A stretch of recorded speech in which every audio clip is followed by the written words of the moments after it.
right out of the gate. It's only a matter of time before these players actually drop down on this map. And there goes the first one. The crowd, everybody's been waiting for this one. The rematch, Thomas and Malibuka versus Kanata and Agers. Kanata said it. He has the best drop. He's always going to touch first, and they do just that. But Thomas HD does have a weapon as well. Kanata has a side angle here onto Thomas HD, and he draws the first tags. It's a trade, but he gets the full finish, and he won't get healed. And now, Kanata and Agers are on top, game number one. We've already seen what they can do with the freedom of their first place throughout the day, but they ended up in second. They're looking to mimic that type of play. Cammy and Seti, even though they might have been contested to start day number one, they were able to pull through. They pushed that team away, and now they have claimed Frenzy Fields as their own. What an incredible set of eliminations over at the racetrack. But look, Seti and Cammy have two as well. Who would have thought they would have been contested here on the drop? So the Frenzy Fields is not safe at all. This is a little bit of that replay. Data sustain and a monster shot already coming out from Seti. He finishes that one. On the other side of things, you got to imagine Cammy chased him down. A huge start for our European powerhouse. And Vamos for Kitos and PH Zin also sitting at 2 eliminations here. That means the Shady being fully contested. They win their all-spawn fight. What a grand finals this is! Already multiple teams going head-to-head. It's Sphinx with the clutch up on Cammy and Carmi and Vanyak there. That is huge. Sphinx gets both of those eliminations. Even though Poyo did go down, he has a chance to bring him back. But in the minimap, you already see 2 hungry teams looking at that direction. That's third-party opportunities. One of them is going to be Reet. The other one is going to be Rituals. All over the map, these teams are going to hear these fights, Monster, and they're going to try to third-party as fast as they can. They know Surge is hard to come by in lobbies just like this. This is the fastest we have seen 14 players go down of any game we've watched over this entire weekend. Who would have thought this would be the most explosive time? Let's go take a look at some eliminations here. PH Zin took on Task Force and Robot from down low. The ankles were so good, and this is how they converted. Task Force trying to do the same thing, but he's just getting spotted out from all angles. PH Zin looking like a Christmas tree ornament at the top, and he definitely uncovered his presence, and that's 8 points. The eye drop, but hold up, hold that thought. We have Podesai, we have Snazy already finding an elimination here. They're just gonna hold on to the down body, and we already know what they want to do. They want to keep this body up and healthy to try to farm as much Surge as possible. That's the way you play it. And Snazy have worked so hard to get here. We saw the difficult hurdle that they have to overcome just to get here. Yeah, I think they're looking for some barrels, anything that they can use to try to keep them alive. We've already seen this strategy on day 1, thanks to Zagu and Peppo Clip. It was mimicked in day 2, and this is why teams know that Surge is going to be a hard thing. They're med-misting the down body. They're doing everything they can just to give themselves a little bit of an edge early on in this game, even using the kinetic box. Every single tool in their tool belt is coming out early. Hey, listen, we know that pro players keep strategies hidden, but my gosh, everyone is putting this to use. Honestly, give all credits to Peppo, Clip, and Zagu for revealing it early. On the map. Yeah.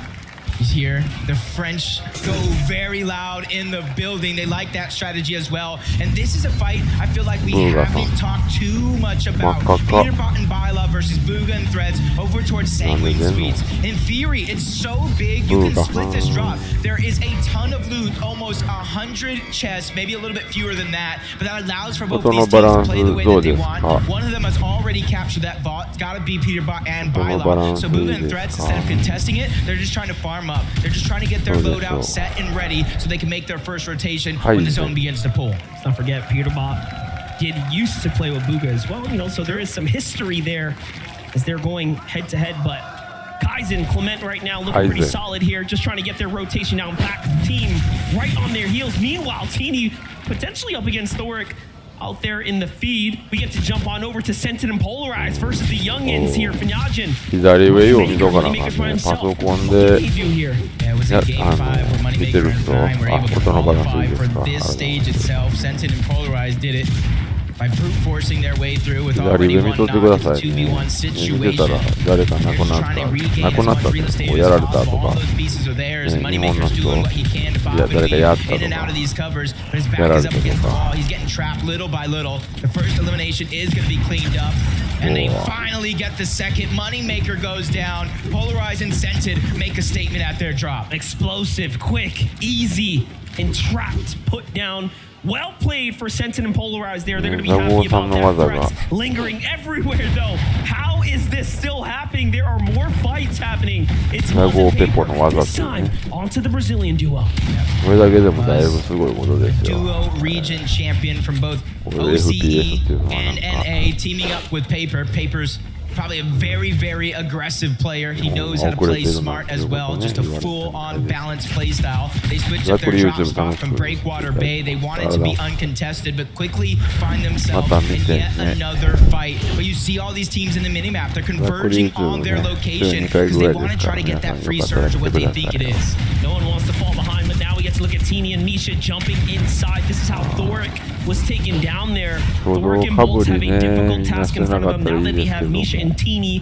And that's the first time we've actually seen them find early success. They were contested in those other brackets, as we saw throughout the weekend. Yeah, in upper bracket 1, they went ahead towards the north side of the map. They tried to go against Baka and Pars. They got pushed off. Then they went into their bag of tricks. They did exactly what they did to qualify up to this point, and those tricks will continue. And how long has it been, Monster? A couple of minutes already, and they're still farming that surge onto Striker. These guys are setting the bar high when it comes to Storm Surge. There's going to be very few teams that will be able to keep up with them if they keep at this pace. Yeah, they're trying to get themselves well and far ahead of the competition. It's an excellent strategy, and it's hard to replicate. You have to put yourself in that position. It was how far they had to rotate just to get there as well. So positioning for that, setting up for that is no easy feat. You have to respect it, but this is high-level Fortnite. Here we go, though. First dash, Tayson. Big fight here. Chicho and Trulex on the other side of the Slappy Shores. Already. We're gonna need a move here shortly. Gotta cap out first. Yeah, and this was another drop, or at least the south side of Slappy that was contested. Trulex and Chicho versus Quanti and TK. Either Quanti and TK rotated out fast, or they got dropped off very, very quickly by Trulex and Chicho. Find out about that later, but Acorn pulled probably one of the most dominating performance in the upper bracket. In the international stage, for all that matter, they're looking to try to continue that run, but right out of the gates, we knew they were contested by both Pink and Vico, and it looks like both of these teams might have decided to split the drop. It's only game 1 of 6, so that could change very, very quickly, but they're trying to feel this lobby out. It's a much different set of players than they faced in that upper bracket. Extremely proud of what Team Dignitas and Agent have been able to put together with their rosters. The performances are amazing, and again, grand finals, of course, is what matters most. We'll see where everyone ends up, but Flixie, Gripey here, seem to have been getting into a little bit of a hustle, a little bit of a fight here against our favorite Mr. Savage and Vidil. Vidil is one of the most dangerous when it comes down to toe-to-toe battles and defending in situations like this, but there's nothing you can do against two of the best. Flixie, Gripey, they closed it out. Yeah, and they've been battling it out almost all year long, from major qualifiers to major grand finals. Flixie and Gripey, you know what? I think they're a little underrated at this point. I think everybody who qualified for this lobby is dangerous. They need to be able to come out on top in a lot of these exchanges, and you cannot overrate any of your opponents at any stage of this game. There's two regions I wouldn't want to go toe-to-toe in an early box fight with. It's anyone from the previous NA West, now, of course, NA, but also EU players, and unfortunately, that's exactly who are the ones asking those questions. Pixie and Cheatin', however, though, are going to fend off several pair of EU ones themselves.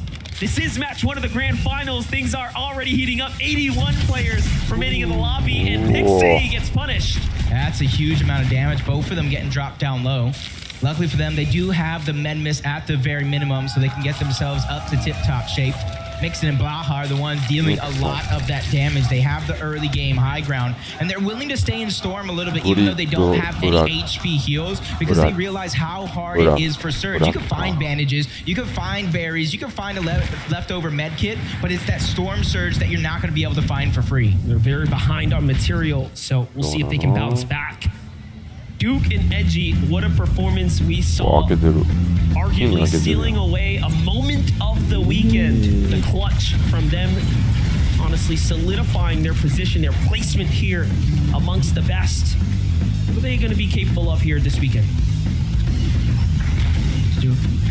That clutch was just absolutely insane, and how hyped, how supportive Edgy was as well. Just shows the chemistry between these two and why they are an NAFNCS champion, why they are playing in a lobby just like this. A lot of the players here know how to win in their region. It's the international stage that takes just a little bit more effort. Kaizen and Clement quickly trying to rotate. They're one of the teams. They just don't want to get stuck too far out in the zone. And I think if any of these 2 days have shown you anything, is you don't want to get stuck behind the rest of the lobby when they're trying to hold you out. It forces you to waste your heals. It forces you to waste all of your resources just to make it into the zone very, very early on. Super proud of Worthy and Alex again representing for OCE, the only team and duo from the OCE region to make it to the finals stage here, and they already have an elimination, something to be extremely proud of. やっぱいきなりこう1試合目からこう、ね、WQ はいないと。They've scored 30 plus points in every match coming out of day one. And day one, by the way, was the most difficult of the 2 brackets. Yeah, and kind of shows how impressive it is because Kaname just did the same thing. They got second. And I believe Alex and Worthy were somewhere like 6, at least into the top 7. Renas and Yanis, Reason and Yanis here. Over towards Breakwater Bay, and they've been traveling a lot. What they're trying to do here is they're trying to go to the slow side of the zone where the least amount of players will be sitting, trying to hold them out. The only worry that I'm going to have for them is where they're going to get their surge from. Have they got off with those 2 eliminations already? Because as we know, those off-spawn battles, they don't give very much storm surge compared to what you're going to get through the mid and that late game. Yanis picking up the steady hands augment there as well, just waiting to really decide what direction he's going to take his augments in. You have to also know to study those decisions moving forwards. But here we have AJS Bobby, AJS Larpex, of course, joining up together here. The Rumble Ruins is their home at the moment. They're just looking around for surge tags, nothing yet. NA options in the distance. EU options here on the mountain with Vask. What's it going to be? Here comes the Rift Island. Ooh, this is going to get good. In day 1, we didn't see too many teams try to contest it. In day 2, it was like a house party on top of Rift Island. Everybody wanted to join, and it does look like Hen and Vasque might be the first ones to try to contend it. They did get it in game 1 of the lower bracket, and that was a huge part of their success very, very early on. They were able to keep up the pace and eventually qualify for our grand finals here today, and they're looking to try to mimic that. And you see there's not very many other players that are going up towards Rift Island, so that might be a free 15 points and very, very valuable slurp juices. Exactly. For those of you in attendance here, for those of you looking back at this island is worth 15 points if you can secure the objective. It is going to draw in the lot of the players. If you can get 15 points, that is the equivalent of 3 or 4 eliminations worth of points there, so it really can set you very far ahead. This becomes a very interesting time to play the game now for Miro and Cooper, because they have decided they want to fight for it, and they are a very dangerous team when it comes down to them making a decision and sticking to it. They'll commit. Yep, does look like though Vasque and him were able to capture it. They were there first. If there's 2 people going ahead and capturing it, it goes much faster than if it's just a solo. So Cooper and Miro, they're ready for that extra prize, the alternative, the height, the elevation. That way they can get surge. But Peppo, Clip, and Zaku in another fight against Rue and Mshari over on the other side, just battling for those pieces. Mshari just sitting high up on that mountain. He's not really worried about his teammate. He trusts him to play safe, and that's a massive amount of trust in a lobby just like this. I can't believe he didn't go down there to try to support. He says, hey man, you have this. Defense comes out of Rue, plays very well, and now they're above this surge as Mshari is finding tags here in the process too. Meanwhile, Zagu Peppo, 475 damage above the surge. They are in an excellent position right now. They shouldn't have to move any much further. See Kanata go down. I saw Mishi go down. And that's the battle that they were having. You see Agers a solo against Teeny over on the other side. Steno and Lucy might これぐらい possibly be looking どうだ to take advantage of this opportunity. また But that's 音 Acorn 量 Bolt ちゃうかったら on 言って their ください sides. ね They know 23 above the damage threshold. It's enough to not have to worry about Storm Surge actually doing damage, but it's not enough for comfortability. So they're on the hunt for even more, but they're just on the receiving end of so many other players trying to put their hand in the cookie jar. One of those duos is Acorn and Abab. Gold. Agers here, of course, trying to Abab extract revenge now as が Kaname was 以 taken 上 out. ビ He ロー still が finds himself very comfortably in the safe zone here, so he'll be all right. この人は375アバブって書いてますね。これはサージ、これはないよってことですね。ああ、17アバブ、これギリですね、この人ね。おお、もう。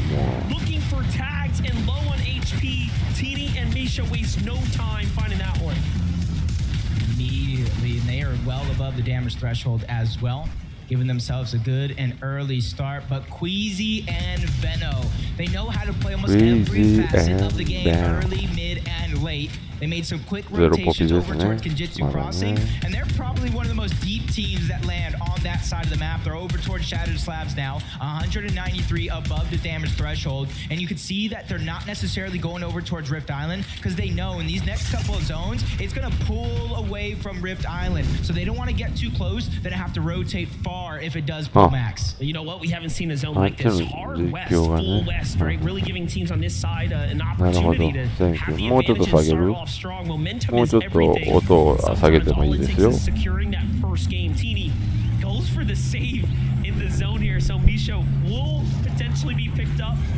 Possibly will be able to situate and get back into this, but I'm not crossing my fingers here. It's a very difficult thing to bounce back when you start off with nothing. Yeah, and they're just outside of that Rift Island position where the majority of the lobby already is. So they're just going to have to figure out what they're going to do to rotate, because going straight in is going to cause for some dangerous situations for them to try to survive.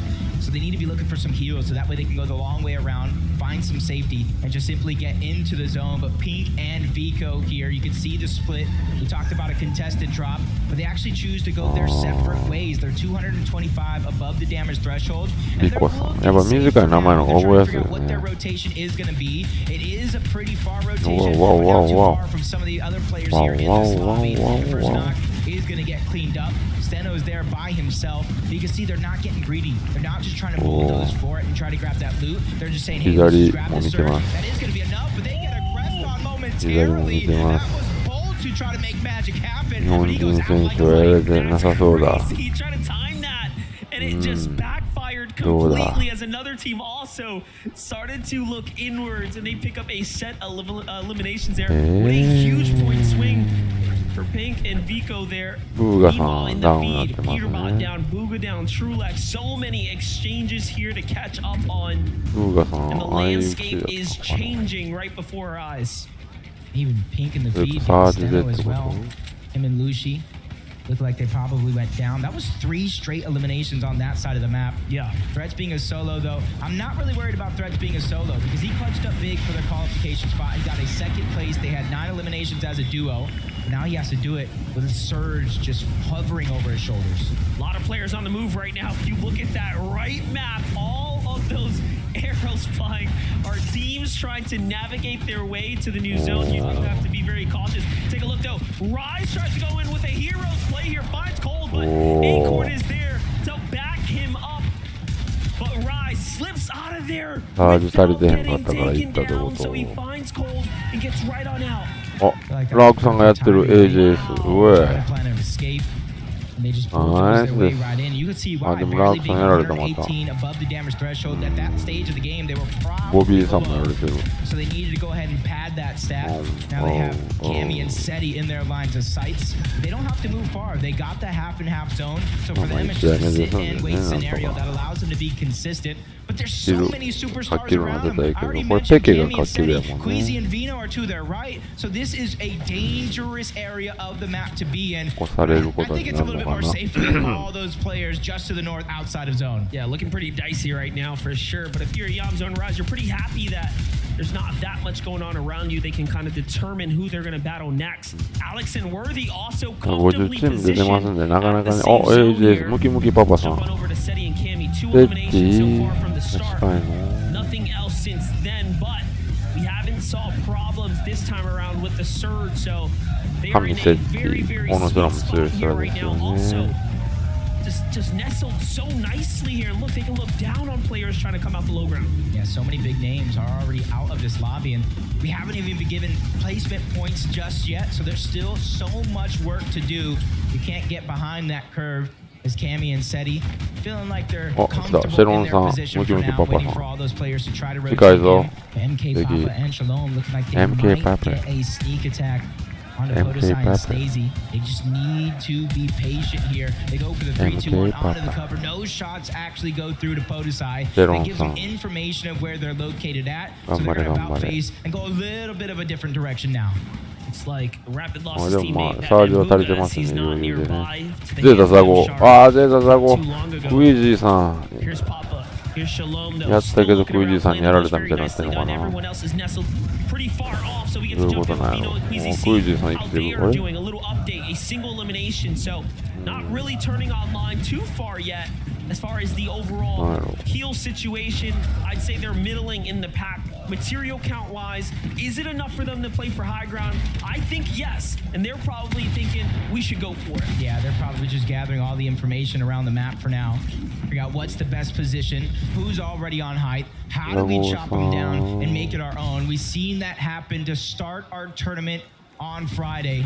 They grabbed high 一応 ground. 面識あるのはザゴさんだけですので They ね took the game. They actually qualified off that 日 game. 本人選手 93全 points 員 when 勝ってほしいで 91すけ was ど the まあやっぱ threshold. 気持ちとして They は kept playing out because 会ったことある it's 人 all bragging rights, に proving ま that あ they ちょっと are the 心 best, が just 寄 like せられるという Alonso のはまあ and これ仕 Rise. 方 They がないこと quickly move to the front side of the zone, so that way when it does begin to move, they secure their spot and they look back and try to hold anybody out and get eliminations.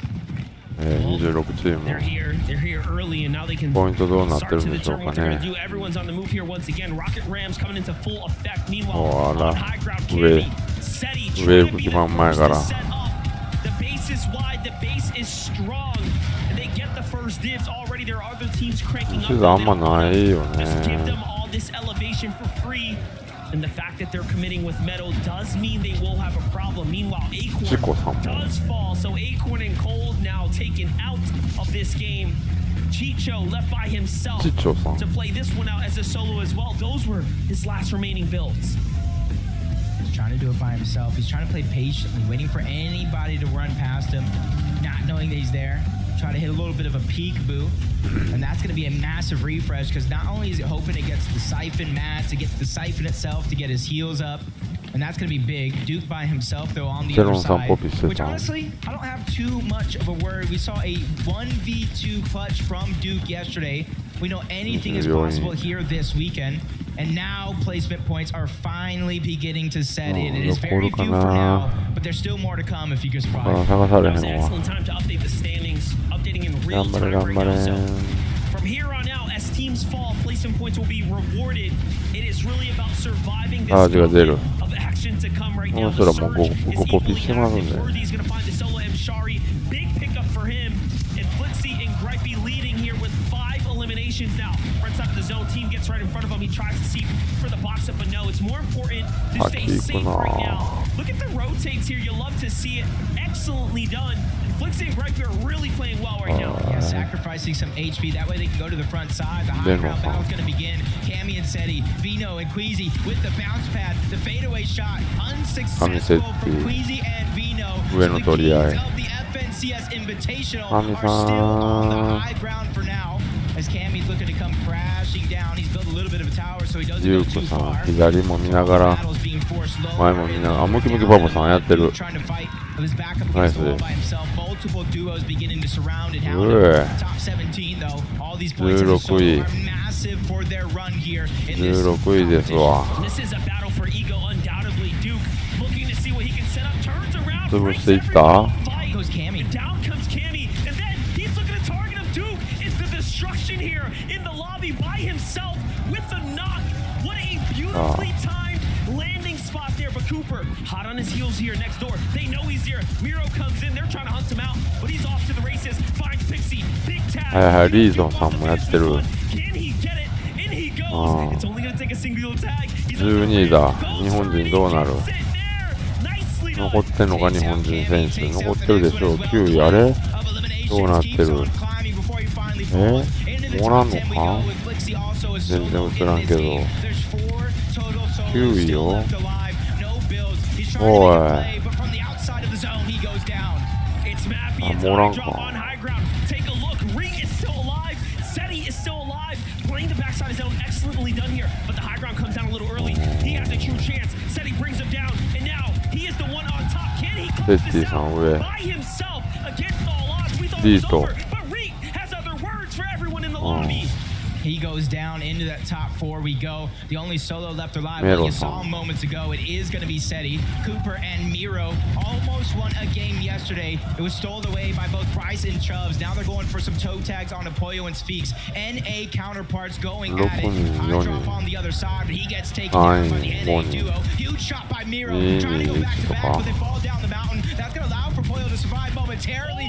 But hot on the chase. He sacrifices himself to go for the elimination. Seti out of nowhere. Final 2 teams. Miro's trying to stay alive, but there's one boom still left alive, but it's actually a knock. Miro versus Sphinx. NA versus NA to take game number 1. Incredible that NA will secure this here, but talk about the turn of events here. Miro taking down Seti, putting his name in the conversation. People forget what Miro is capable of, but now it's a 1v1. Old blood versus the new. Basically, Miro showing, hey, I'm the big dog of the region. Sphinx says, I want to prove that I can do it. We already know he's got the mouth in him, but can he put the bullets where they need to go? He needs to put some respect on his name. Miro running out of builds. That's his last chance. Oh, Miro goes out. That is Poyo and Sphinx. That is their second victory royale of the weekend.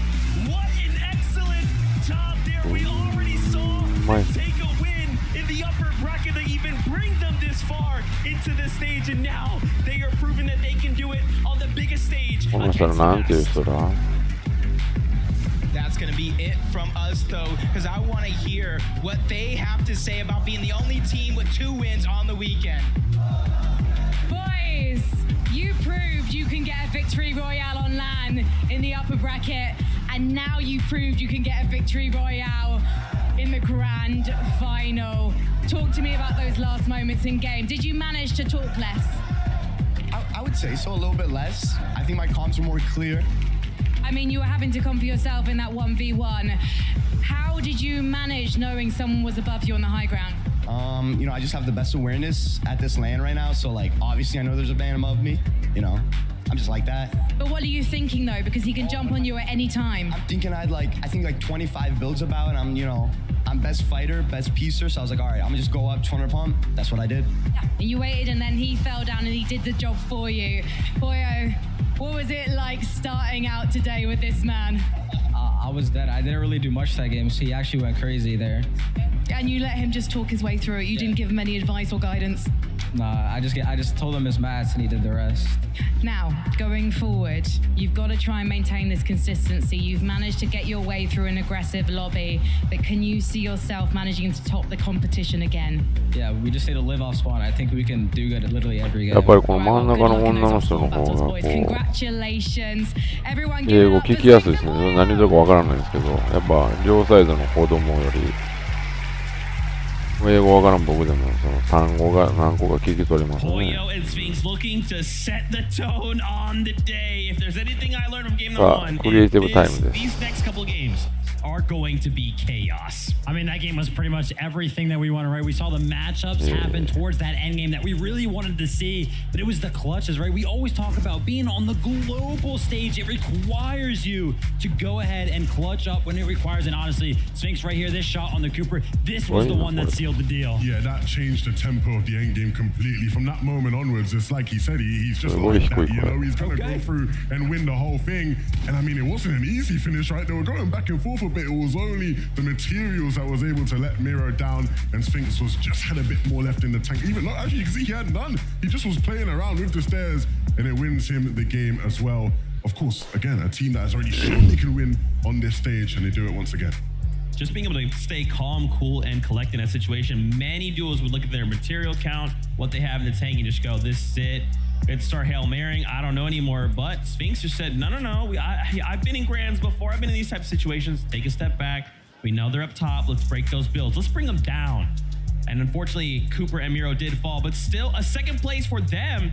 I mean, starting the day with 84 points, that's pretty good. That's not bad at all. But look, Poyo and Sphinx up above 89. I know their parents are out here to support them as well. When I actually flew into Copenhagen for this event, I was in the airport with Poyo's dad, and he was like, good luck to everyone, but my son's going to win. I want my son to win. A supportive parent, as you always love to see. And right now, I'm sure he will be beaming from ear to see his son sitting in first place. Absolutely incredible game number one. But listen, we got to talk about some of those higher profile duos. Of course, Cammy and Seti coming in third place. The All-Spawn wasn't what we expected. I mean, it wasn't, right? But they did so well, right? We tuned into it, we seen them with two limbs, and I think everybody sort of knew what that meant. We weren't expecting Datus and Stain to contest them. They had said they were going to land somewhere else a bit, right? But clearly a misdirect to try and fake them out. But Cammy and Seti were prepared. And in that endgame, Seti survived as a solo for so long. Which is very uncharacteristic for this duo, actually. Usually most of their points, a high percentage of them actually come from when they are a duo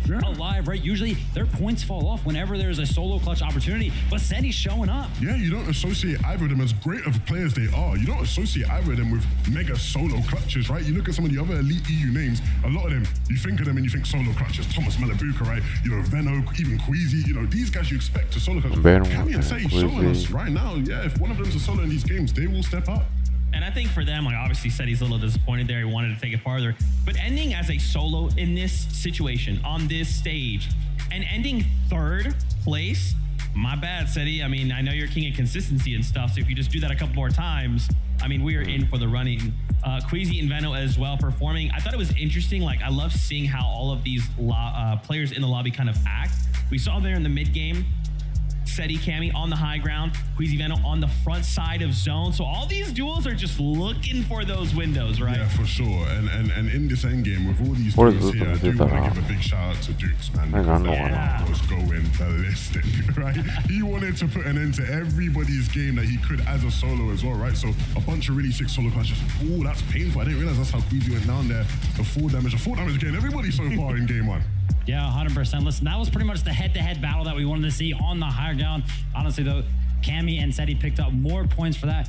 But Zeke, I was really impressed with Cooper and Miro. I feel like some of those IGL late-game calls were really good. Yeah, super crispy stuff. And I mean, when you think about their performance, just this weekend alone, 世界大会に感化されたかな。でもね、ほんまに前もね、多分変態わかると思うんですけど、FNCS とか世界大会見た後はやっぱ強くなるし、マッチの内容が変わります。やっぱ上手い人のやっぱ見なあかんけどね。That seems to be playing a bit of a factor right now. And so I feel like the players that can kind of hold on will kind of make it farther. Yeah, I mean, listen, it's all about, you know, soaking it all in. You really got to use the crowd to your advantage, right? Kind of play off of that. But then in those key moments, you really got to be good at blocking them out as well. I mean, one person that got to hear the crowd more than anybody else throughout that game would have been Thomas HD and Malabuka, right? You know, they went down Osborne. That was the first fight we saw, right? Up against Canadian Ages. They went down not the way you want to start the competition, right? You want to get into the swing of things, especially with all the cheers Thomas and them were getting coming into things. Again, when you go back into that Osborne fight the next time round, how do you now come into it mentally? You don't want to have to sit there and watch the whole game all over again. Yeah, I wanted to highlight very quickly just a couple of these strategies where we've been talking about these secret pocket strats. Portisai, Snazy coming out with the let's go ahead and take the kinetic rock all the way across the map. Let's take this body. Let's get Surge. Absolutely crazy. I do want to talk more about this, but I'm getting word. We are ready to get back into the action. We have game number 2 upon us. So, casters, on over to you. Games. That's all we want this weekend is more games. And that first one, Monster, that was so exciting to really start off the day. It was perfect. EU versus NA, and the big names really showing up. We saw the rivalry for high ground. So already the early story starting to begin. But most importantly, 14 elims off the early game. Let's see it here for game number 2. できた2試合目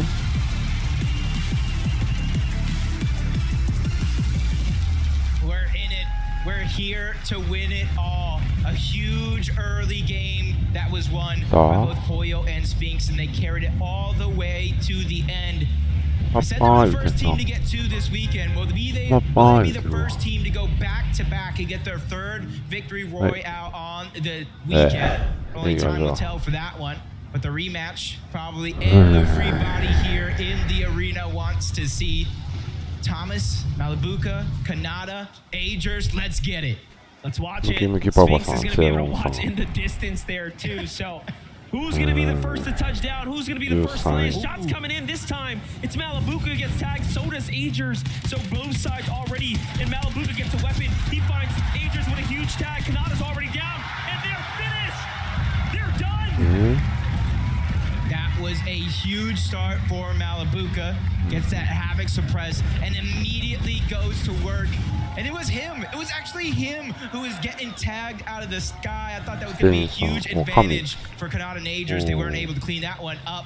We saw the contested fight in the replay. The first game, Cammy and Seti get pushed off the actual barn. So it is going to start as a little bit of a split drop here over towards Frenzy Fields. It really shows us that they were caught off guard game one for the 50-50. Here's TK, here's Quanti over at the Slappy Shores. They are also contested down in this area by Tayson. And you can see that they just barely got away with it. Actually, it was Chicho and Trulex as well. Remember, there's like about 3 teams here, actually. Slappy Shores is just not big enough. Everybody's trying to go to the beach someday. But for now, the actual south side of Slappy is going to go to TK and Quanti. They have access to that vault. It isn't the most massive vault with Mythics, but you still are able to get a ton of loot. And Misha and Teeny doing it again. They switch up their drop spot once more. They go on over to where Baka and Par's at. They're going to go ahead and sneak. They haven't really looted up at all. これぐらいでどうだ This is a very どうだどうだ interesting position to be in, of course, because you have the chest here as a potential option. So you have to think about it. Anything can happen here. I feel like everybody at this stage in the game has been conditioned to know this is a これぐらいかな viable strategy. Because like I said, in the lower bracket, これぐらいでどう or で the しょう upper bracket, they were contesting Baka and Pars. Didn't work out for them. They これで待 switched ってん up の their strategy. They started doing exactly this, playing roulette with their drop spots to try to sneak up on some teams. And that inevitably was what got them across the finish line.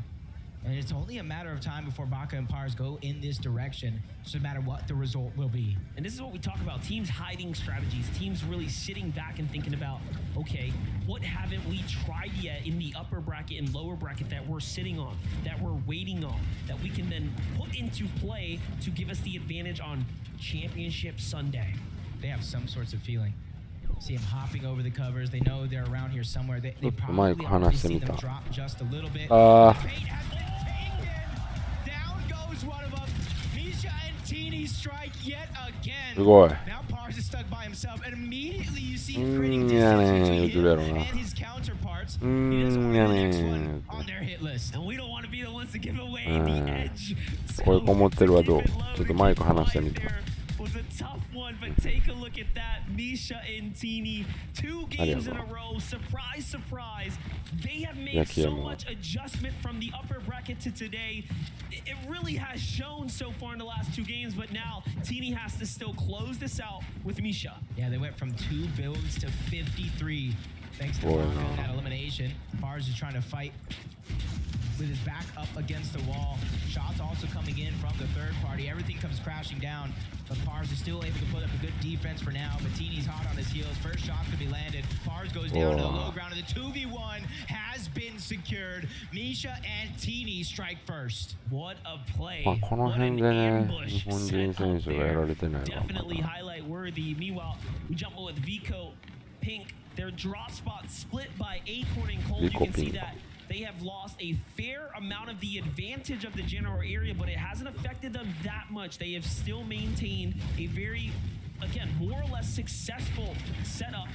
In the feed, I saw that Cold might have picked up Scented there, so already down south, some action going on right now. Acorn and Cold here looking very much solid as they're going against Polarized. Polarized by himself, getting pieced up, boxed up, now forced onto the back foot here. This is a favorite here. Cold does get punished, but he's got his teammate here to back him up. Yeah, trading shots, bait and switch. Acorn is trying to alleviate some of that pressure, but Polarized keeps trying to break his way into the box, but he gets denied entry more than once. Now Acorn's simply going to try to hold the covers, peek through, try to figure out where Polarized is at. Give Cold time to heal up. Zip line, that one's going to be noticeable. Now Acorn has to make the decision. Do I just go straight up into him? Do I continue to play my game out? And I saw third-party shots coming in. He hits it. He goes right back up. Zipline once more. Polarize goes down, but it's not the team you thought. でまたシャープトゥース取るスピード速い。 Man, that's the worst feeling right there. You put all that work, all that damage, and 4 points slip away. Meanwhile, Poda, Sai, and Snazy, the M8 boys, are back at it again. Oh no, but they couldn't save Striker this time, so lost damage, but the strategy was still there. The idea still potent. They've been performing so well this weekend. 90% has to be them, 10% has to be the crowd on their side, fueling them. Anytime they feel like their gas tank is empty, you see a loud cheer from the crowd, and that's a little bit of a refresh in its own mind. But with one elimination, they get their surge plan started over towards Shadow Slabs. 日本チーム1回ぐらいビックロしたらすごいよね。 Towards the north side. But we got a surprise. We got a treat. We got a little bit of a listening of an off-spawn battle. Wait, where are they? Take guns on the left, take guns on the left. Yeah, I got these guns. オーマス。 Six white, might white, that one. Six white. Good job, mate. Good job. Big set of eliminations right there. You can hear the comms clear and concise. But for a second there, they didn't know where they actually were. Yeah. That's how tough a 50-50 can actually be. Slight, bus route deviation, all of a sudden, you're coming in from different angles. Yeah, that's one thing is you can have the best drop, but when everyone's going for the same weapon. Malibuka's the one who won out, which forced Kanata and Aegis elsewhere, but our game one victors, Poyo and Sphinx, who probably got a front row seat for that battle. You saw them flying through the sky when that contestation was happening. They looted up. I got to say their loot is looking pretty impressive. 8 slap splashes, 3 big pots, and that's just on Poyo alone. They got a free rotation to where they want to go. You can see some shots coming in. A little bit of a warning shot at that. Cammy and Seti contested over towards Frenzy. They won it in game 1. They choose to split it in this next game. And they're going all the way over towards the western side as somebody gets beamed from afar. That's just helping their surge plan all together. やっぱサージある分やっ To where they ぱ think it's gonna go, to ア where サ the ルトよ least amount of ね。 teams will try to huddle up. Meanwhile, Noxie in a fight right now. Chris severely damaged in this battle here, but does manage to find stable ground here. This is going to be a tough one to close out if they allow Asa to bounce back. It does seem like he's got a chance to do so. Even though he is by himself, we've seen so many teams and players make magic happen. Noxie and Chris, they see him kind of run away. They got to question themselves, is it worth going ahead and pushing forward? You continue the game plan, which you set out up into this point. The zone for now has pulled over towards the western side with a little bit of a north lean. And that's why you see a lot of these teams hovering over towards Shattered Slabs or in this vicinity altogether.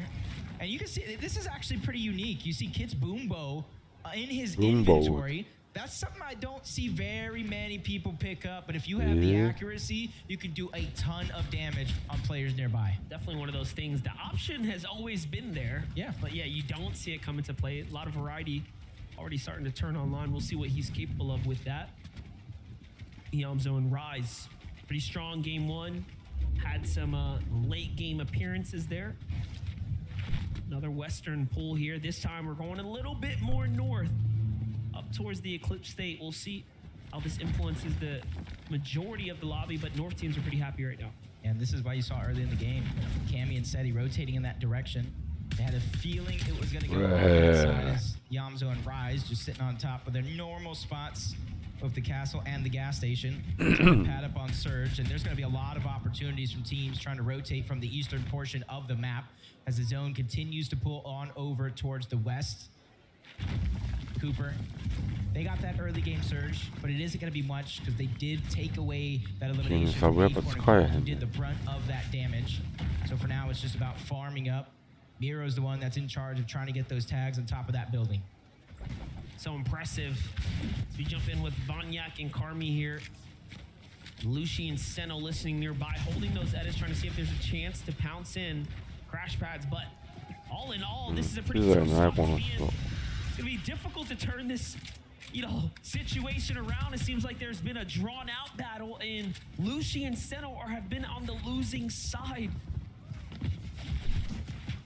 see that already 7 teams down and out. It's not as active as it was in that last game up until this point, but it's definitely very, very close. You see the augments all out, Fast Fisher, Glider redeploy, Keymaster if they're able to come around to it, and then that first shotgun. It's going to be huge for a lot of these teams that are able to use that Fast Fisher, because we're going over to some of the water spots on our way over, which instantly fishes. Whether you get a flopper to kind of stagger yourself in the zone, or a slurp fish, or any of the shield fishes to go ahead. You see Booga has one as well. That's instant shields. It's 10 less than a big pot, but it's faster than a big pot altogether. Definitely important to have those quick heals. Threats on the move right now. They're not happy with being on the outskirts of the zone here. They want to get a little bit more center before other teams start moving in and decide to do so. In the meanwhile, though, they also have to bounce back with some material here. There's a metal reservoir down low. But it's Boyo and Sphinx potentially holding that one out. Meanwhile, Mr. Savage looking to find his footing here. Last game was a tough one.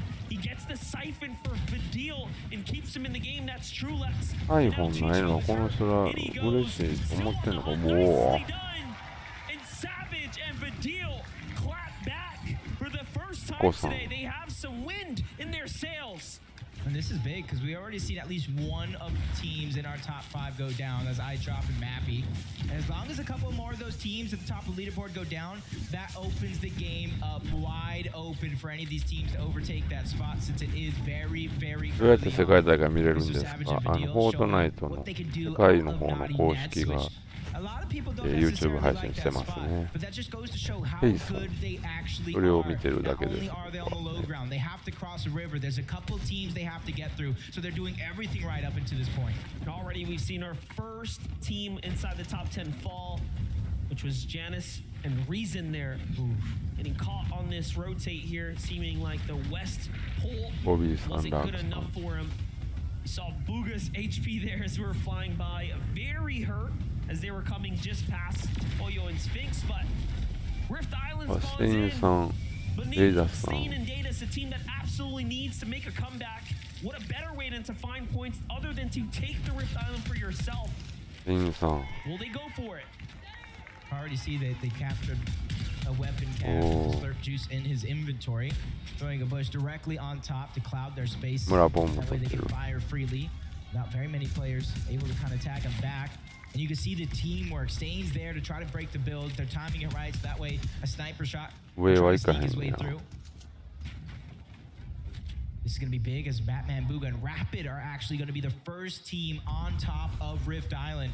And we saw last game, the team that was on top, they were able to capture it because they were the first ones there with nobody really contesting the actual flag.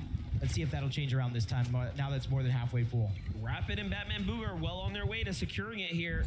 I think it will be theirs. Pink and Vigo probably have considered it, but when you're just late to the punch, why jump in? Why take that risk? It does seem like already now 2 for 2 on teams that... But again, the Rift Island is going to be 15-point swing in any direction if you can grab it. Almost 4 eliminations without actually having to put yourself in a risky situation. And what these other teams are doing, even though they're not trying to contest it, one, probably going for scraps as soon as Batman, Booga, and Rapid leave that location. But most importantly, with that added elevation, they're looking for Storm Surge. They can see the entirety of the lobby, and those teams that have to rotate from the south, from the east, that is who they're looking at most of all to try to get the Storm Surge that they need. You can see they have 224. And they're even looking at some of the other teams that are on top of Rift Island as well. This should very much put Rapid and Batman Booga in the conversation, though. Rapid, by himself, he did make some placement last game. Here we jump in with Edgy and Duke so far. 600 above this surge. They're going to be well in fine here. They're positioned very nicely already at the Eclipse Estate, which is near dead center. Do they have the storm eye? Do they know where the storm's going? Because this is some prime positioning right here. Yeah, we got these forecasts all around the map. Allows you to read where the zone is going. But Duke had 46 solo impact points in match 1. He was just gobbling up those placement points, and you saw him in those type of spots getting eliminations as well, especially when he needed it most for both the Siphon and the Mats. Malibu and Thomas well above トー the マスさん、 damage 地元の threshold. 方なんですかね。 Even though they're falling, they have more than マリ enough ブカ surge さ to where ん、 they 有 don't 名な have 方 to worry で about it. For them, they're just trying to see where these teams are positioned at to try to make their own rotation in. The zone continues to pull towards the north side of the map. Over towards Eclipse Estates. So if it stays there, this one could get dicey. Because there's some unbreakable walls, there's a surrounding water, there's even the moon there that we saw Cammy and said he used early on in this tournament. Clownsky grows on the move right now. Already setting up for a nice position here. Looking out for fights, looking out to see if they can find tags. This is going to be a team that, if they don't get active, will surely have something to worry about. But they find more stashed here. Great tags here for Strauss, Grols, and Clownsky. And already now, they have a chance to go ahead and alleviate some room near them. Get back into this game. Wow. No, Grols. You saw yourself for a moment. The punishment comes in. It's Pixie off to the right there, who has made it further this game than the last. Meanwhile, Yam's own rise potentially taking a 日本人選手、ブーが Booga has not been able to secure the health that he lost from getting this far. うわお Wow. Down goes Booga. Shows exactly what you're talking about. Without that heals, he's not able to get the HP up, what makes him an easy target through the sky. Now he's a focus that they know the knock's there. This is 4 points that the team is going after. And then if they're daring enough to move over, that's loot as well. And you can see Booga handing over some of his resources while he's down, just trying to pad Threads' material count, making sure that he's able to save him. But look who's knocking on that front door. Trick or treat. In comes Acorn and Cold. And no tricks up their sleeves. All treats as they get those eliminations. Yeah, they knew they had the knock. They had to finish it right there. They were in the perfect position, and with the zone going south, hey, we got to go this way anyways. It was well timed and executed on their part, and it puts them at 2 eliminations now. Very comfortably in the game, and the full refresh to really set yourself up for success. It doesn't get much better than that. Meanwhile, Snazy, Podesai on the move right now. The M8 boys playing deep outside the storm circle here. There had to be something worth. クレイジーペポ、クレイジーラクーンペポ、トーマスさんにやられてる。来てほしい。起きるかな。ベルモさんってなったら楽か？クレイジー。どういうことなんですか？マジでか。Snazy found a little crevice that he can hold on to, and even though he is full of shields, he only has 15 HP. If he gets to target him in this direction, where some of them are going to begin to rotate into, that's going to be a very dangerous situation for him. What's crazy is Mshari had no shield, so talk about a opportunity revealed to him, and he finds shield just off the elevation look. He also did not have any heals. It's just a perfect star aligning moment for Mshari and Rue here. One of, again, the few representing for the ME, so making them proud so far. ムキムキパパさんが11位か13位かな、そうなんですよね。よう合ってるわ。 106 and counting above the damage threshold. But on the other side of things, Vasquez by himself, 140 below. Daring enough to go for that Rift Island very, very early on in Game 1. That's helped their position on the leaderboard. And being able to survive here a bit longer will be huge. We saw 2 solo points in Game 1. Vasquez looking to mimic that here in Game 2. He really throws in at least 7 players to go down before he gets a single replacement. Yeah, this is definitely going to make him uncomfortable here as he is really dependent on the heals here. He's got a long rotate to make no one's move just yet. It's just tough all around. Meanwhile, he gets punished by Tayson and Mustache here. So if it wasn't already pretty difficult, now he's surely on the back foot here. He's going to have to use everything he's got. Meanwhile, players around him looking in his direction, they can tell that some damage is happening here. They can hear the sounds. They're wondering, where is this player? Can we find elimination? It's a big opportunity if somebody wants to go ahead and take that risk, and he needs a handful of players still needed to go down before that storm surge does go off. Without any more shields, he's going to have to go for it eventually. Spadil is out. Savage still alive. He's one of those players that makes the sneaky plays, trying to make sure that nobody spots him out. More than enough materials, but he has to figure out where he's going to get these heals from. 8 HP, 9アバブやって。 58 combined. His material count is 横の looking 一発 pretty 当てた healthy よ。 though, but slowly but surely falling down the 色 score なって、 circle. まあ、ドワ Figure out を where he's gonna get it from. やっぱこんなめちゃめちゃうまい人でもやっぱこの段階でね、死んだりするんですね。Unfortunately, it wasn't anything. And he couldn't get the tags he needed. AJS おる。あ、ラークさん Jump himself up ラークさん 4生き返って points たん there ちゃう just because of that. And now, placement points just moments away here. 27 duos remaining in the lobby. This is it. Match 2 of the grand finals is now starting to approach its end. Things are going to turn up now. Boyo Sphinx down on the low ground. If they make another big splash inside the top 5, they will surely start to take away up towards the top. Great beat Flix here, not trying to make it easy though. They find Sphinx a great 79アバブってことで今だって結構よくなって。 He's big time punished and finished there.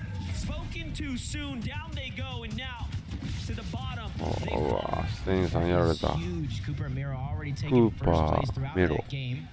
Cooper Honestly, Miro. not Queasy and Vino in the lobby any longer. We set our eyes on the Cammy and Seti. They made that daring play in game 1 to go for height. They defended it successfully until Duke had crash landed, taking them all down, and Cammy with them. They're trying to make up for it here yet again today. They're trying to move their way towards the front side of zone. You see the briefcase turret as well over on the other side. Information is important. It's not about the damage itself. 今でクーパーさんが抜いた。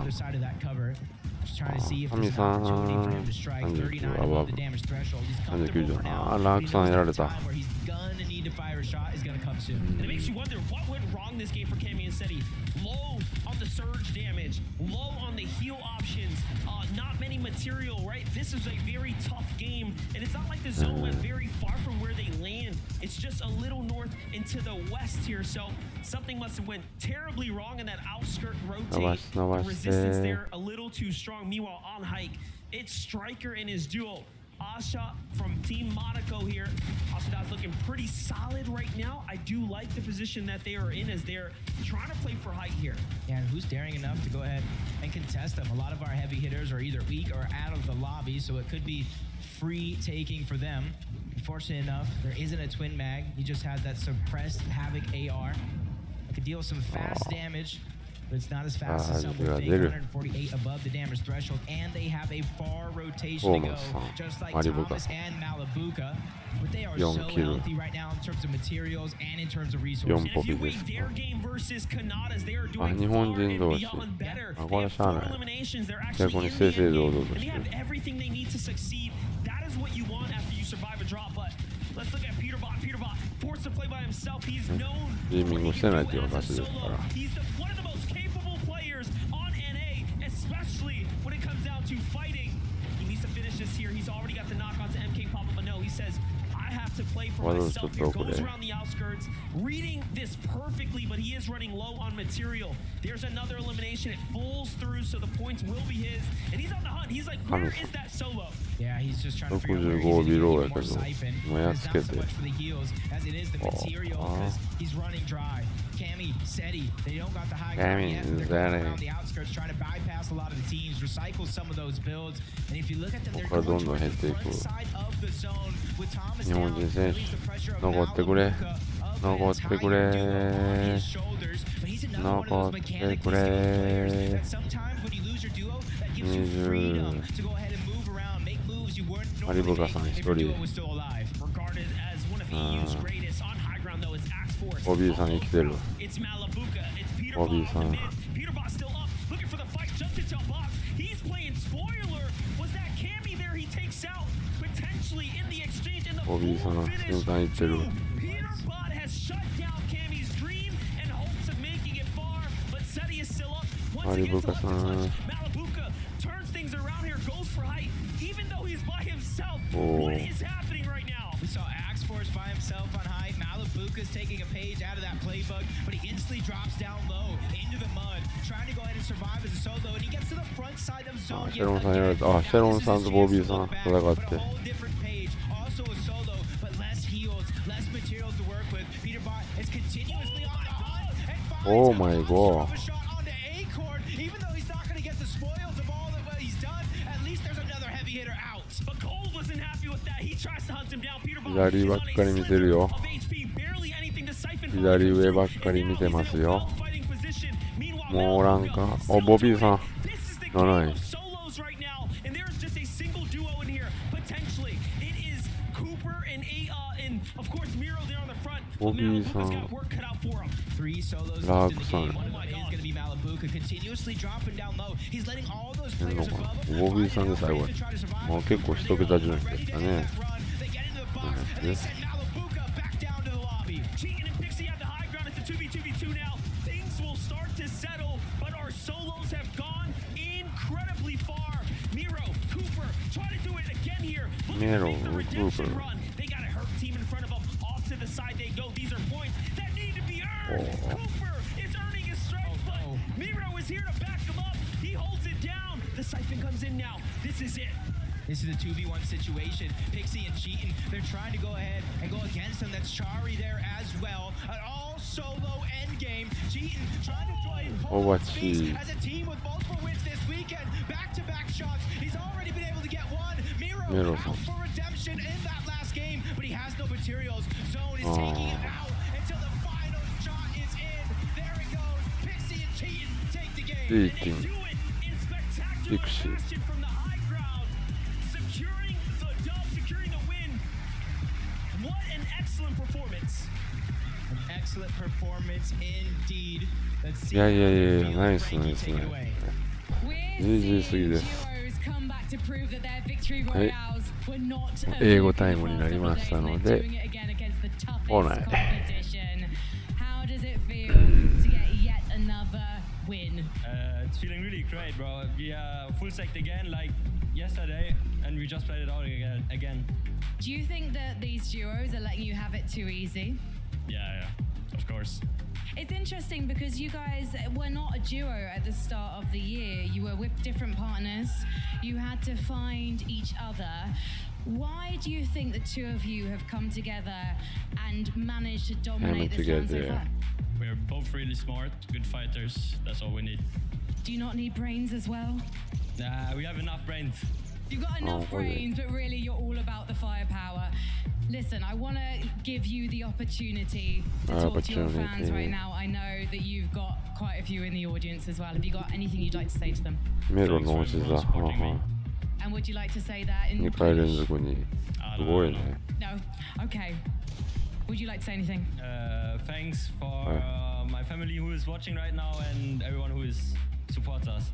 Well, thank you guys. Congratulations. Let's see if you can keep it up as we head back to the desk.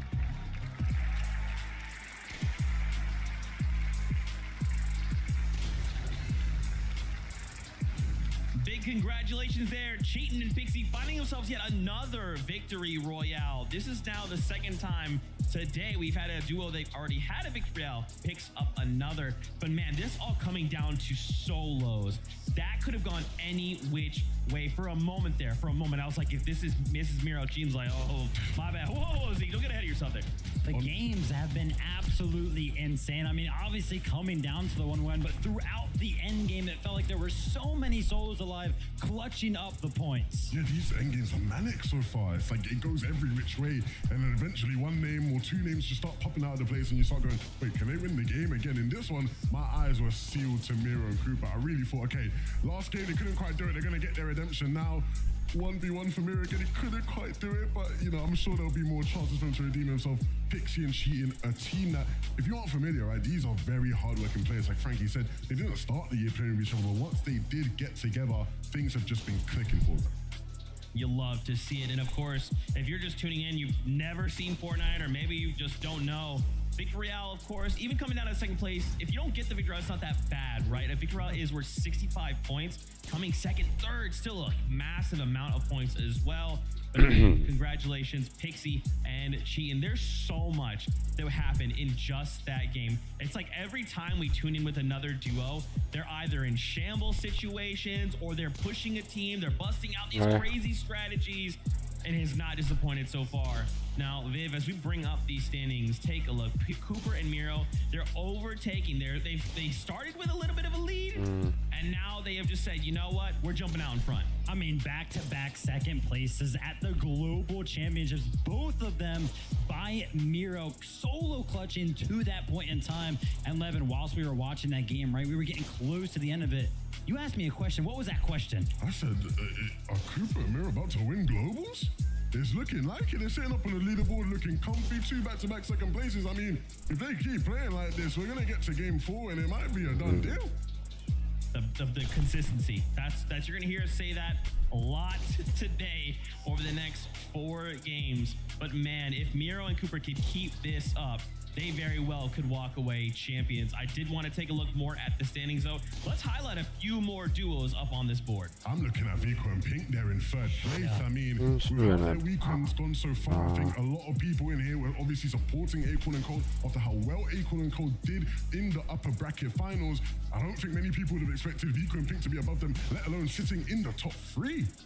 I mean, they have found some comfort on the stage. Cammy and Seti maybe feeling a little bit uncomfortable with a big switch up coming in today. Both games so far, they have been contested, but game number 2 was a little bit different here. They actually decided to go ahead and split their drop spot, but it didn't really end up mattering as they still made it into the end game. And honestly, it was the refresh during 9th zone that kept them alive for so long. And the thing I was saying during that end game was it felt like vintage Cammy and Seti. None of this high ground nonsense we were seeing from them too much. I say high ground nonsense. They've been very good at it, don't get me wrong. But you know, it felt good to see them in an element where they're a bit more comfortable. And of course, again, another instance of Seti getting the job done. Oh, of course, you know, they had to come into the high ground, right? They had to kind of learn it. So they still have all of those other play styles in their back pocket. Just makes them so good. And what terrifies me the most, even after this kind of shambles game, they're in top 5. That's not where you want them to be. They're way too close to striking distance. But that's enough for right now. We have Kelly standing by on the stage right now with Lois. That is right, Zeke. Fortnite veteran and Danish native Lois joining me here right now. I gotta ask, you've been competing in Fortnite for so long. What is it like to be here at the Global Championships in Denmark? I mean, normally I sit here with the players, but the fans have been absolutely incredible, especially the French ones, and I also hear some Polish ones over here, so big shout out to the fans. I mean, it's been an incredible weekend so far, from the fans to the players. What has been your favorite moment out of the competition? I mean, it was first day here, so I mean, the fans is probably the most important thing here, and I also like the game 1 ending with Miro almost clutching up as a solo, but yeah. Well, then he almost did it again in game number 2. So with that being said, I gotta ask you, who is your favorite to win? I think right now, I think Miro is gonna win, but I obviously hope for my Danish boys, Thomas HD and Steno and Lucio. Lois, this just means so much to me to be able to talk with you. I've been watching you play for so long. And what is it like to watch just all 50 duos here competing on this stage? I mean, it's absolutely insane. Like everyone from the other regions. 17、22、43、45 Asia region, Middle East, and also shout out to the one OC duo, Alex and Murphy. Thank you so much, Lois, and I can't wait to watch the rest of the games with you. But we're going to be heading back to the desk for now. Thank you so much, Kelly. Fortnite fans, if y'all are up in here, please go say what's up to Flois. He's absolutely amazing, super wholesome. But, as much as I want to talk more about what happened in game number 2, getting word game number 3 is ready. We're getting closer and closer to the halfway mark, so don't miss out. DJ producer, 2 friends will be here for the halftime show right after this next game. So let's get on into this next one. Casters? You know what they say, time flies when you're having fun. We're already into game 3 in just a few short moments, and it's been an impressive performance so far by both Cooper and Miro. I must say, man, if Miro does it again, the strike back, the potential, the explosion that we've seen come out of him so far has been incredible. Let's do it one more time. Game 3.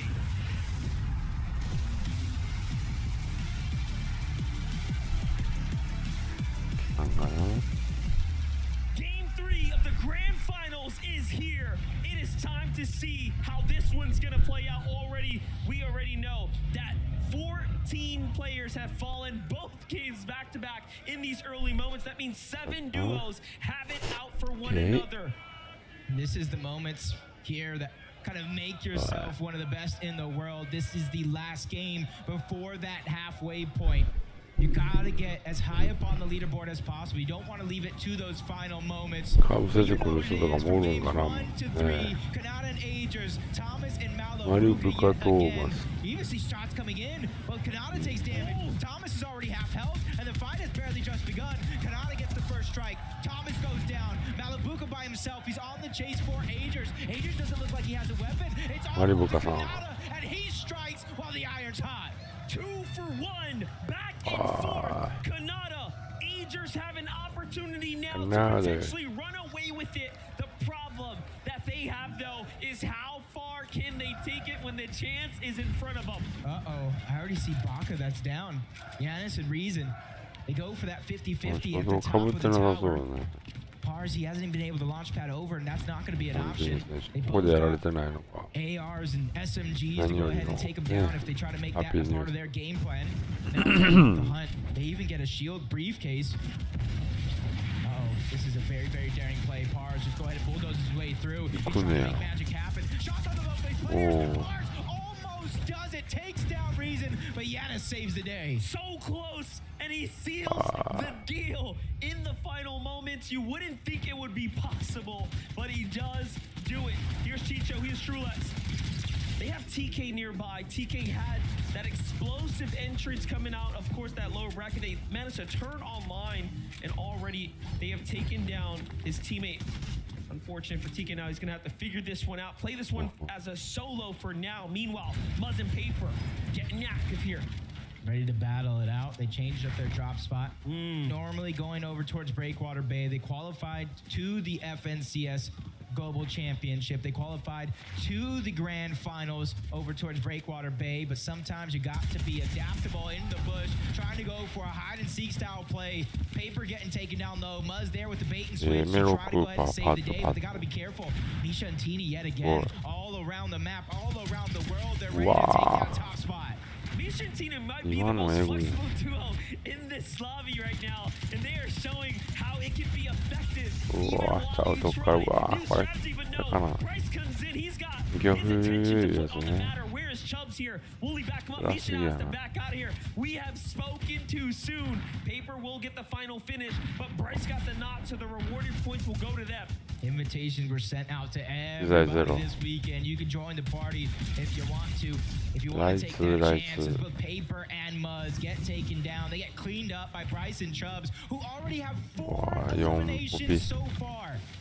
Impressive way to start game 3. What a great spot to be in right now for Bryce and Chubbs. Bryce and Chubbs, the lower bracket duo that definitely performed, I would say, above average, finishing up towards that top 3 by the end of the day, putting themselves in the conversation. Upper bracket day, they were contested. They had a bit of a difficult time up in the north side, but right now could be their chance to turn things around. 4 eliminations. What a way to start the game. And you know, our first 2 games were decided by teams who already have a victory royale throughout the weekend.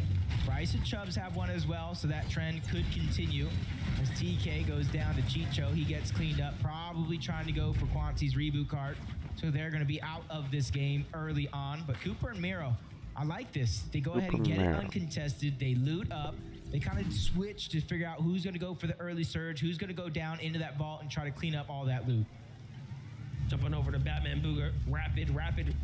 We've seen so far having to play solo a fair amount, so losing Batman Booga a little earlier than we would have liked the last round or so.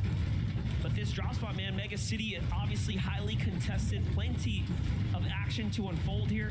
And then if you just peer off to the outside, you have teams like Acorn and Cold constantly hovering around, so you never really are safe inside this big city.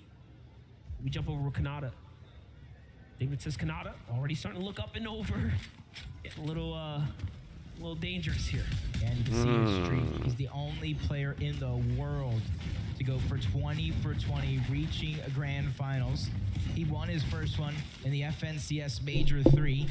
He's looking to go back-to-back in some ways and take this global championship by storm, but this game needs to count. Right, let's just say that one more time. Kanata is the only person in the world to have made every single FNCS Grand Finals and also perform extremely well. His top 10 performances, by the way, it'll stand strong, but Kylie is going to fall here to Pastroki. Oh, to the hands of Data Insane. So from the Frenzy Farms, they come south and they influence Kylie and Pastroki with a quick finish. Nice game after game throughout the weekend. It's only a matter of time before they hit their final form. But Reet and Ritual, they've been out of this world so far, consistently performing at the top level. Not only online though, they brought that skill here to the big stage. And see if they can keep it up, but they're close. 前世界大会出てたけどね。 I think a lot of these ね teams なんかあんまり聞かへんようになったけど、やっぱ強いですね。 And so Edgy and Duke just continue on with their rotation. They're trying to not take too many risks early on. We'll save those for the late game. We tune in one of the most seasoned here. Tayson setting up what could be a potential ambush alongside Murstache. They have the side angles. They have the information. A 3-2-1 is all it takes, and Kaizen is caught out. And that is what a professional duo would do to you. A moment is all it takes. If it were me, if it were you, it'd take forever to line up those shots, but they make it look so easy, so quick, so deadly. It was more than just a two-player 3-2-1. Threats and Booga on the other side, who actually were the ones able to steal that one away. If I thought two players were hard to survive, 4 players is literally impossible. I feel bad for Kaizen. Luckily for him, his teammate is still left alive. You see him floating around in the mini-map, ready to kind of make an attempt at that reboot card. Fighting alone is not something anybody wants to do, even if they're separated like this. Cammy and Seti going for that forecast tower, which is a huge part of their game plan. But not only that, they just took down MK Papa. So Shalom is by himself off in this box right here. Cammy making a move for it, potentially thinking they can go in to seal this. No, they're just going to move along here. In the meanwhile, we should look at how this happened. Take a look. Scope weapons in hand. MK Papa slides across. Oh, they were trying to get that forecast tower themselves. In the open. They get burned. Just one of those things you don't necessarily plan for another team to just be hiding in bushes all around, but I feel like that's one of the most simple strategies you'd see some of these teams do, but it's honestly the small things that you tend to forget on the biggest stage. They talk about rotations. Queasy and Vino moving on over toward the west before they're going north towards Frenzy Fields to try to find their spot in towards the zone. They're easily one of the teams that can pick up multiple VRs throughout the day and kind of make up for Vaniac and Carmi are going against their EU counterparts. I drop Nappy on the other side. Getting denied piece control a few times. Coming out from eye drop, he gets denied yet again. All of that real estate going over to Vaniac. Get a little deja vu here. Kanye down to the low ground. Vaniac cannot quite find the shot there. Eye drop playing off the heels, backing up by himself. The last time we were in this situation, it was Scented and company on the hunt. This time it is Carmi. Will they close it a little faster? I wonder. They are drawing the attention of teams nearby. Should wrap this up quickly. Back he goes. Not many other options for him left here now. That's, I feel like, what I drop. Best case scenario. Let another team come in this direction.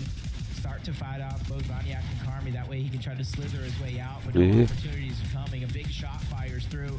Running out of resources. iDrop has to think outside of the box and get out of it as well. Multiple angles as Carmi finally goes in and finishes the job. Letting nothing go through. It's a huge way for them to kind of start their own game. The quick elimination there onto Waves Vidil. Unfortunately, Mr. Savage now has to back out of this drop here. Mr. Savage and Vidil have been staying late into Slappy Shores, but I don't think they expected Murstache and Tayson to still be here playing their drop. Let's take a look at that one more time. Murstache swings around the top. They're already hurt. Into the box he goes. Vidil wasn't quick enough to defend himself there, and it was a very clean pickup. Meanwhile, Pink and Vico move right past Vico, Beno. Carmi there. Banyak. And Vico inside the top 5. Chilling around 4th place at the moment. Vico さん4位、102ポイント。Different story compared to the upper bracket. 160ポイント、だいぶね。Out of the lower bracket into today. Yep, and that's one thing I feel like for some of these players, you know, Vico probably one of the more mechanically skilled and gifted players on the EU region. Pink, one of the best IGLs. Sometimes it just takes a day to warm up. You know, you got the jitters, you got the nerves, different setup, different desk heights, different chairs, and sometimes you have to go through the ringer against a team like Acorn and Cold before you go ahead and say enough is enough. You start to go ahead and play to your full potential. That's why you see him at the top side of the leaderboards. Stacey and Podesai, they're kind of making a very, very similar rotation that they have in Games Pass, going on over towards the Creaky compound, just boxing up. They're, I wouldn't say slap dab in the center of zone, but they're as close as they can be at the current moment, using a lot of those berries and just trying to see who rotates nearby. They just don't have a good line of sight over the lobby as of now, so that's why you see them rotating to try to get a better position, because information is critical in lobbies like this. So many trees as well really hides how much danger is lurking nearby. Take a look at all the duos as we pan out here, including Cooper and Miro just nearby. Meanwhile, to the south, Cammy and Seti, of course, wrapping things up at the Frenzy Fields. Still danger nearby, though, so you always have to be careful. With that, let's get a word from Minnie. Thank you so much, Monster. Now, let's take a little look at Cammy and Seti's off-spawn situation. We know it's a little bit dicey for them at the moment, but in this particular game, they have managed to take control of that main Frenzy building. Of course, that gives them access to the north side of the map. And of course, what is there lurking at the north side of the map? It's the forecast tower. If you don't know, that gives them access to know when the next zone is going to be and where it's going to be positioned. So, of course, that's absolutely vital information for them. We can see them taking out another player here as well. And thankfully for them, they actually get access to this forecast tower. Hopefully for them, it'll be a good game like that. Thank you so much for the pivotal information, Minnie. My zero build carry, I should say, when me, Vivid, and Zeke all squad up. And it's just very, very sure we keep our eyes on both Cammy and Seti. They're one of 3 teams in this lobby that will have the awareness of where that zone's going to go thanks to that forecast tower. And if you're one of those teams that may have seen them, may know that it's a chance for Cammy and Seti, you might want to try to follow them around without getting targeted. But Rift Island, you know how competitive this has been. And now Mshari and Rue are going to be one of the first teams going up to it. And that's been the trend throughout the first games. If you make it to the island first, you more than likely capture it and get those 15 points. You really have to. It's a way to turn the game around for you right here. And honestly, Mshar and Rue kind of needed this. They've been struggling here. They've had a couple moments, so this will surely put them right back up toward that top 15 bracket now. Potentially even edging their way to top 10, as this island is worth 15 points. If you can secure it in time. We jump on over to Duke, though, for a moment here. Edgy is hurt and hasn't quite recovered just yet. I wonder what's happening. As he's getting pushed by Chubbs and Bryce. A little too much happening down low. Duke comes to the rescue, though. Great tags there, and finally Edgy gets his heels off, puts him right back into the game. He was waiting for those mushrooms to pop back in there. This is what they do best. They're just slithering by for now. You know they can fight in the biggest moments of them all, but it's about using your brain, using your smarts, using a lot of the strategies that even got you to this point, and then very many more tricks up your sleeve to keep that train rolling. Ari and Giris, 531 damage above the threshold. You see them currently positioned in 12th place on the leaderboard. And this being the last game before the half, it's pivotal for a team where they're positioned, if they want to be in the conversation and not force themselves to have massive games, to do well here in this 3rd game. Looking at that top 10. ここから2位、2位とかなればまだあるってことですよね。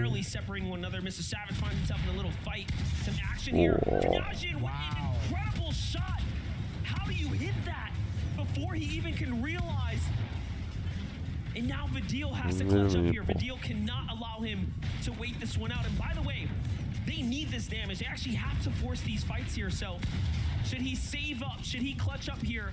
It'll be okay. You know, Fnajan wants to turn things around and get the full finish.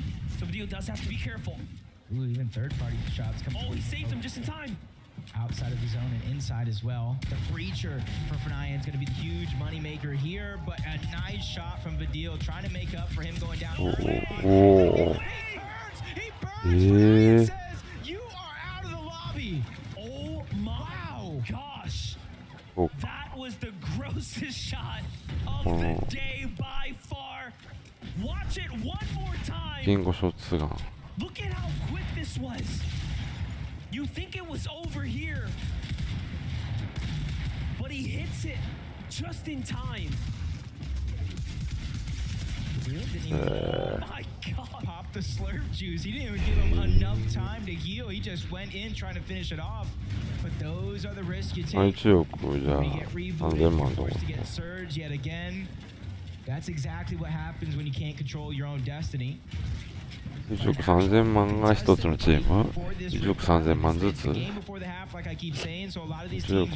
万ずつなのかな These points actually are, but these teams, if they don't have enough heals, you can only stay up here for so long. You see, the zone is pulling away from Rift Island, so it might be one あ of も those う teams. シャープトゥースじゃなくて振り向きやもんね It makes sense that Bask and Hen are here, as this is a part of their strategy. すごい Secure these drops, secure the Rift Island, get these other points, these extra points. There's a lot of different ways to secure the lead. Datus and Stain are also here again too, constantly finding themselves in the vicinity. あラークさんやられてる Gripey and Flixie are alive. Kanata and Agers are just nearby as well, so trying to make do, trying to make the best of this game. 57 above the damage threshold. あラークさんが切るっぽい Just enough for some of these teams to rotate in, trying to go for a sneaky sniper shot. Narrowly misses that one. Probably saw the glint going off of it as soon as he scoped in, allowing him to kind of watch out. And you see, they don't want to go all the way to the side of that mountain. They want to keep some elevation just in case it does pull in this direction. Source may have found an important elimination onto SETI, so you may know where the zone is. But it doesn't mean you're absolutely safe. Cammy turns that story around, potentially finding his elimination, putting up just enough defense, but for how long? Now Cammy has to play this out by himself. Yeah, I don't know how possible it is going to be, but if he does have that reboot card and he holds his position, he's not too far off from that reboot van as well, but it is going to be out of the zone. It is going to cause a lot of attention in your direction. But the possibilities are endless. We've seen things like that happen before in the past. He's just trying to figure out how he's going to survive this moment. Forget about those later plans, but for now, forget the reboot, forget all the loot, even that team I was fighting. Let's just go ahead and go in towards zone. And you can see it's the least congested side as of now. Nobody's really begun their rotate from across the water. What's crazy about this as well is Cammy was considering taking more mobility in crash pads, but because he was spooked out of his spawn, he actually couldn't even secure it. He couldn't change his loot up. He had to just leave. So this isn't even the most ideal situation for him as of right now, as he was fumbling through his builds. But Cooper Miro, the problem children of NA right here, setting up shop. Forget that. The problem children of the globals right now, they are second and second back to back. This is by far the toughest game for them, as they don't have much of a material to play with, and they've been found out. This is big because if Miro and Cooper end up with the top finish yet again, they're 39 points ahead of the next best player in team right now. Placement points have not even begun to set in, so if they can continue that trend, they will be the team to beat in the second half. This is kind of crazy though. Take a look at how this situation is playing out. There's not a soul on this side of the map. Very rarely this late in the game will you even have a chance to farm loot so casually in a competitive lobby. And things might have just aligned for Coop and Miro. We could be seeing Destiny line up. If they somehow win this game, get to the top 5, you have to rewind the tape and think of that moment right there. Chance to breathe and stabilize, refarm up, just like you're saying. It is going to be huge. There's even teams rotating nearby in their direction. But from outside of the zone to the inside of the zone, Pink and Vico, they're waiting for them to go down because they're one of the teams that is at the top side of that leaderboard as of now, waiting to take away that spot. And honestly, consistency is key, and they've been one of the most powerhouse teams on the weekend if you mind to stay one of them. Well, if you look at that top 10, there was definitely room at the top. Four teams have fallen just beyond 5th. Peterbot has a chance. Bila has a chance. They're just right there. This game already 2 eliminations. Put them inside the top 10. That solo run from Peterbot in game number 2 was incredible. This is exactly what we came to see and came to know out of Peterbot overall. The Invitational played with somebody who isn't Bila, and I feel like that's the thing. It's business for them. Every time they go and try to do it with someone else, the results aren't necessarily there, but every time they reunite, they impress everybody watching, and they're looking to do that once more here. It's not a better way to make $1 million over a weekend. To be the best. That's gonna be something to celebrate, but no celebrations here for Miro and Cooper. Not looking good right now. Just a couple builds here. They're gonna have to force the agenda, force the fight. They find one on the other side. This might be the best team to do it as well. We already knew Geras was hurt. Cooper jumps into the box. He goes for it. Puts it all on the line. Doesn't quite find it. And Miro's here to back him up. And the finish the refresh was massive. And they're right back in the game. But do they have heals? Did Cooper find anything there? It's the little details that matter. Because now that he has materials on the side of Miro, of course. Another one. And able to heal on up. Oh, there goes his teammate as well. Geras goes down. Wow. And now they're both looted and booted, ready to go ahead and continue their run. Their point lead is just growing larger and larger through most of the game. Pixie and cheating up on that leaderboard as well. Cammy and Seti still finding a way to stay alive. Then, of course, Pink and Vico. Well, after the material split, there's still going to be a fight in front of them. They're not stopping there. They are literally continuing, but on the other side, Cammy is still on solo. He is still playing this one out. Game after game, this round here, he just has to do what he can to survive the gauntlet. Top 25 material placement points have been earned. That alone is something to celebrate, but Cammy's here to put up more. He needs more. Rocket Ram able to get himself from one side to the next. And since he's so far below the damage threshold when it comes to Storm Surge, he immediately goes to work looking towards the backside of the zone. Mixon's going to be the first one in his line of sight. Finds no success, able to shoot through. Miro さんやっつけてるやん。メロさんコピーもするよね。Nowhere trying to come back. But Cammy's not really finding any success when it comes to Storm Surge. Eventually, he's going to have to just get into one of these boxes. This is really starting to heat up here. We get to look at that one more time. Don't forget, the reason they were hurt was because Pink was looking at him from before, and they finished him just like that in another refresh.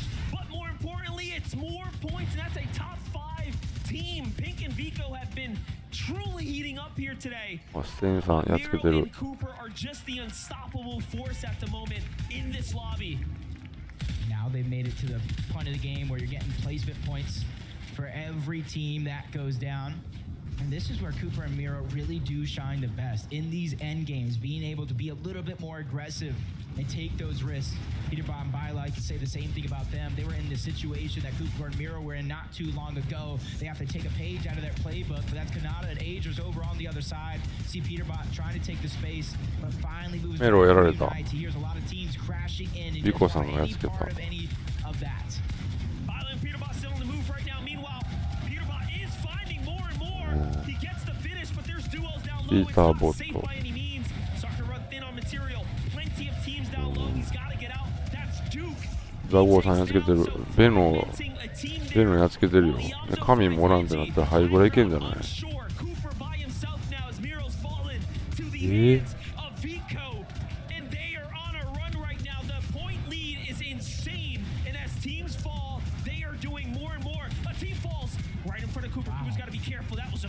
？That was a close call. Miro just trying to go for the mats. 19位。神さんもやられた。やってくると、ハイぐらい行く人が誰なんだって。ケンさんやられた。ムキムキパパさんがやっつけた。ロンさん、ビコさん。あれ、ビコさん生きてる？レイダーさんやられた。まあでも結構ね、15変なポイント入ってますわ。おお。ムキムキパパさんやられた。でも結構いいよ。ザゴーさんはどうだ。 Seeing the point spread, it's only them and Pixie and Cheatin at the top of that leaderboard, and 40 plus points already separating them thanks to that. おー、ザゴーさんおる、ザゴーさんおる。おー、 They could be the first team to try to get 3 VRs ザ on ゴ the ー day. さん、クレイジーラコンペポ、あー、ザゴーさんもやれた5位。でもまあまあまあまあ。 Elimination almost grabbed up by Cooper, and this is a chance for both Pixie and Cheatin to try to pick up the points. A この人も 2-1 さっき強い人や。 situation. They got their 7 eliminations, and it's Karmi who's 強い already 人が上位の人やん。おー、またビクロイ。 Pixie and Cheatin take their third victory royale of the weekend. Back-to-back for Pixie and Cheatin. Are they just on fire right now? ナイス。 I want to repeat what our casters just said. Are you on fire right now? Yeah, of course. Yeah, of course. I mean, you're a man of few words, but you do have some Swedish words for the audience right now. Would you like to say anything to everyone who's supporting you? Tack för alla som supportar mig. There we go, nice and simple. Thank you, everyone who said in Swedish. So tell me about that end game then.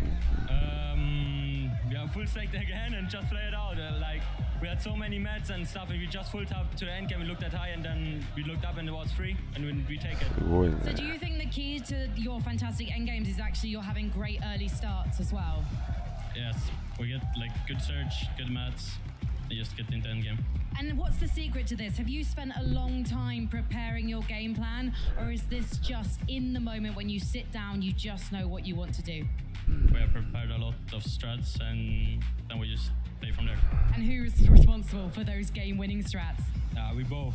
We just both looking for strats together, and then just looking for our game plan, and then we just play our end game game plan in the finals. Well, the target on your backs, boys, is growing ever larger, but hopefully you can hold off the competition. I'm going to let you go and get ready for game number 4, but right now, everyone, Pixie and Cheating!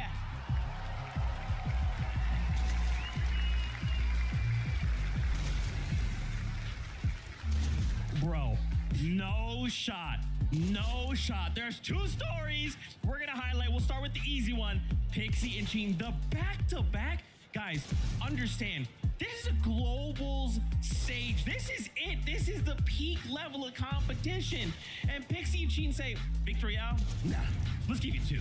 Pixie and Cheating have to be on top of the road. And look at this. It's all about the back side of the moving zones. They find out where the high ground is weakest. They go ahead and spray it out, and then they build up. And how they have so many materials going into this end game. Look at their eliminations before they just start to farm them from the high ground, right? They are just finding refreshes as they go along. And to end the game with 8 eliminations and a back-to-back win, Levin, like what? Unbelievable stuff. Unbelievable stuff. They literally came through and said the win was so nice, we had to do it twice. I can't believe what I'm seeing. Like, you're getting to that endgame, and I keep seeing Cheating and Pixie's names in the feed. I'm thinking, wait, these guys are still up. And we're seeing all these titans in the lobby falling, just able to keep up. But these guys look so strong all the way until the end. I mean, even with that being said, Zeke, they still aren't in first place. That is the second storyline. Cooper and Miro, these guys are gods. I don't even know what I'm watching. Obviously, Pixie and Cheating are kind of like, right now they have the spotlight on them, which gives Cooper and Miro the opportunity to say, okay, spotlight's off us. Let's operate in the shadows. Let's make some plays. Dude, but the solo clutch as well. Zeke, before the solo clutch, though, we had an incredible clutch as they do. I mean, they were on the west side of the zone. They were trying to farm mats. They had 0 builds. And me and Levin, we were like, yeah, I don't think it's going to be a good game from them, right? They're going to fall out of first place. And then somehow they just find a double refresh. And then they take out the team that was following them in that second place Pink. Like, the refreshes just kept flying in. I mean, when your back is against the wall, to do what these guys are doing, forcing their way into the box and forcing the elims, I mean, it's craziness. And then Cooper at the end there, really a man just possessed right now. The shots onto Rapid and just surviving, outlasting all of these opponents. It was ridiculous. Miro went down 25th, right? There was 25 teams alive when Miro went down.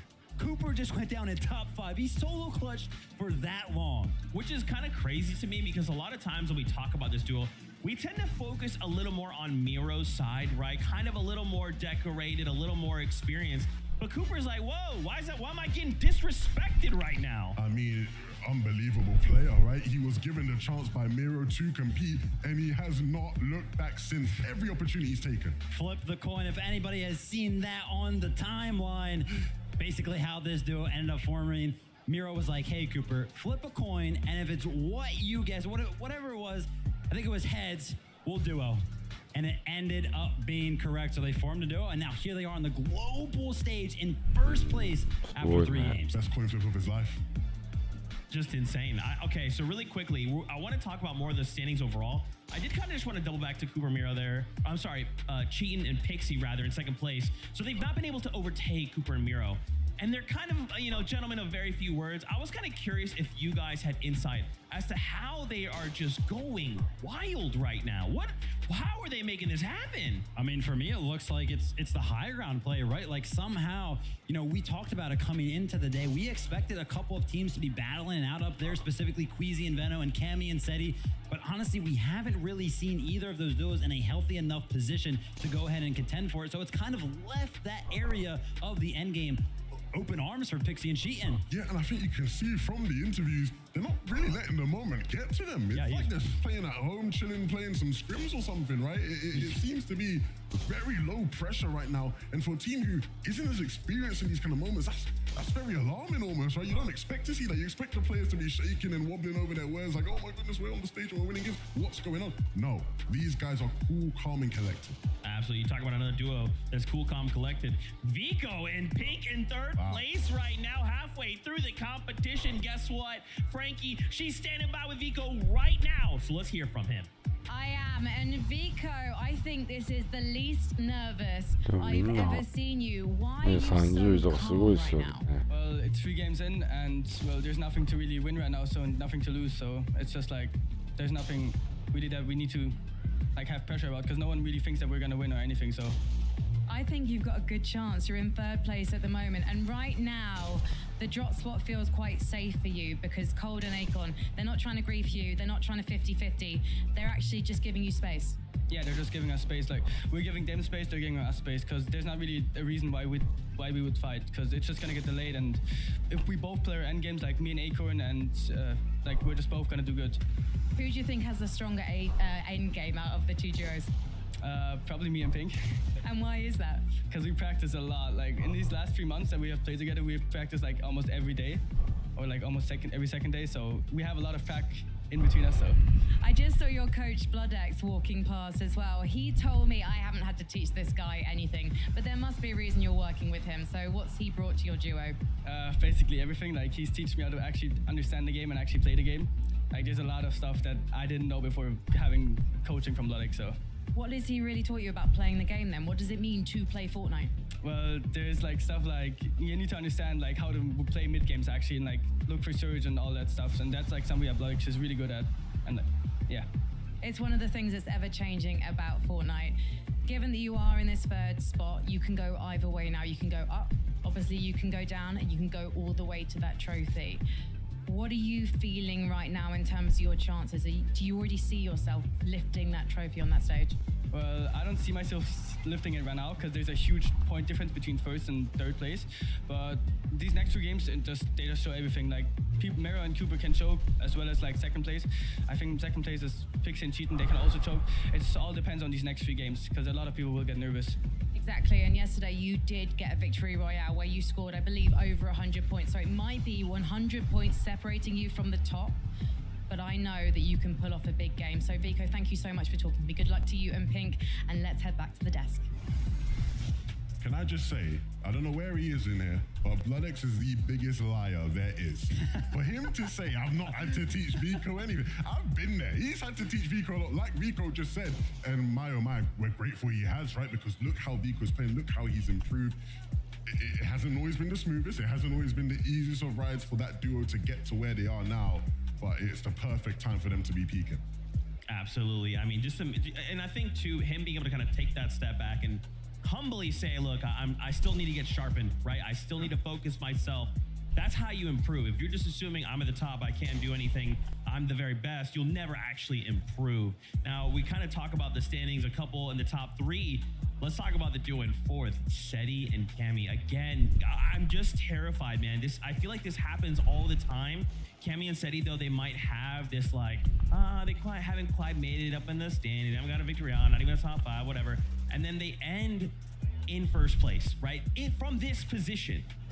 And we're only halfway through. In 3 games, they can make it happen. So far, for me, Cammy and Seti's performance has been about hanging on, right? Giving them actually a chance to go ahead and hoist a trophy at the end of the day. Because so far, as I was talking to Levin about while we were watching that game, we really haven't seen a good game from them yet, a solid one. Usually this duo is very, very tight-knit in the sense that they are both alive late into these end games, but we have just seen solo clutch performances, which, by the way, is very, very rare for this duo, to just hold on to that 4th place, which is why that 4th place, to me, is so impressive. Yeah, no, I want to really emphasize that, because you're spot on there.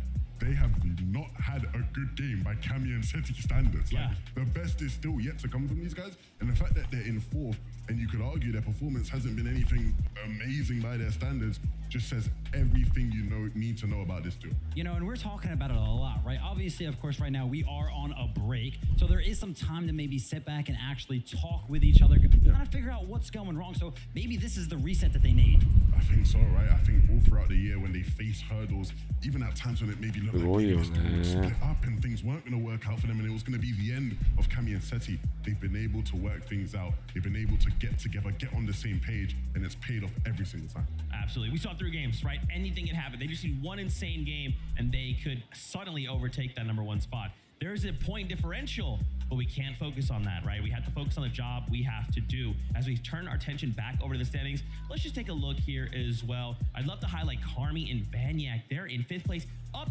22 places. Again, it takes one good game, and then suddenly we just shift the entire leaderboard. You know what's impressive to me is that I'm looking at the objectives, right? None of the teams right now in the top 10 seem to have secured Rift Island a single time. So I kind of wonder what's going on with that. Maybe it's actually kind of hurting some of these teams for whatever reason. But I mean, listen, that lead by Cooper and Mira. You know what's very, very interesting about Mira? Of course, he does have 5 FNCS titles under his belt. Did you know that in 4 of those titles, he didn't actually win a game? So those back-to-back 2nd places are just very much so his style. So basically you're saying, we gotta just wrap it up now. It's over. Like, if he's winning games now it's just over. We might as well just pack it up, we'll go home. There we go. I'm gonna stay. I want to stay. I want to see this halftime show coming up shortly from DJ producer 2 Friends. We'll get there momentarily, but yeah, I mean, with halfway through, now it is more important and more critical than ever. We can't be slipping, right? We have to keep moving forward. We have to kind of shore up these mistakes as quickly as possible because there's a championship trophy waiting. You know, why don't we reference some of the other in-person events that we have had, right? We had Invitational. Now, of course, that was 12 games, so a little bit different. But we checked out the day 1, right? After 6 games, which, of course, was that halfway point. And since we're at that point now, I think it would be very, very relevant to talk about it. Whoever was at the top of the leaderboard is still switched up very much so after we played out the 2nd half of the competition. So I really do feel like there's still so much that could happen. Yeah, and look, again, as much as a lot of these players very much need the break, they need some time to cool down and relax. It could be a bit of a heat check for Mira and Cooper, right? They might come back, sit down, and they're not really feeling as hot as they once were, right? So hopefully it doesn't mess up their momentum and their flow. You talk about momentum, we gotta slow things down. We are halfway through the competition, and what I want to see is a halftime show. Who better to prepare us than Monster D-Face? Well, listen up, Fortnite fam. I don't want to completely slow things down. I just want to change things up. We've had a lot of gameplay, but now we're going to introduce some music here for the halftime show. Coming all the way in from California, we have something very special in store for you here, Copenhagen. DJ, producer, musician extraordinaire, 2 Friends has something never before heard or seen in store for you all here. That's right, it's a very special Fortnite show, one that's gonna be fun and exciting. So if you're down on the floor, get ready to stand up, enjoy yourself. If you're up here inside the stands, I mean, enjoy it. And if you're at home, don't forget, turn the music up. Here we have it though. We're gonna jump down to the floor. Things are already dimming out. And then we get to see what's in store for us.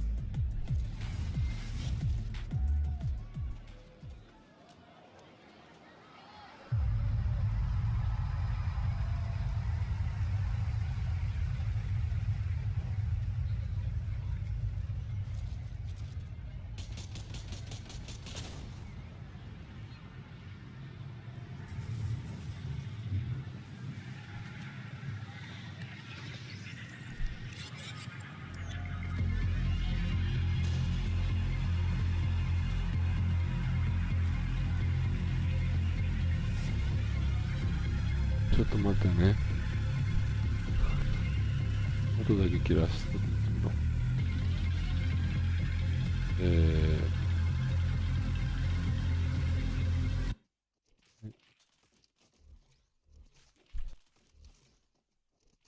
ちょっと待って。はい。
はい。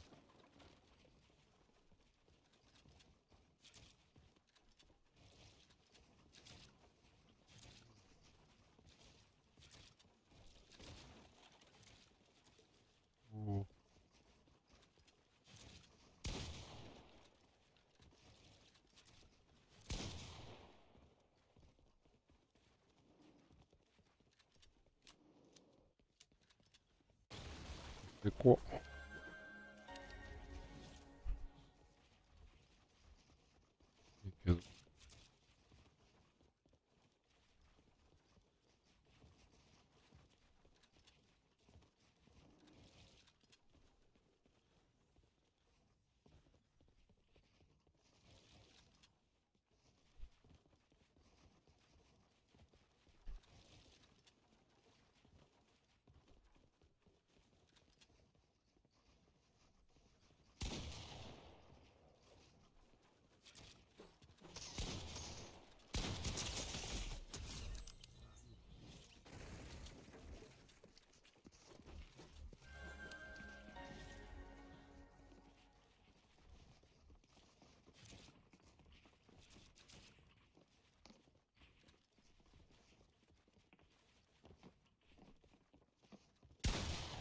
うまっ。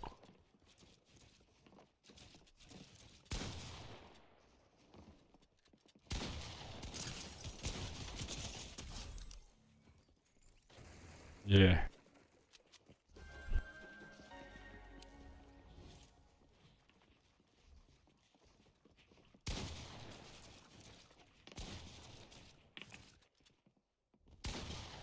うまっ。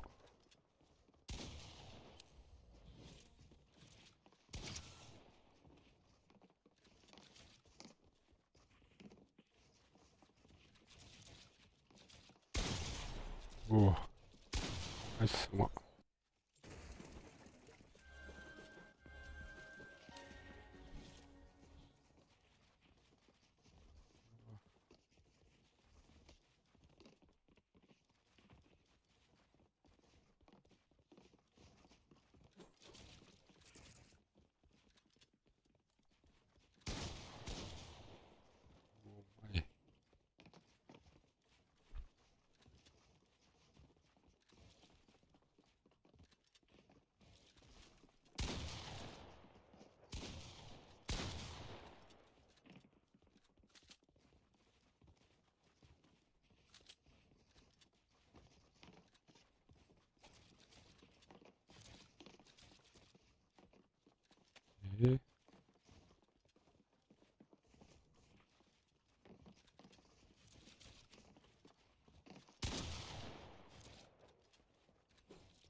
うわ。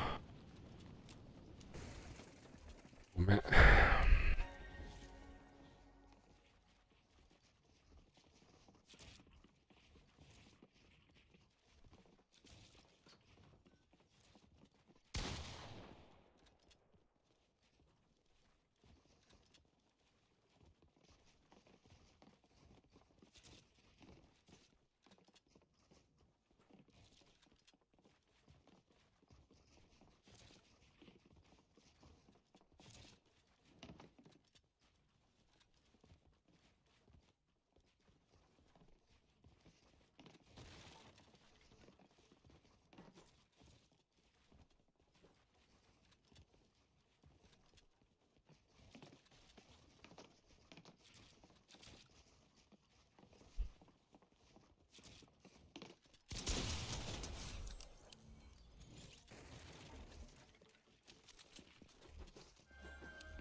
どこおるかわからん。うわ。です。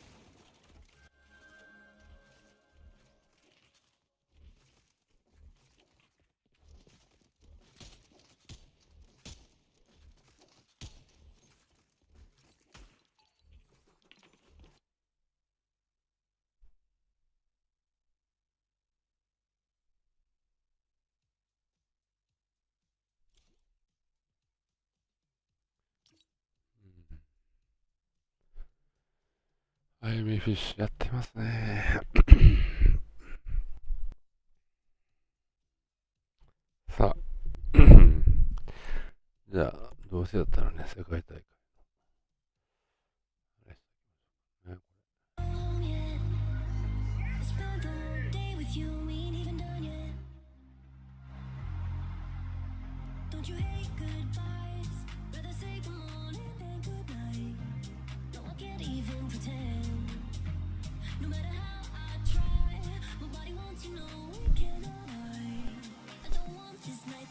Like this.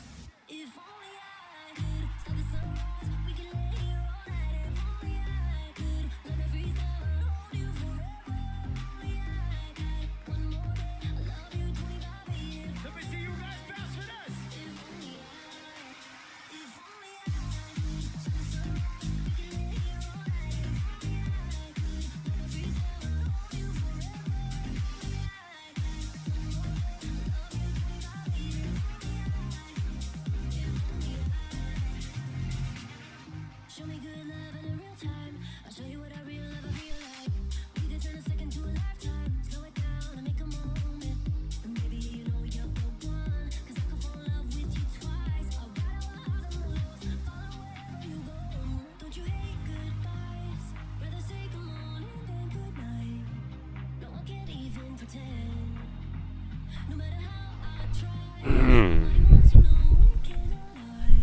まあ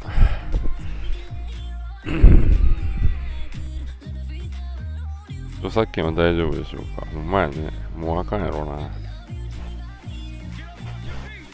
な。まあこれはこの回は別に収益化してなくてもこの時間に見るダンスちゃうでほん。あの子はね、時間なんで。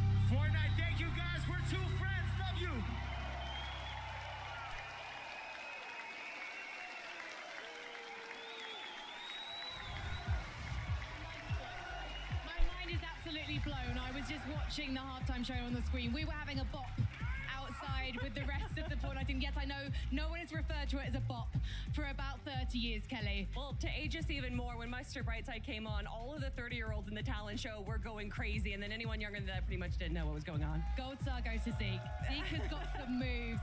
Zeke literally looked like an in-game character doing the dance moves.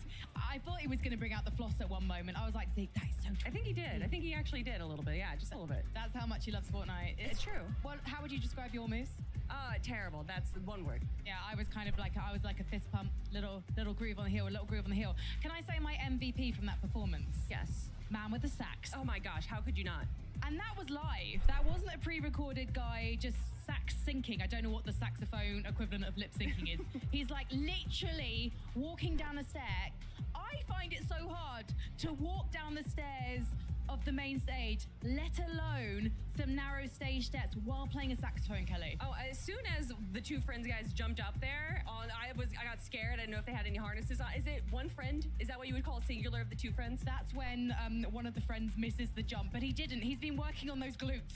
I literally need to know his exercise routine because he came out and he jumped, and that's when my mind started to be blown to the point where I don't think I have any brain cells left because literally that performance has made me lose all thought because it was so awesome. I mean, the drummers were also incredible.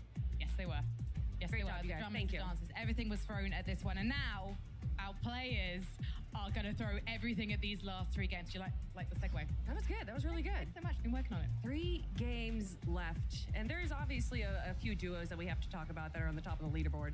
Yeah, there are. Do you think that anyone is going to overtake Cooper and Mira because they are 100 points clear and they're so consistent in getting to those end games? I mean, not only do they have the highest amount of eliminations right now, but they also have the highest average placement. But you can't ignore Pixie and Cheatin', who, for the first time since the FNCS World Cup, where we had Aqua and Nyrox get back-to-back, あと3試合よね。 to do it again. So it has been years since we've seen that. That is an incredible accomplishment. So there's definitely 12時からで1時間半ぐらい。 see what the desk has to say, but I also hope that Zeke is going to show you guys 3時半、4時ぐらい終わり。 No.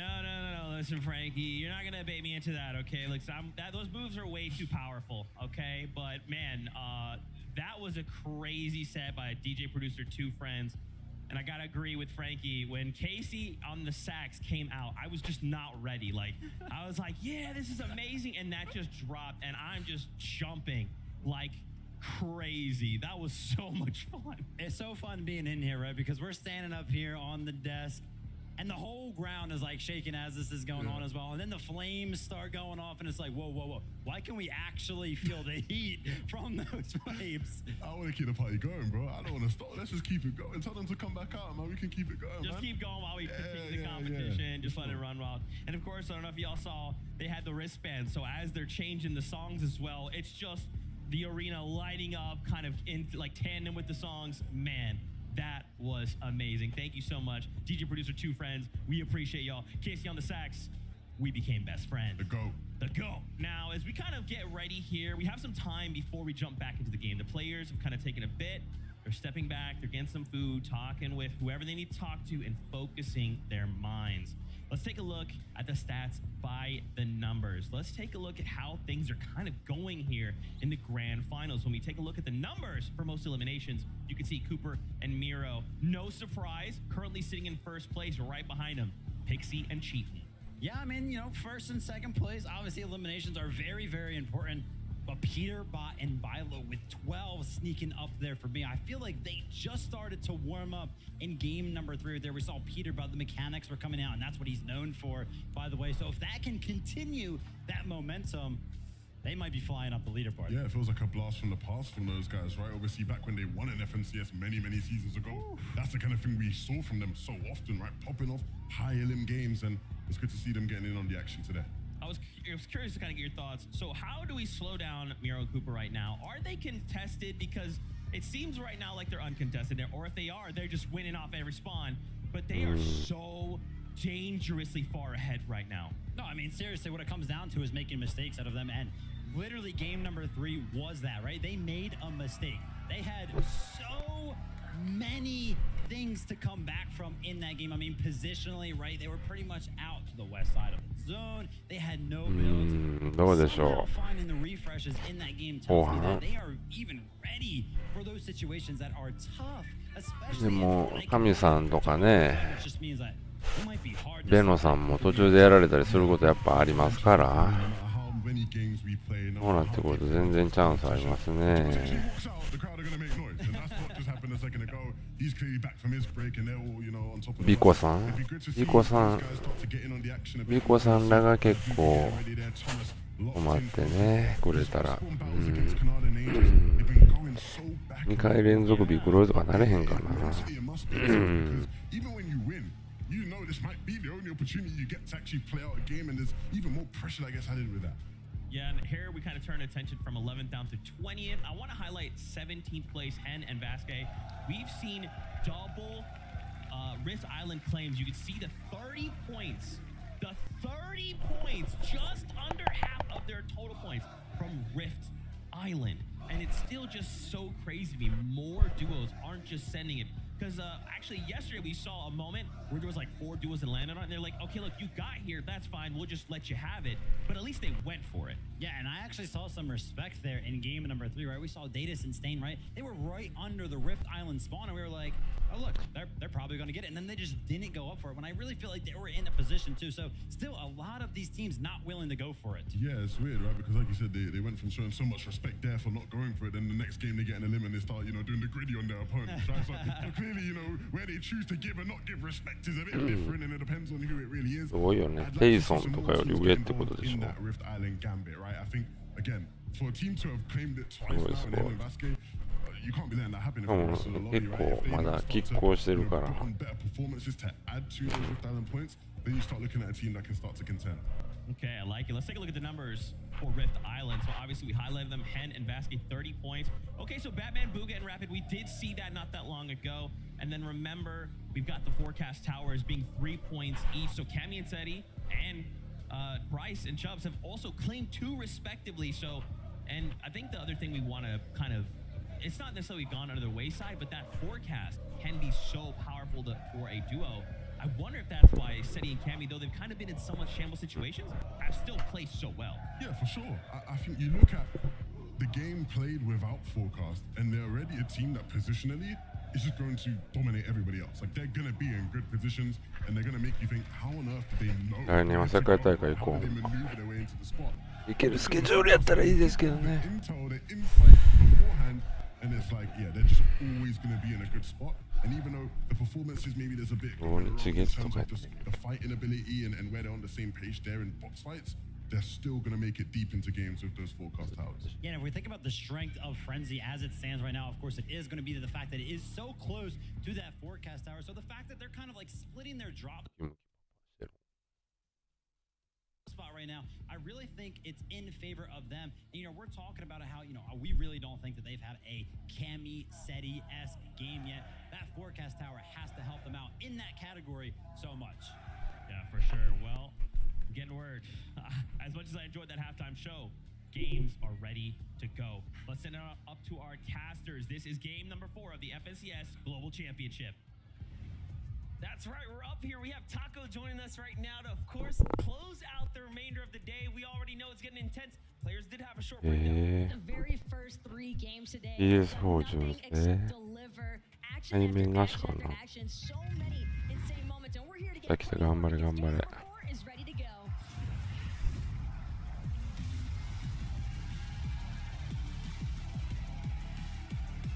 CHJ が出てくれたら。いやーでもね、あの子らが行くにはもうちょっと環境を整えなあかんのかな。And that's the thing, Monsters. We've already seen so many of those 50-50 skirmishes, particularly this one here at the racetrack. You can already see these players lighting up the sky. Kanata, Azures, Malabuka, and Thomas. It's been a relatively even split so far, but this is the time. Thomas and Malabuka need this, but it's Azures to touch down first. The game-defining moment right here. Malabuka's already set on the backside, pitched between 2 sides. Azures gets the first one. Kanata gets the follow-up. Thomas カナダさん。おお。どうなったのこれ。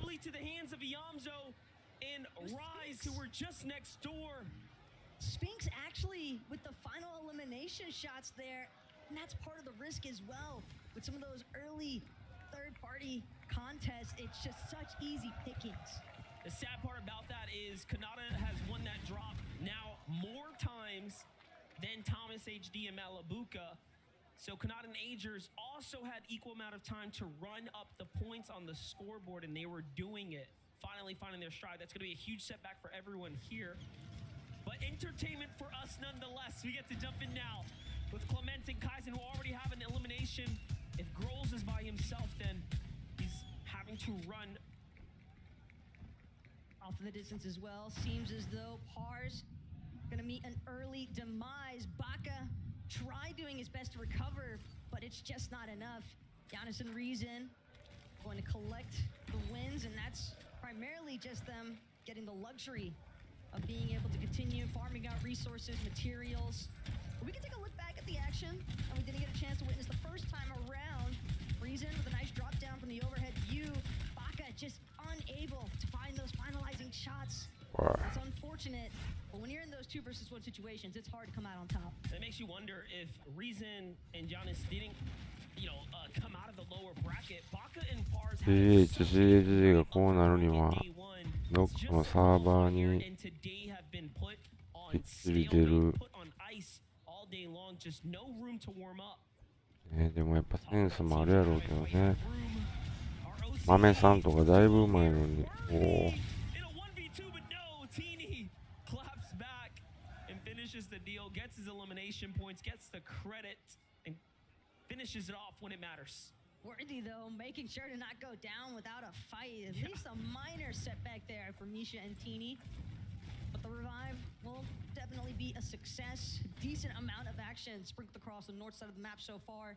And here, one more time, Teeny, Misha, they've got Fanine and Moneymaker in their sights, but at least for right now, Teeny and Misha, after that last little engagement with Worthy, they're going to take a second, recuperate in the process for actually looking to challenge against Fanine and Moneymaker. Back on over, though. Murstache, Tayson in the battle here. Tayson playing the high ground, allowing Murstache to really lead the pace down low. This is the first time we've seen them rotate this south early. And Slappy trying to really force the fight on Trulix, but the timing must have felt good to them because Chicho and Trulix were also fighting at this drop. This has been a triple contest area, and Thoric and Bolts are also looking to potentially swing their way 4 in. 試合目大事かもね。 No, not this time. ここで結構グイッと Snazy and Podesai, though, you can always tell the moment that they come up on the screen because the French community here in the arena always making sure to let themselves be known for their favorites. Podesai lying in wait, though. Accident had absolutely no idea for what was waiting right around the corner here.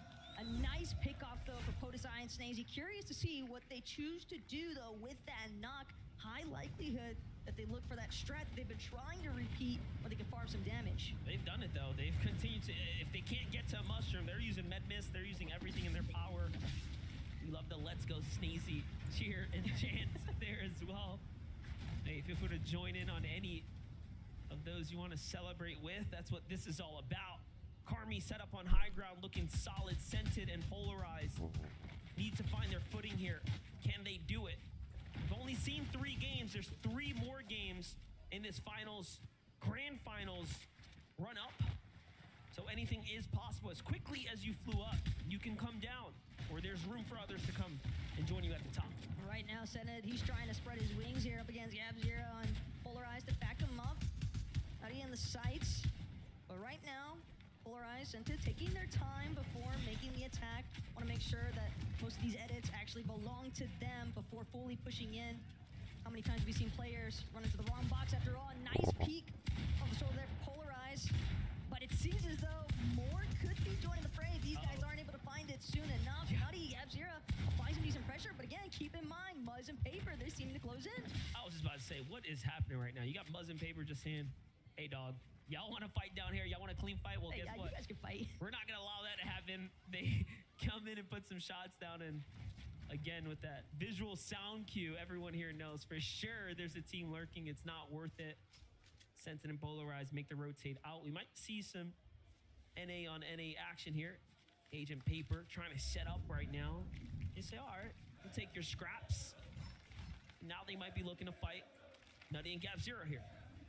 But the fact that a simple introduction of another party to your initial skirmish, and that's enough to disperse the engagement altogether, because you can just tell, Scented, Polarized, they recognize how much they need these points. Some of these teams looking to hit a second win of sorts after that halftime point. And also just the respect they have for the opponents here. You really have to.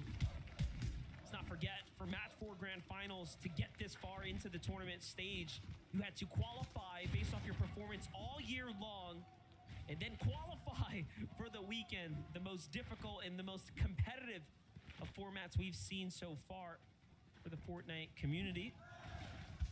Edgy's on the move, Duke's on the move, more action unfolding on the other side though. We jump back into it. Podesai and Snazy continue looking to strike here on the opponents in the vicinity. They allow for the pickup, it seems. Oh, this could be dirty though from Podesai and Snazy, depending on how they actually look to play things out. Exodus just having gotten an opportunity to rejoin and just quickly set back again to the elimination process. It's going to be a here, unfortunately, for his streak to continue. 押すないのよね。 They still got to work their way. 押すないとは思ってたけどね、ほんと。Granted, it is early enough that 世界のスクラムやるんね。 to be all too concerned about, but you don't want to find yourself too far outside of proper positioning where some of these other teams might be towered up. Yeah, they're going to be all right. They're going to be fine. They have the surge now to back it up. What a sneaky little play for Peterbot now. Bila, they need to score some points too if they want to jump back into that top 5 conversation. Because up top we have Cooper Miro potentially starting the runaway train with no bricks. ぐらいの応援してますね。 We jumped away from Paper for a moment. It seems like as things started to ease up, they come on in, they catch a down body, and Paper was quick on it. And you know he's feeling good about that one. That was a excellent elimination and a great timed fight. And if you're Nutty and Gab-Zero in that instance, almost can't fault them. 110ポイントで5位、224ポイント。 Through that revive process just a little bit longer, and he might have been able to make a huge turnaround play there. But Cammy, just inside of Frenzy Fields, finding some nice shots with that twin mag, and It's going to be a decent collection of surge tag damage for the time being. Relatively split right now from Cammy. Seems as though both of them trying to prioritize different directions, but レイザーステインと近いんちゃう？日本人同士近いよ。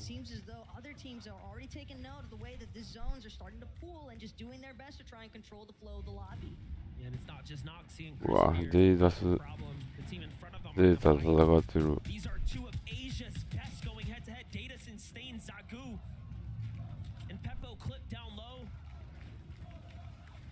FNCS champions of the Asia region have been flexing on the competition, but Seti and Cammy have been keeping them cool as they have been the kings of frenzy so far. The battles for the weather station have been very evident in this game. Now, this is that back half strategy we talked about, showing you how many teams want to try to increase their odds. Well, think about it. Zagu and Peppo, I distinctly remember a content piece from yesterday where they specifically stated, we will trade our lives in order to secure these forecast towers, because that is just how impactful having every single visualization of future zones can be. It does make a massive difference. 日本人同士がね、戦わなくてよかったです。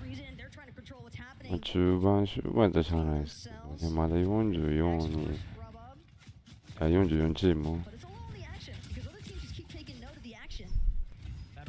ここで戦うのつらいよ。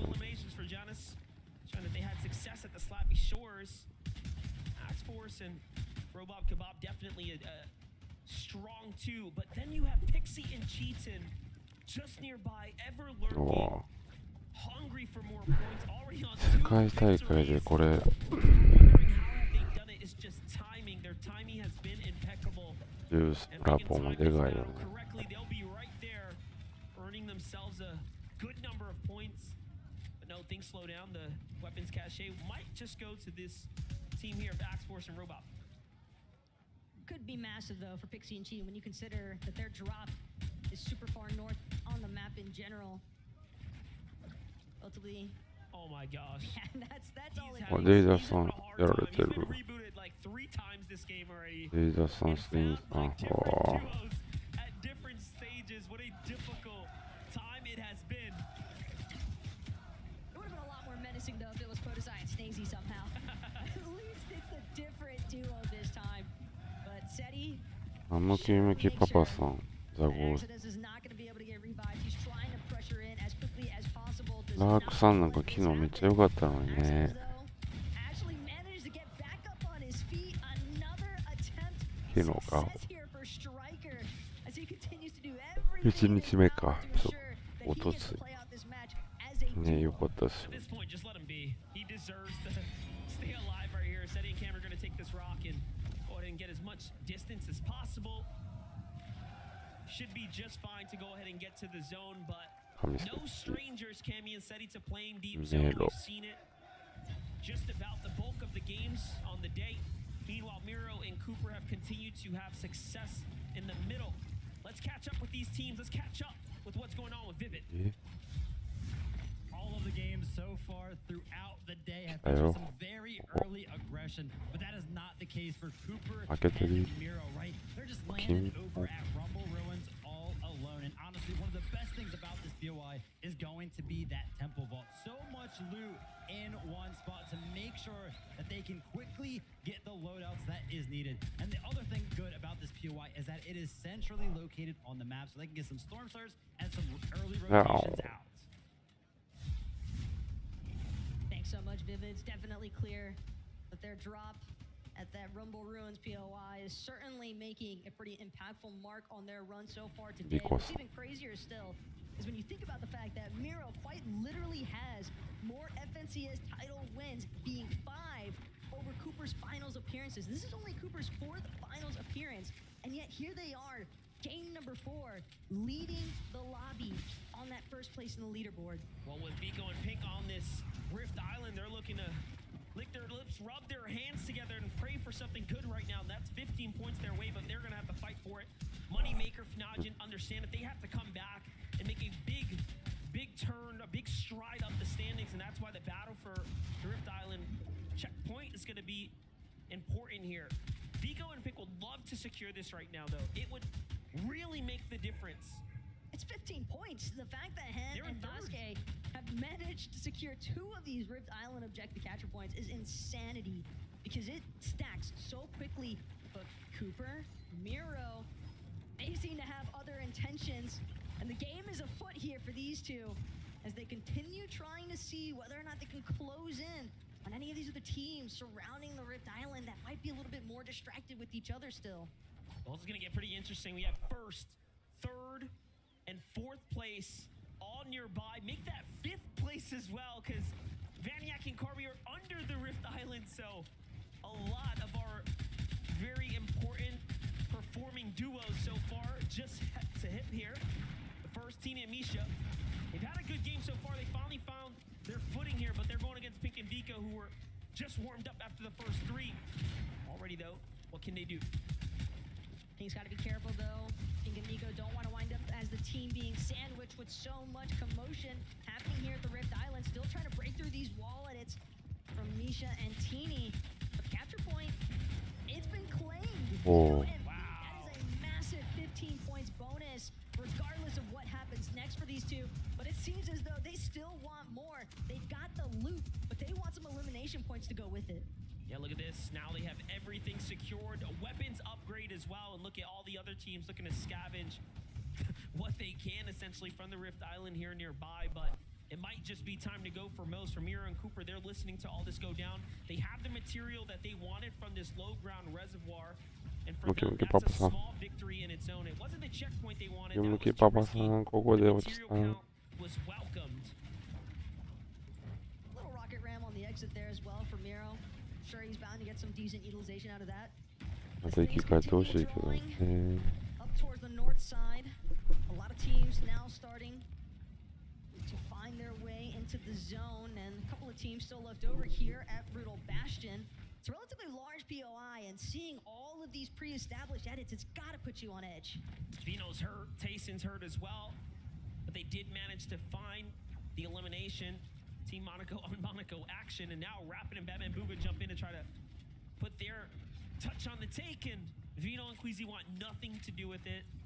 You have to heal, they have to bounce back. They are having a difficult tournament run, as is Cold and Acorn, a lot of our favorite picks so far, struggling here, but that was just 3 games, right? All you have to do is play even better on the back 3.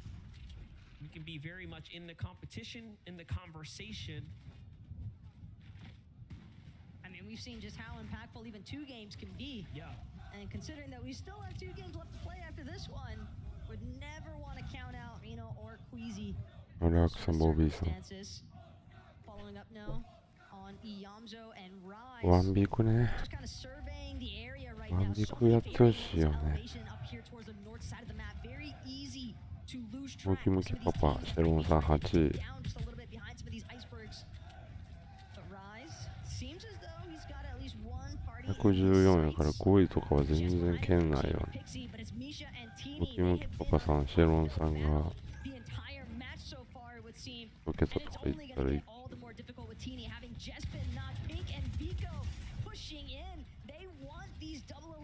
Secured the points will make such a massive difference, and it's going to be Vico with the final charge in. A couple of sharp tooth shots is all it takes, and that's 8 points secured. Great job as well, finding the angles there, closing the elimination set. That's going to put them up in his sweet spot, but now Podesai has to play this one out by himself. He's going to need the support of his community here for sure, because with only a rocket ram and crash pads for utility and no heals, it's going to be pretty tough, but somehow he is above the surge. Here it is, he charges it up. Off he flies, out he goes. シェロンさん、ムキムキパパさん、ムキムキパパさん生きてるわ。ここ行く。あ、あれサージやから。おー。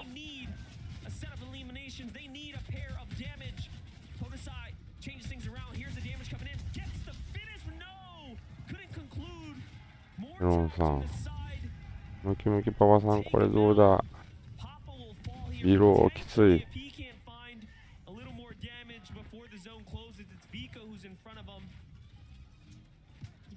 ビローやったらあかんで、これ。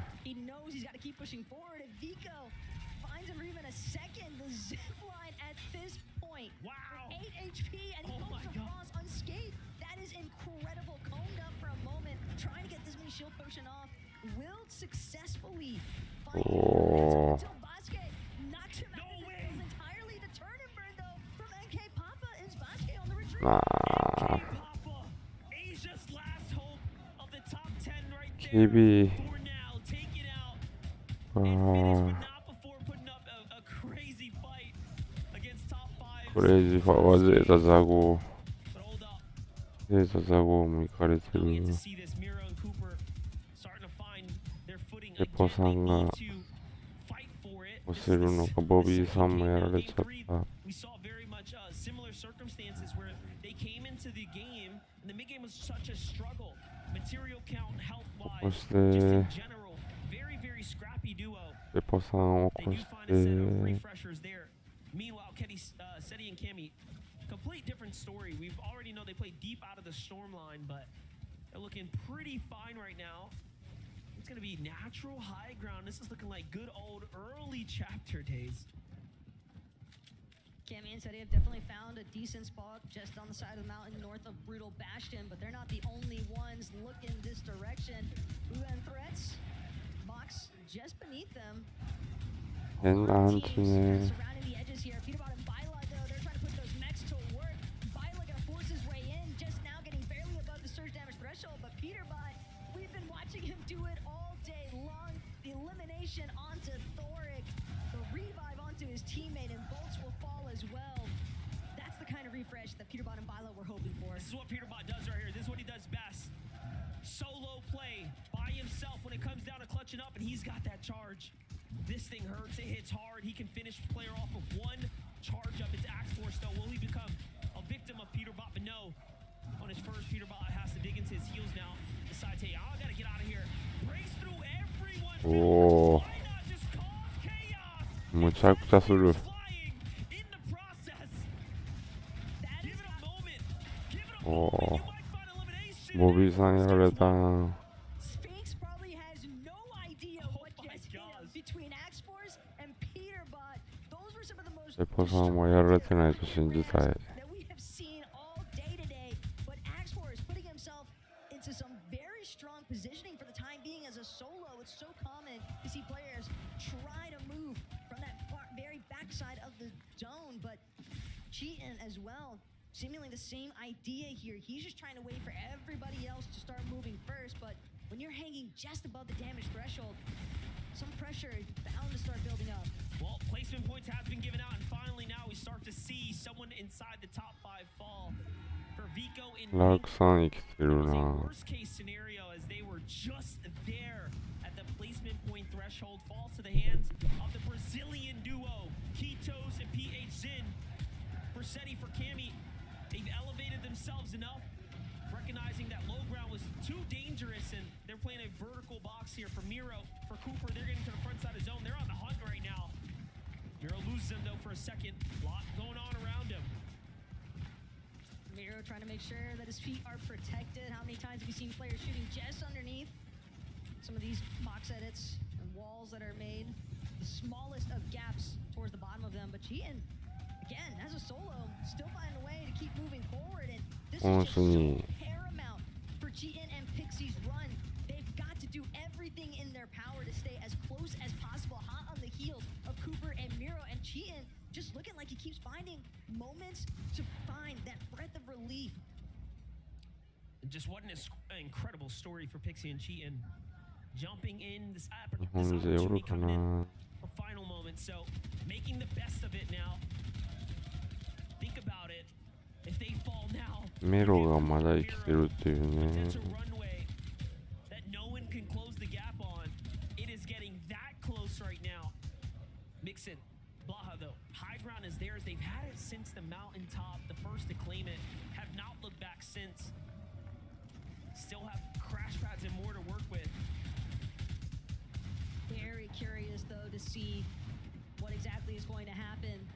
These moving zones going forward, though, things could be pretty vicious considering the landscape that these players are dealing with going up alongside the mountain. 日本勢残ってんのか Might be な able to acquire an elimination in the process, knock onto the nice slurp juice. That does buy him a little bit of time here. Still has 3 charges left in that rocket ram as well. He's going to make sure to utilize at least one of them. Again, just more builds being completely ripped through here. Front side of zone is where he finds something. No, he slips off the mount. He's got to be very careful here as it bounces back. So unfortunate. It was so close to being perfect, but instead put himself in a bad position. Another player above him. He's going to have to charge him with no time. Vino finds him there, and Cooper and Miro now have a chance to keep running away with this here. 僕はメロンさん、クーパーさんにだいぶ僕は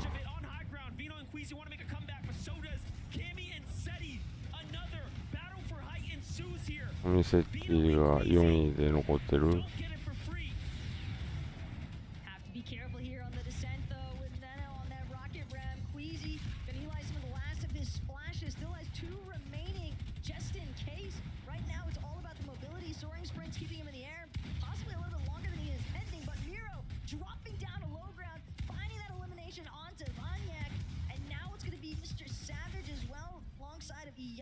Pushing all along the sides here, but Miro and Cooper, they're still managing to stay together, at least for the time being. Cooper, though, completely out of the scene, but that's the knock that they needed.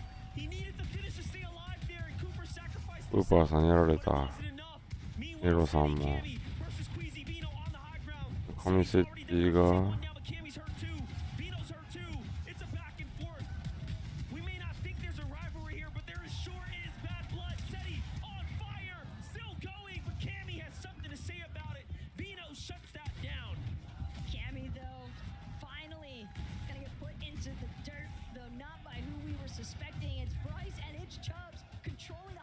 上のところに残ってる人があれか、日本勢はじゃおらずか。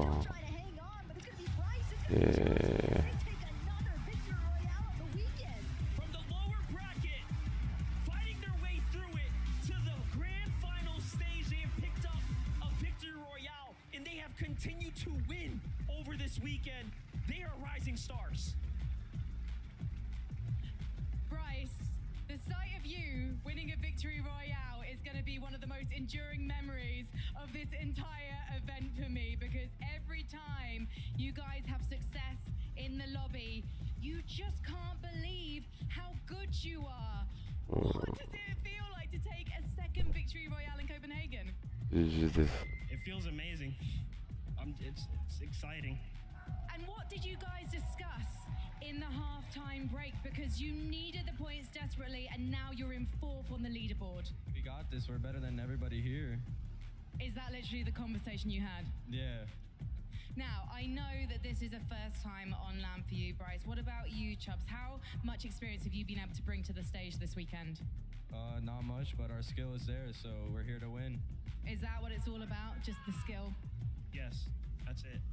So tell me about your early games then, because that seems to be the trend here. The teams that are uncontested, that can just mat up and get their resources ready, seem to be doing the best right now. Are you finding yourself caught in early fights? Only last game. This game, we're just playing how we normally play, get surge. So what happens then if someone comes to you to try and get that surge?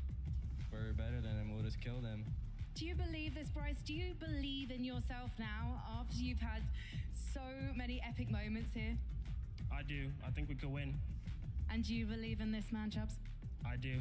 Amazing. Well, I'm starting to believe in the two of you too. Thank you so much, guys. Congratulations. Everyone, Bryce and Chubbs!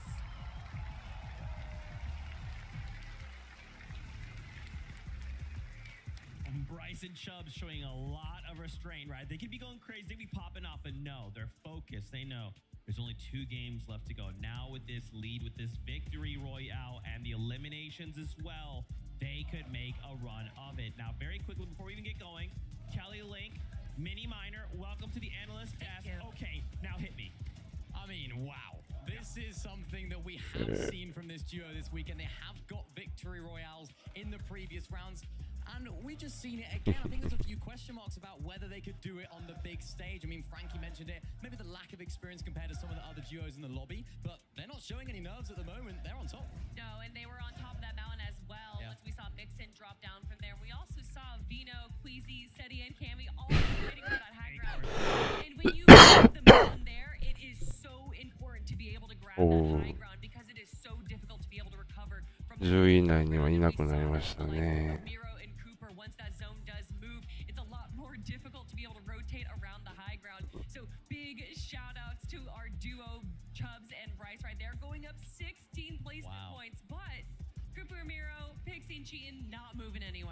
Yeah, I want to come back to them first. Cammy and Seti, you kind of highlighted them there. We saw them, we saw Cole, we saw Vino and Queasy. My gosh, that end game was a who's who. Didn't matter where you were looking, you're like, I know all of these things. But I love here, you can just tell, if you really pay attention to the way Cammy and Seti play, when Queasy and Veno are close by and they're kind of like interacting, the way that Seti and Cammy, there's like this tiny little change. It's almost like now they're on the hunt. They can smell the blood in the water. They're like, no, you're close by. Okay, we switch it on. Yeah, they definitely know. I mean, when you got two of the best teams in the entire world battling for height, it is an absolute spectacle to behold. That was such a good endgame from both those guys. Of course, making it to endgame is great to see for Veno and Queasy in particular as well. And of course, Cammy and Seti. These guys have had a little bit of a rough day today. I know you guys mentioned it on the desk earlier. They haven't actually had a good game. Hopefully, they can bring some better games as well because we know what this duo can do. And again, Kelly, that's just highlighting how they're not just a low-ground team. They're not just a mid-ground team. They are willing and able to take height. It's just so funny how many people are saying that they're having a rough day, but they're currently in third place. Yeah. So clearly, their rough game is my best day in the world. But Cammy and Seti, I really got to give a shout out to their aggression early on, going so deep in the storm to try and grab that remaining player before they were able to bring back up their teammate.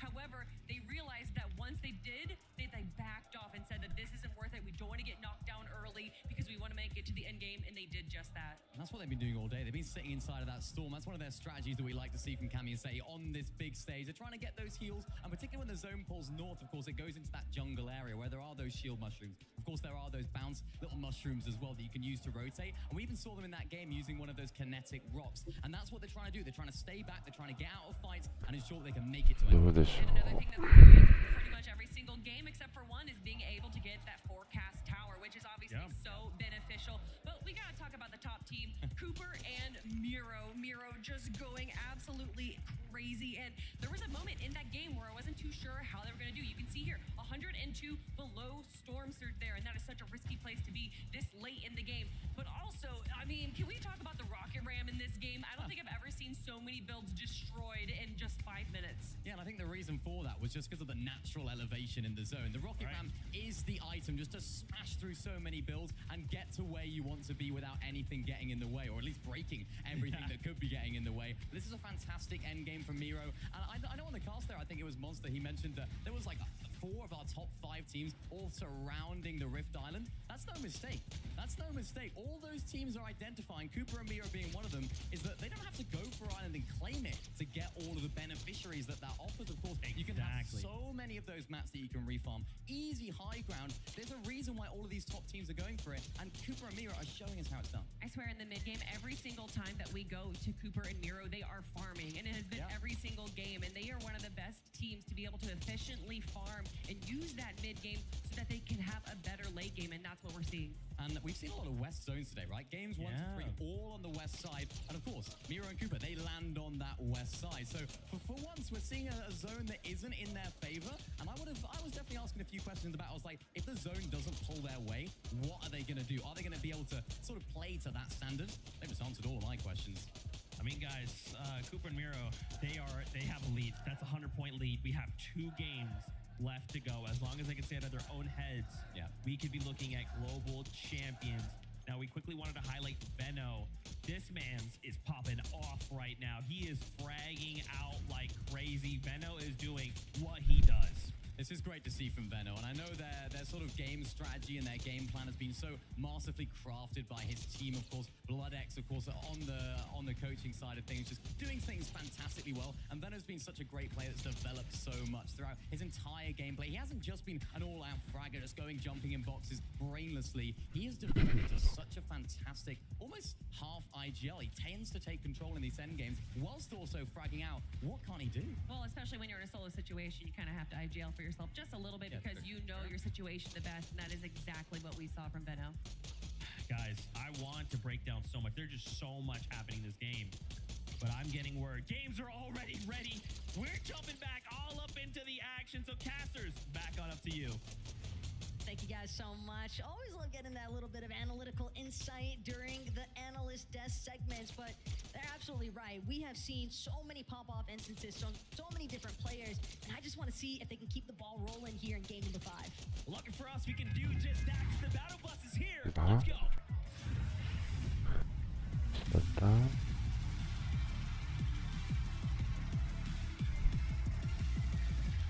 Game number 5 of the grand finals is right before us.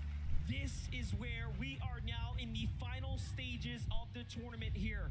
After this game, there will only be one more before we crown our champion. So here and now is the most important time of the rounds.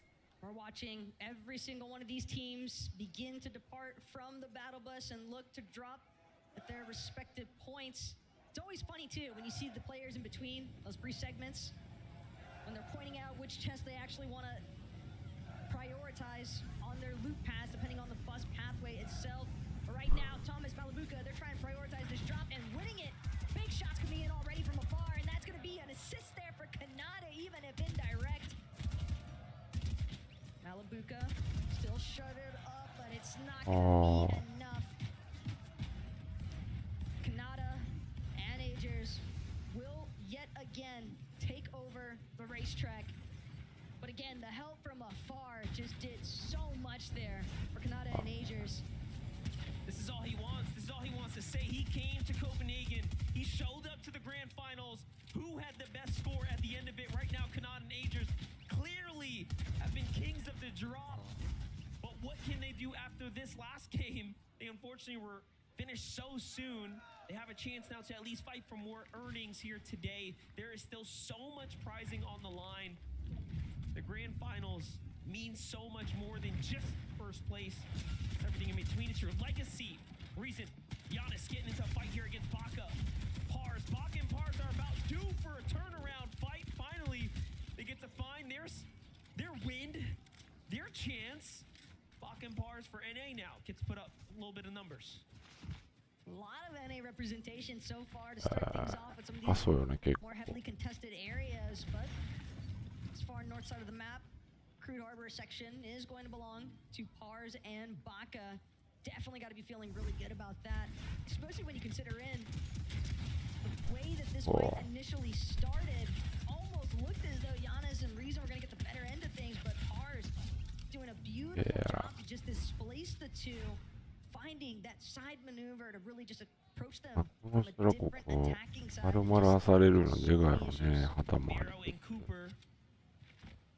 Playing so well right now. Miro's won 4 of his 5 FNCS titles without securing a single victory. He has been literally Mr. Consistent, but based off of 日本勢が誰かビグロイするか、順位的に上位なムキムキパパさんチームかザゴーさんチームが2位とかあるとか。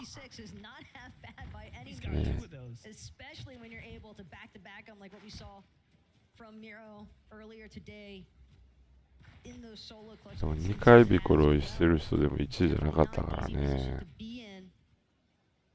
メロさんメロさんからかぶせん限り無理かも。Right now they're all just on the hunt to see where and when they can acquire their surge tag damage, because the surge strategies, they have been coming in hot all weekend long. 神セッティあたりが here in game 5. Yeah, Brutal Bastion's an interesting spot because Pixie and Cheatin have been here. They have been here round after round, but haven't quite gotten into any of the fights. And also, what a great stat. Pixie and Cheatin are the first duo since Aqua and Nyrox in World Cup with back-to-back VRs at an in-person event at a LAN. And Aqua and Nyrox set history that weekend when they did that, only to go on and take it all away. But today, we see something completely different here. This story, the standings, of course, Cooper and Miro's their biggest task yet. Well, Bryson Chubbs, if there's definitely a team that'd be looking to break a stat like that, they're certainly the ones to keep an eye out for. I mean, you heard the confidence in that post-game interview. We're simply better than everybody else here. And granted, Crazy Raccoon Pepo. up in the leaderboards, 頑張れ頑張れ。すごいよ、ほんまに。マジすごい。ここ出てるだけすごいぞ。日本、アジアの FNCS 出てるだけでもすごい。ボビーさんとか、頑張れ。一つ当ててるよ、1個。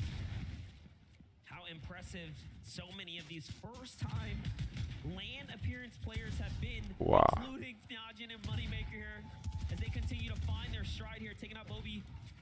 Where is Larpex? I think they got the full. No, instead they pushed everyone out, so just got a single elimination, but this is great. Larpex just barely managing to squeeze away, but he's got to be careful which direction he chooses to run. A couple of other teams lurking just south of the Creaky compound, so depending on the angles that he approaches, some of those other teams might find some trouble. Muzz and Paper, all the while, they're just trying to chop out Shari right now. Moderately successful job. Paper looking to push from the front side now. Muzz, another wraparound, but Giras has finally managed to reunite with his duo. So Paper, Muzz definitely reconsidering exactly how aggressively they want to approach this, especially given Paper's loadout. They might need this refresh monster because it'd be nice to have some extra materials this early on. Yeah, Paper just uncertain, making the call of, hey, is there someone up there? I'm not sure. That slows everything down now. Muzz tries to scout for the information, but doesn't find anything from it. That right there will tell them, okay, Giras and Shari on the run. There was no one there. Little pump fake is going to save them. Now we jump over to Sphinx and Foyo. We saw Moneymaker chasing Larpex, but look at that. It might have cost him now as they run right into the solid wall that is Sphinx and Foyo, already a team that has taken a victory royale here today. So confidence is definitely there.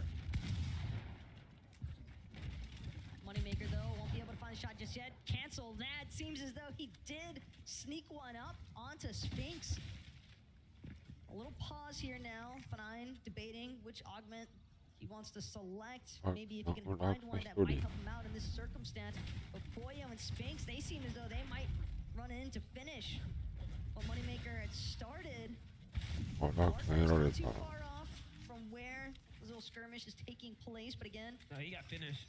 It looks like Sphinx turned around and finally managed to cut him off. Immediate headshot. Yeah, immediate headshot right as you said that. Sphinx finds elimination, takes him out. Well, there it is. That's 4 points. You like that? From the frying pan into the fire, essentially. But usually how the story goes whenever players are left in those solo situations. Teeny Amnesia, though, how many times have we seen this one before? A curious place to be, though. May or may not work out in their favor, but their patience could also play off big. They're in enemy builds right now as well. I think they're onto something. I think they believe there might be a reboot card here or something worth holding out that will tempt these players to get closer to them. Zagu and Peppo are clearly rummaging around right now trying to find something. So for Misha and Teeny, the cheeky smile on his face right here. They're definitely cooking something up. Man, bro is looking devious in that player cam. I mean, you got the fingers crossed. He is waiting to see if he can scoop something up here. For Bryson Chubbs, they've got a different nature of attack. One that's a little bit more towards leading the charge, so to say. Here over at Shady Stilts, just trying to get some good utilization out of the mud that's available for some faster rotations.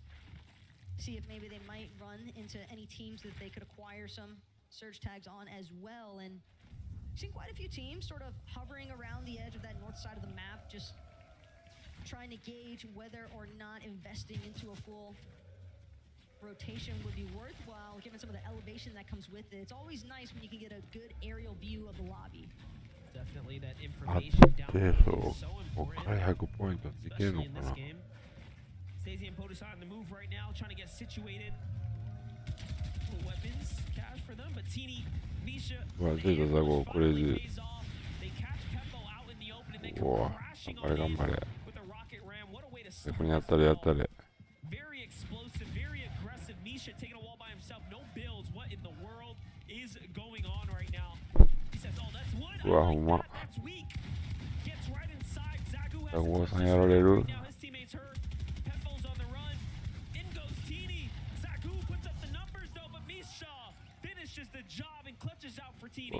And that was massive as well for Teeny and Misha because we saw them waiting for so long. They had practically, well, they had essentially no builds to work with because of the fact that they spent so much time waiting. So they needed those materials. But I guess you can just let other teams do the work for you if you're able to find the eliminations. Not looking good right now for cheating though. Very low on HP. Trying to decide, man, what do I do with my augments? More importantly, do I utilize these slab juices now? Or should I wait? Pixie in the meanwhile, trying to scavenge around here, seeing what he can find as he's got more health to spare. The problem is Baka is up on the hill. Duos are in the vicinity, so there it is. It was all worth it. He gets a battle for this, and they should get rewarded here shortly with everything they need. Nice. It's gonna bounce them right back into this. Our second place runners, Pixie and Cheatin', have a chance now to bounce back. That was definitely the care package that they needed more than anything else right now. I mean, we saw just how down low Cheatin' was starting to look with some of those builds. Pink and Vico, on the other hand, a team that's doing relatively well as far as resources are concerned. But now the question is whether or not they'll get a chance to fully utilize them, because as they make this rotation through Frenzy Fields, seems as though they've managed to spot out another team on the horizon. Whether or not they're aware of the fact that it's Queasy and Venno is a different story entirely, but given the circumstances and where both of these teams are rotating out of, it wouldn't be unlikely for Pink to be aware of the fact that it might be Queasy and Venno rotating out from Kinjutsu. Yeah, and Kami Assetti right there at the Frenzy as well, just to the left, so a lot of danger in that area. Meanwhile, Dead Center, Acorn, and Cold stick to their tried and true strategy. Worked last game. Up until now, it's been a little bit of a middling performance, but it only took one to jump them right back into the top 10. Had it not been for Cooper and Miro's ridiculous run, I mean, it would be that much closer inside the top 10. But the conversation is surely skewed right now. 今のところポイント上位なムキムキパパさんを応援するしかないかな。And Worthy there, nicely done. May have the zone more or less not too far, so they'll be balling out here shortly. Can't say I'm surprised to see Mustache and Tayson trying to get a little bit more aggressive into the action here, understanding that they need to make up some points to keep themselves in the conversation of that top 10, top 5 territory. Well played here by Tayson and Mustache as well, just staying so close together here as they charge. Last remaining hope. Unfortunately for Alex and Worthy, they'll have to wait for our final match to make another debut, see whether or not they can catapult themselves a little bit further up the leaderboards. But look at this. We've been seeing a decent amount of action pick up as the games go on here. Axe-Force immediately getting lit up, trying to farm some materials off the roof of this big building here on Rift Island. Unfortunately for him, he's got Robot Kabam toss him a couple of heals, but at the same time, Misha and Teeny, they managed to fly right in to join the heart of the action here. Axe-Force and Robot might not get this as freely as they initially believed. I love this because Teeny and Misha, these last couple of games have just been menaces. Pushing everyone, playing for Rift Island. They're trying to come back. They're trying to make this money right now. And they're not willing to give it up without a fight. And that's what it's all about. This is exactly what players fear the most, though. Rift Island being highly contested like this. When teams are desperate to jump up the standings, Misha and Teeny are doing it here and now. They got to get in. They got to get closer. Or they'll end up giving it away. Seems as though Misha and Teeny may be hoping that they can try and catch Axe-Force and Robob on the rotation out, especially if some other duos try to get involved here. But Axe-Force and Robob, these guys aren't the only ones going up top. But a massive benefit here because Pixie, it's Trulex, it's Chicho running Pixie down, and they find the knock. Trulex gonna look for the finish. Certain that Seti eliminates Pixie in the process there, and yeah, it's just cheating, trying to hold it down by his Losum, but he's locked outside the zone. He's got to find a way to rotate in, but the edge is being so well guarded right now. Surely has to do with a little bit of greed. They were doing pretty much just fine, but trying to go in there to see what they can find out, and they just get met with a team. Not what you expect at all. Cheating out, thinking the same thing. Shows himself for a second, and there were players waiting for in threats. Don't drama beats there. The damage was catastrophic. Cheating now has to see if he can pick up his teammate's reboot card and pick him up, but teams like threats just looking in, trying to see if they can get points gifted to them. I mean, even if Cheatin does get the reboot ban at this point, just how beneficial is it really for himself and Pixie? You have to imagine that Bugha and Threats haven't really strayed too far from their initial position. They recognize the fact that Cheatin is a solo. They're still hanging out midway between Cheatin, Pixie, and where they need to be as far as the zone is concerned. They might just be able to shoot down Pixie before he even gets a chance to land.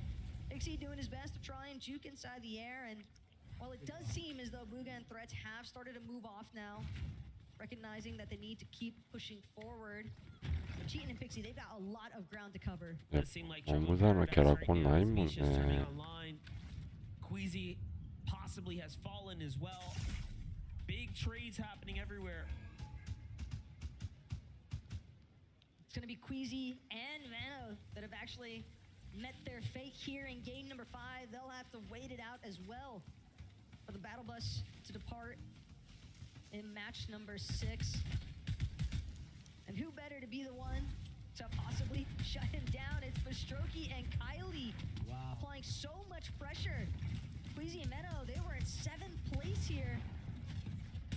And now they've got to sit and wait to see where this leaves them on the leaderboard by the time it gets to the completion of game number 5. And that's going to be all it takes. Seti and Cammy sure to have seen that one light up in the elimination feed and possibly got a little pep in their step for it. Yeah, the conversation now for Cammy and Seti is surely, can they start to close this gap and rocket their way on up to first place? They do have a little bit more work to do. Pink and Vico are still up. Cheatin obviously is brought back into the game with Pixie here. This competition still standing strong. Miro and Cooper, we get to touch base with them. This hasn't changed for them. Miro and Cooper are struggling in the mid game here, but Pixie and Cheatin are as well. Except one might say Pixie and Cheatin, much worse situation as they were finished off before they can get to safety due to the hands of Threats and Bugha once again, finding them there on the Storm's edge, waiting for them. You could just tell that Bugha and Threats were not going to let that one go easy. And now Miro, Cooper, they've just got to continue to try and play things out as cool, calm, and collected as ever before.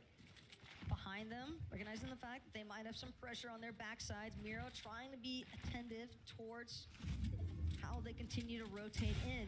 A couple of shots, some damage being applied. Cooper, though, pausing only for a moment. Slight regroup needed. Nutty, though, taking a massive shot. The shields are correct. Some well-placed shots there from Cooper. And that's going to be enough to put a pause to Brazilian duo's pressure points. Taco, will we be calling this early? Will we be calling the Global Championship early? It just might become mathematically impossible if Cooper and Miro have their run right now. Their closest competition is so far away at this point. Cammy and Seti have a chance now to keep this tournament run alive, but the trophy is so close. Maintaining nerves is easily one of the most difficult aspects of being inside of this sort of situation here, especially when you look at the likes of Cooper, who again, relatively fresh as far as experience is concerned, but when he's got such a veteran like Miro by his side, it's no wonder they've done an excellent job so far in maintaining their momentum and maintaining their mental as well. But whether or not other teams are going to get a chance to play spoiler, we'll have to wait and see, because right now, as things continue to evolve, zone continuing to pull just across Rumble Ruins at this point, and all these other teams to the north side now starting to trickle their way back in. We have to remember, Rumble Ruins, that's also Miro and Cooper's starting point. 店員 Yeah, さ this ん is home territory. This is hometown. And they're looking to do just that. But everyone's hurt here. But Miro and Cooper finish the job. They get クーパ another ー set さん of これ以上 eliminations. The ポイントあ refresh げ that な they い needed. で And this has been the story キー game ティン after さんも game. あげたから They're hurt. They need an elimination. They need a ク refresh. ー And パ they ー actually find it one of the few duos メロさ that ん can だいぶ legitimately just do 盤 it. 石なる This is starting to feel a little bit too good to be フ true. ミセッ almost. テ I ィ mean, が I'm Miro and これ Cooper. 逆 I 転した almost ら want す to ごい panic けど because it's like I can't believe, but I just keep finding the most perfect refreshes of all time. I mean, Cooper practically max mats. Miro definitely in a good spot. And the fact that they have so many materials now split between them, ベノンさん that they have あり so ゃ much familiarity as well in this POI specifically because it's their initial drop.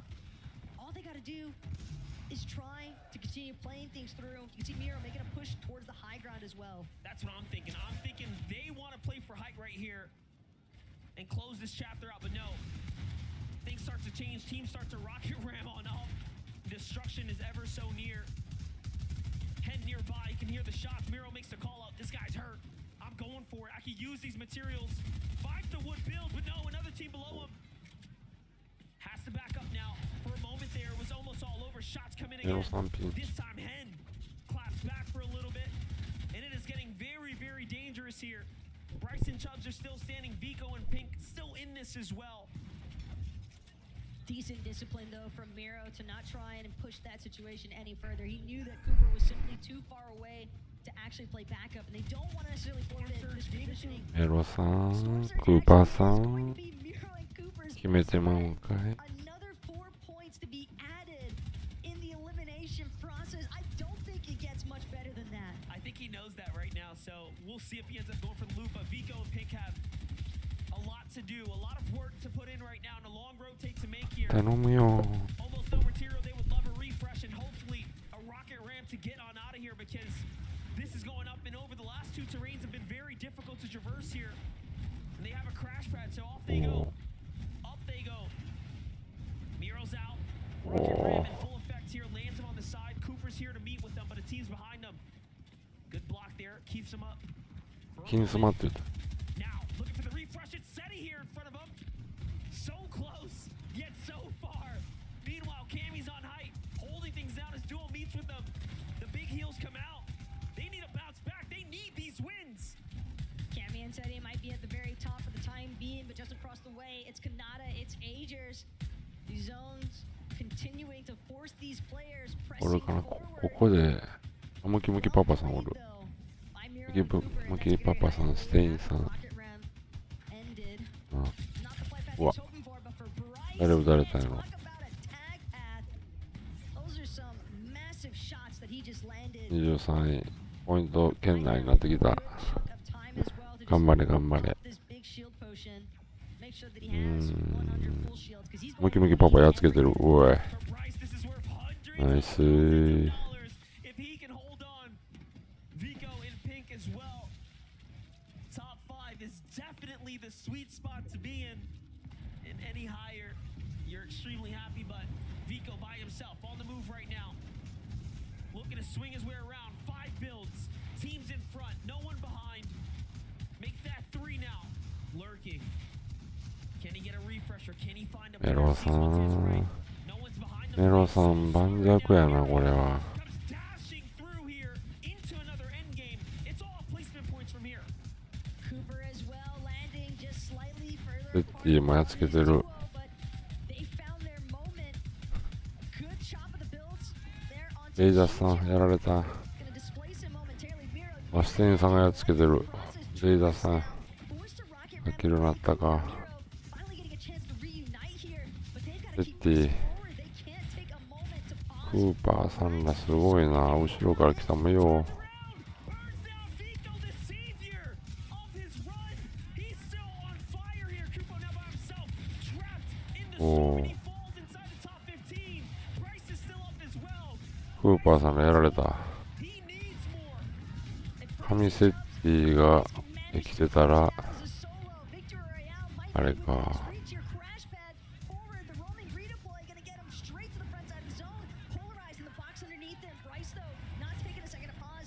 He just wants to look ムキムキパ for a パ shot. If he can find some more ゼロンさんかな、相方は。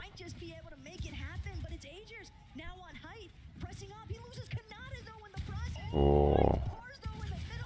屋根かけていくわ。さっきのビコロの人。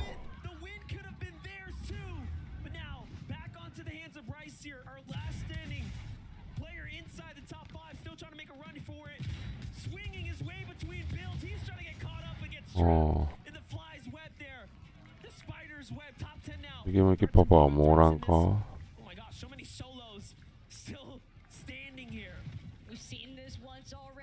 ブ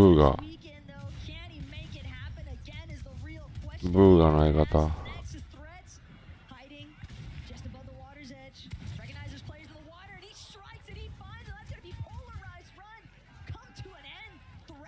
ムキムキパパおる。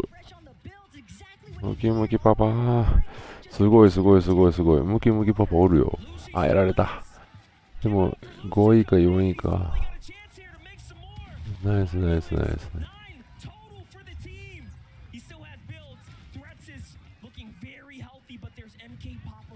あ、ムキムキパパあれか。ハイグラウンド上したな。あ、テロンさん。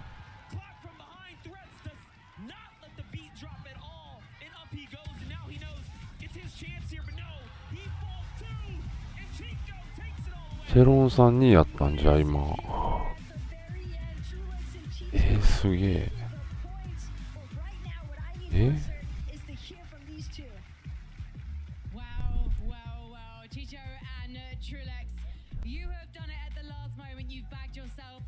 2位。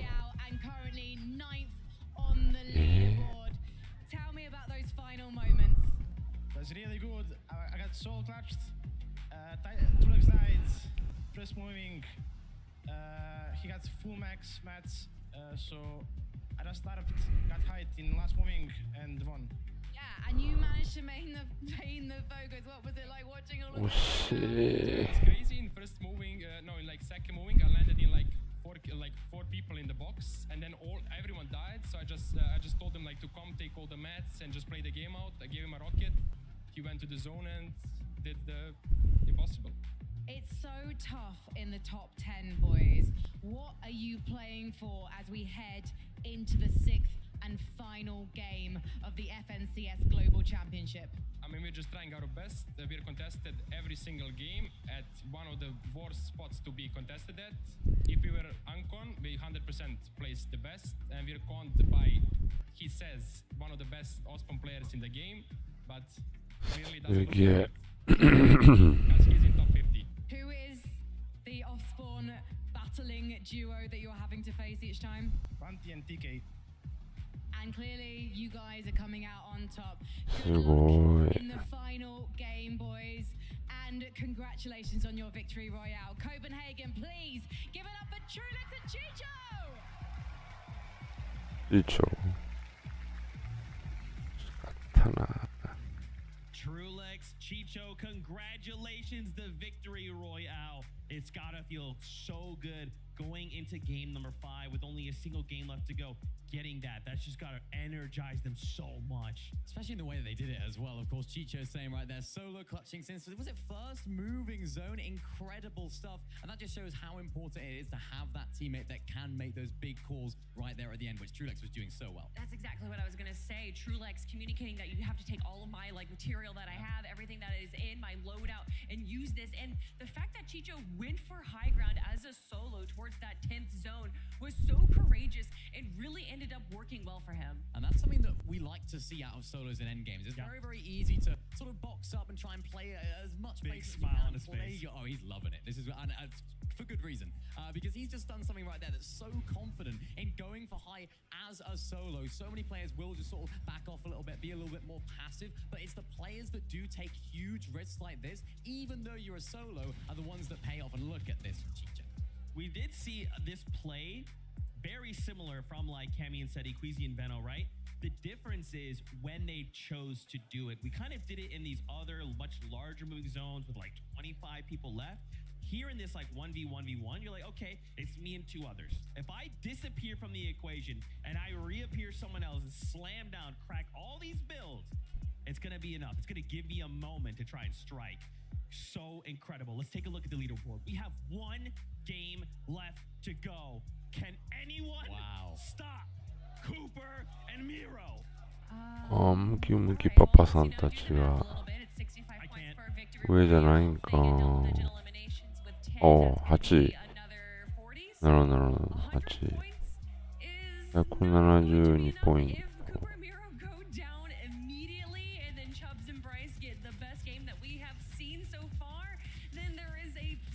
歩道で何限りか。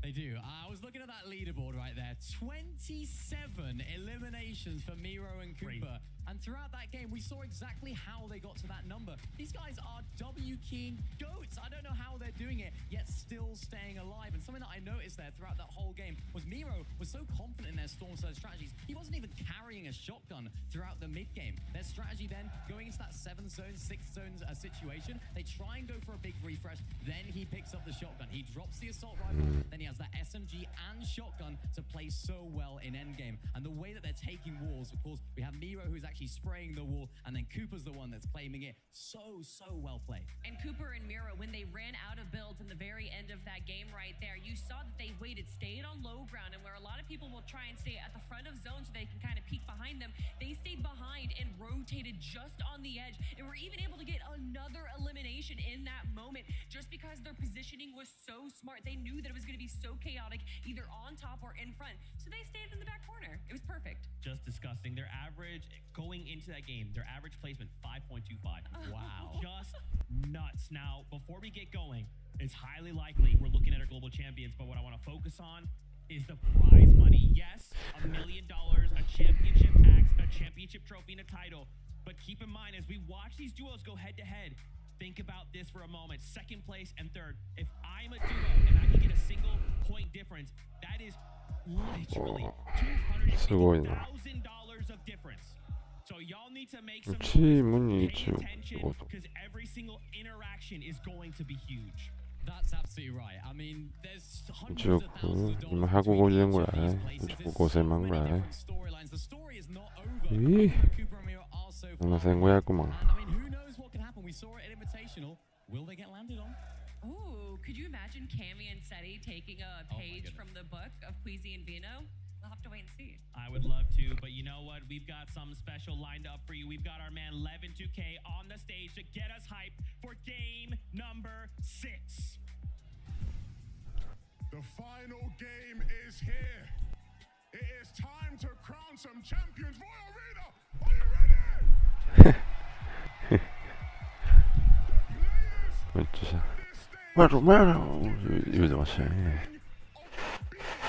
すごい。うん。8位。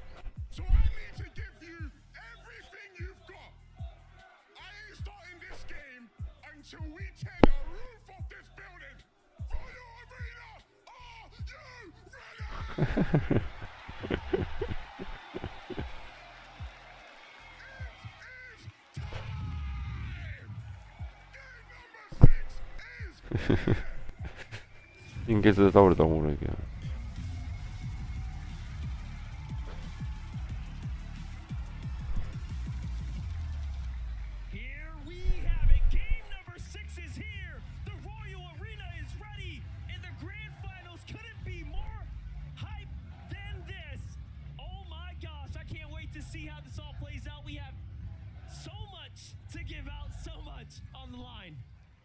Terrifying for a second there, listening to Levin on that stage going absolutely crazy alongside all these fans here in the building.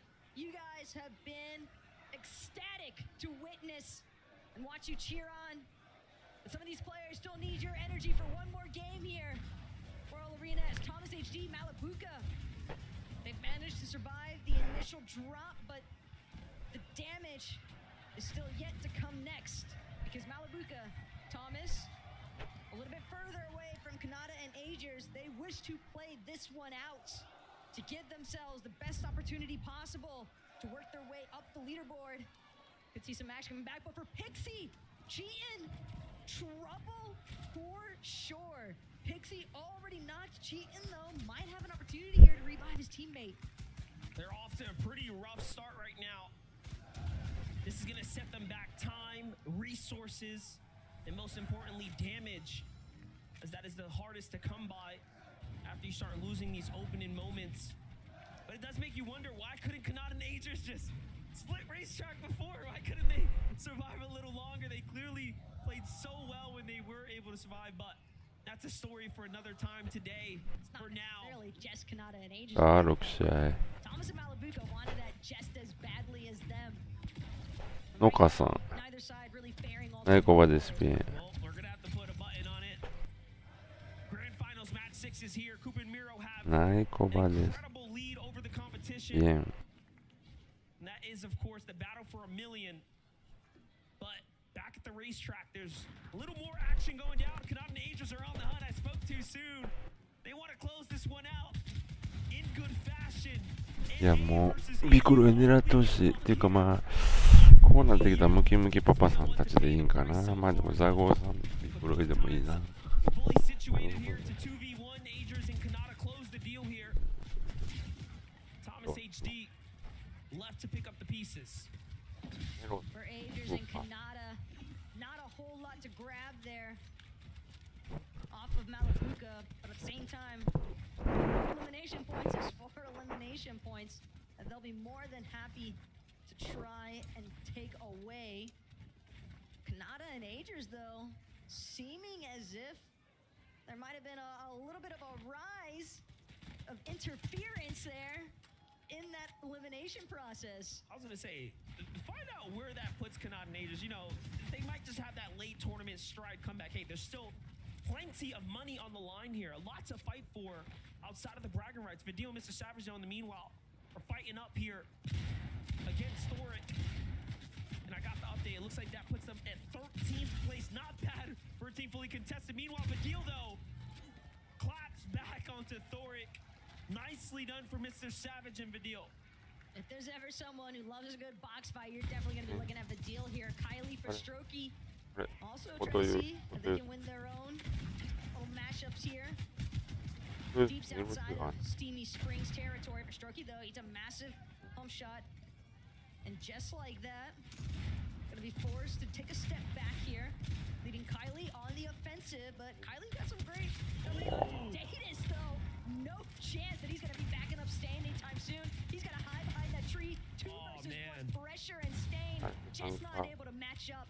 But Strokey and Kylie will win this one for the time being. But Datus might still be able to collect the reboot card, but he's got to be careful that he doesn't get Elim too.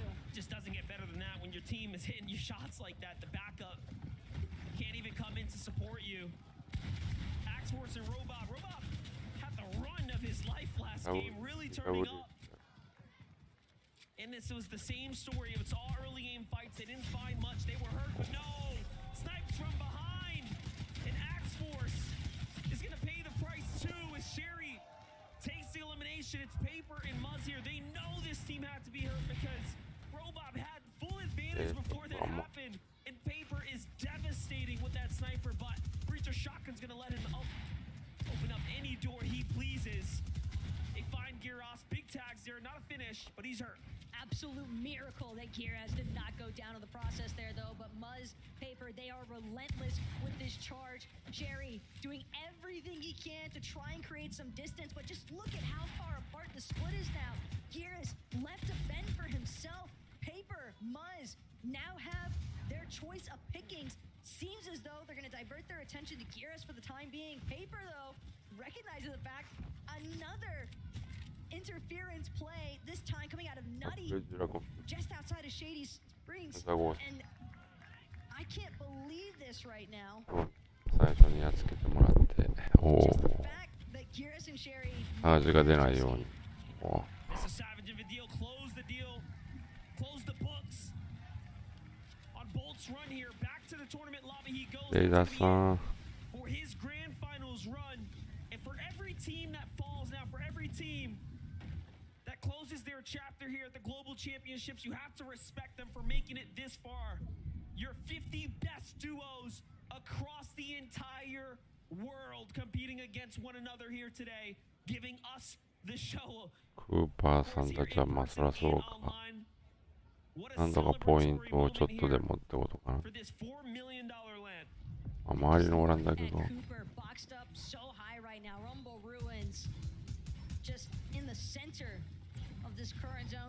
わ、こんなん歩けんの？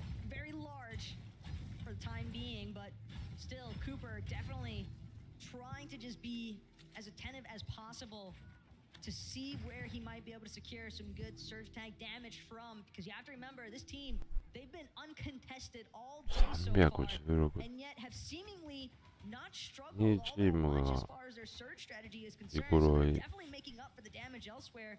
We've seen multiple instances of them doing an excellent job while they're finding those eliminations in the process.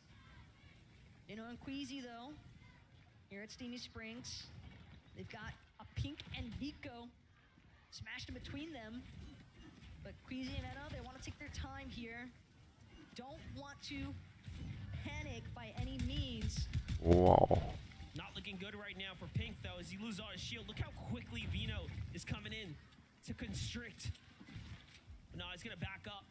Respects the push, doesn't have Queasy here quite to back him up, so something comes out. Something must have fishy in the air, so not worth it. The damage is welcomed here, undoubtedly. The zone now continues to move on. Now we jump back to Pixie and Cheatin'. So they have survived, they have gotten back up. Don't want to say against all odds necessarily. Think that that initial strat was because of the fact that Pixie might have been picked off in the air off the initial drop. But Cheatin' and Pixie, they still need to ensure that they have a much easier time as far as their rotational positioning is concerned, because that's definitely something that they encountered a lot of difficulties with in the last match. Ruga and Threats able to put a halt to their attempts to overtake first place last game, and here they're still within reach, but it's only getting that much further away because Cooper and Miro, they are not taking any risks that they don't need to. As long as Cooper and Miro stand, the chances for others are not possible. So for now, they are truly the final boss here. Seti and Cammy, however, will still have a big mountain to climb. A lot of eliminations and a huge endgame run, at least somewhere inside the top 3 to snatch up 50 or more points. And we can't forget about Bryce and Chubbs either. I mean, they've been slowly but surely sneaking their way up the leaderboard. Started off outside of the top 10, then all of a sudden they're top 5 now. In that top 3 threatening for top 2 position. You have to remember, it is tens of thousands of dollars differences that we are talking about here. So for so many of these players, just on the cusp inside of these top 5 ranges, Cammy, Seti, trying to ensure that Yumi and Source can't intervene with their plans here at the Frenzy Field, but Cammy gonna look to reorient on his positioning, sees the snipe attempt coming out from Source, quick on the edits as well. Not gonna let himself fall victim to that one just yet. Quick response there to the sniper glint. Here's Chubbs and Bryce. This is exactly what they've done all day long. Continue to find fights in the shady stilts, find fights north, and find success while doing it. This time, to the potential Giannis, who's in front. Sniper's in hand. Bryce showing us what he's got. Doesn't quite land that, but the tags on the follow-up are very good. He finds a quick knock onto Kanata, so there's trouble in paradise all around us right now, unfolding here for the last game. For Pixie and Cheatin', let's get a little update real quick on them. They're doing just fine inside their home territory, but it's time to move. They can't stay here for much longer. The zone's already telling them they gotta go. Difficult to get across these icy islets as well. But Pixie and Cheatin' definitely going to use a couple of these slap splashes, not only for the slap effect, but obviously just to regenerate some of that HP that they need.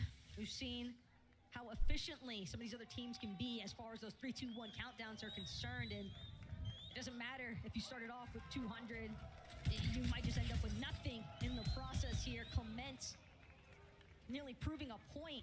Wow. What I was just speaking of, because Pixie now forced to expend some more resources just to replenish some of his shields, and Clement still trying to see just how aggressively he can try to lock out Pixie on this rotation. not making it easy by any means right there. Definitely going to cost them a fair amount. Pila and Peterbot still standing in the distance. Cold and Acorn up as well. Seti, Cammy, Snazy, Podesai, all in the conversation here. For Cold and Acorn right now, I like where they're at. Just in 7th place here, so real chances to jump up and earn hundreds of thousands of more. Any team inside the top 10, if you take a win, you're getting paid, son. Almost got a little scared for Acorn there on how high up he just went. But Acorn's not the one in trouble right now. It's Vasque, Pen, attempting to take out Misha and Teeny, but Teeny from the bottom, chopping out Vasque in the process. And that's going to be an easy double elimination there from Misha and Teeny. More than happy to collect those points. They've been a menacing duo for sure all day long and just continue playing spoiler for so many of these other teams in the lobby. Every game we see them taking down different teams of varying degree and skill level. Vino goes for some shots there, ends up trading a few. Same for them, continue to rotate deep into the south side and then swing around on these western zones. So the strategy hasn't really changed much. In no way Teeny gets another game where the Rift Island is next to them. They're just continuing to fight for it.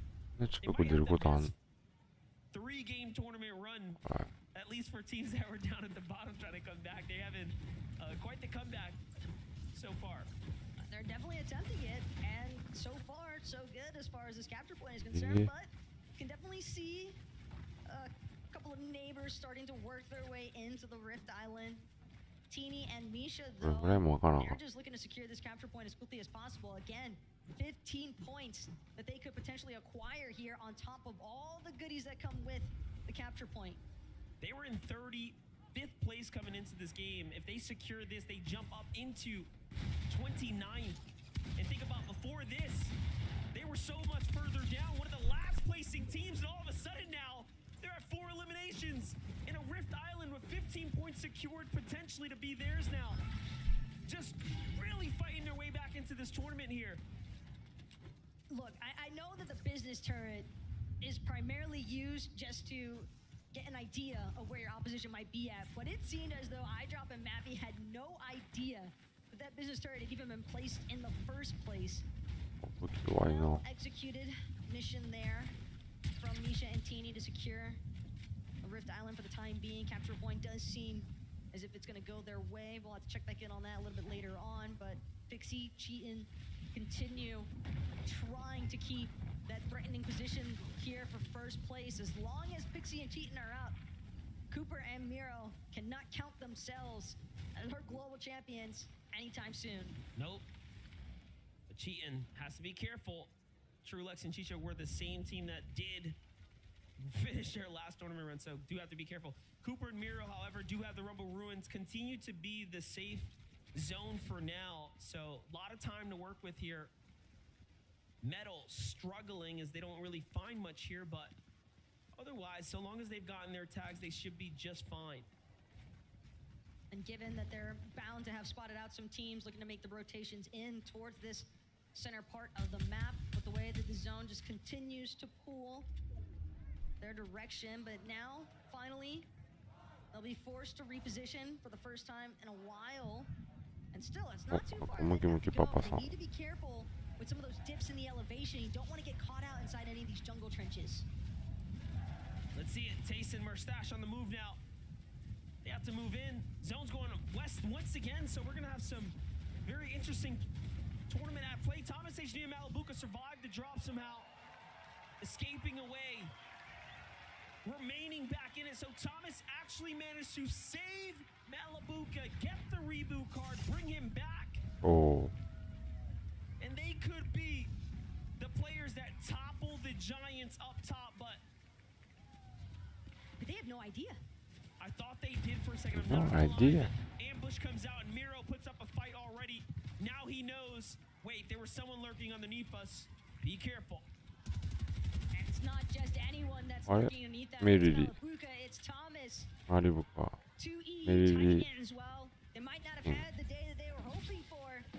They're they're still gonna look to try and pounce back at least a few positions on that leaderboard. And they could definitely put a devastating stop to Miro and Cooper's run if Miro and Cooper are not careful on their rotation out. But it does seem as though for the time being, Miro Cooper, they're going to take a moment here just to collect their thoughts, fully ensure that they've got the proper position, the proper pathway. Thomas, though, he's tired of waiting. He's just going to look to charge right through them with that rocket ram. Good shot from Miro. And now it's going to be Thomas. It's going to be Malabuka looking to try and turn back. Seems as though other teams possibly having caught wind of some of the action taking place here at the Rumble Ruins. And Miro Cooper, they know they've got to keep it moving. They can't afford to get stuck here now. They need to get inside the edge zone before other teams start trying to lock them out. Here's one of the strengths too. This is their drop in maneuver it, so great for the time being. And they're just like, hey, we have so much surge. Let's just chill out. They go to the boat, they retreat back, go back to the heels that they know are there, and they play it smart. This is really showing that Miro and Cooper want that payday. They want that big check that could be waiting for them. This could be $1 million med kit right here that just keeps them in the game and away from Thomas HD and company.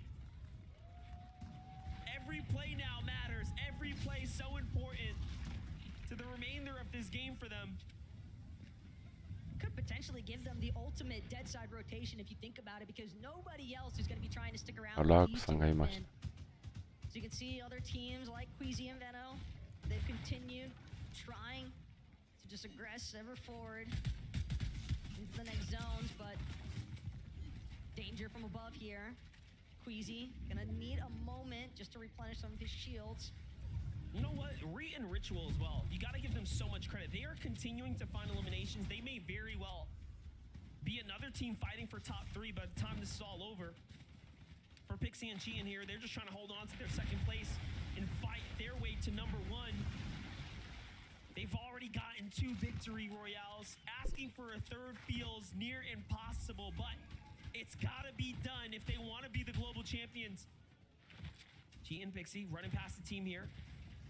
Don't go for the peak, but instead play defensively now. It's Gap 0 in the box next door. Another team lands on him. Who is this? This is Yuma. Yumi and Source could pose a huge threat right now for Cheatin and Pixie. Cheatin doesn't exactly have the most ammo right now. On his Maven auto shots to connect.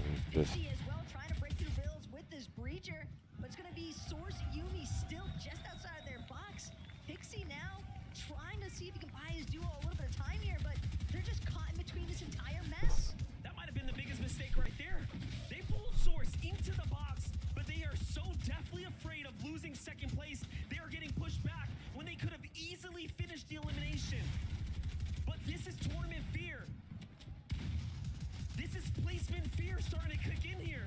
You can almost see the panic. This could be one of the most expensive lessons they learn. I hope they fight back here.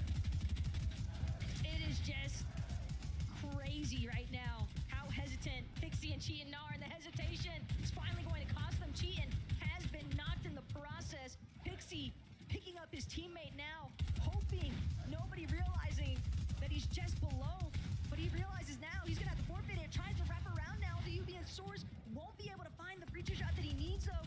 Down to his last 17 shotgun shells here inside of this breacher. Twin mag not going to do him much good in such close combat. And Pixie now retreat, throwing out metal builds in the process, trying to see if he can get down to the low ground, see if he can hide for a moment in the water here around Eclipse Estate. But he might just be open season for the rest of the lobby as Pixie now, in a moment of desperation, continues trying to build for his life. High from this rock, hoping that the chest can give him something, anything to work with. He needs builds from that. That's all he's trying to get at this point. No rocket ram or anything in sight. He's just got to keep going. Shuts him down, and down goes Pixie and Cheatin before they can earn any points. And just like that, the run is over. How high can they hold here? As now, Cooper and Miro have the dream run of their lives unfolding before them. But you can see their composure. There's no celebratory factors coming out just yet. They know Bryce, Chubbs, Seti. These are teams that could definitely make a resurgence if they're not careful. They want every point possible in just find it. They've got an excellent spot just outside the edge zone here. Decent amount of ground to cover as well, but Chubbs, as a solo, he actually doesn't have Bryce with him. This is a best-case scenario for Cooper and Miro. So tough for Chubbs, though. Again, hundreds of thousands of dollars on the line here. Life-changing money for Chubbs and Bryce. And their third place spot is standing on shaky ground here. He's by himself, but the smile says it all. He knows. この人3位。 There's a chance here. I can still do this. Just gotta play smart. 3位やけど1人やからきついやろな。まあ2位を狙えるのか。同金ちゃいますもんね、やっぱり。Continuing to push through this lobby here, placement points now to be earned. Every team that falls now will push teams closer and closer to more prizing. Keep in mind though, Miro and Cooper, they might just run into Muzz, and Muzz, he lost paper earlier on. Don't believe he's had an opportunity to look for the reboot either, based on when paper was picked off. So now Miro in the backside, Merstash in Tayson's box.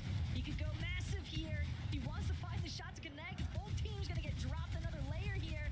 Inside the box though, it's gonna be Tayson first to fall. Cooper and Miro just continue to grow the count. 324 points currently on the leaderboard. And Cooper, despite having been knocked, Miro's still going. No way, but he finds Kylie there too with the クーパーさんやられた。 and his teammate gets finished off now too. Shot from the side here. He has no more builds. He needs this refresh. If こうなってくると、こうなってきたらでも、1、2、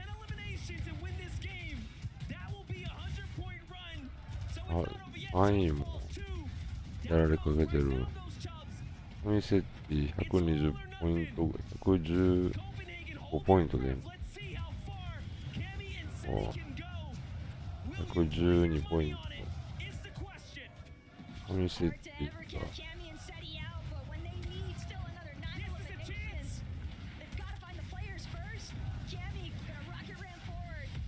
出たザゴー。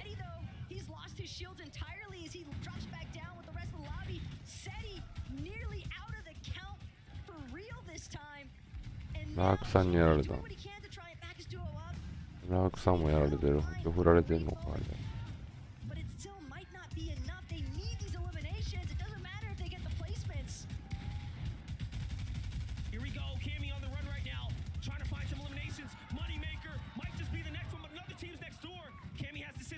Misses out on the opportunity to find elimination. Seti here. Still 22 players in this lobby. Anything can happen right now. どうだ、ムキムキパパさん。Should they just go on a run? Should they go on a streak? Acorn still up, off to the side. もらうのかな。 Has a solo right now. No builds for Acorn either. It's looking a little dicey here. But Acorn doing everything he can still just to try and see if he can buy himself in cold. Another couple of points. Everything matters as far as placements are concerned for some of these other teams. Sure, it might not be first, but it's still the difference between thousands of dollars as far as his leaderboard is concerned. Acorn's going to try to take a shot from some players on the backside. KVM Rapid looking for his escape. He still has Batman Bugo with him. So many solos in a land of duo. Solo is going to pull back in Acorn's favor. Cammy, meanwhile, Seti, meanwhile, they're still keeping the charge going. How are they still alive right now? でもしとけたらだいぶないですよ。すげえ、ほんまに。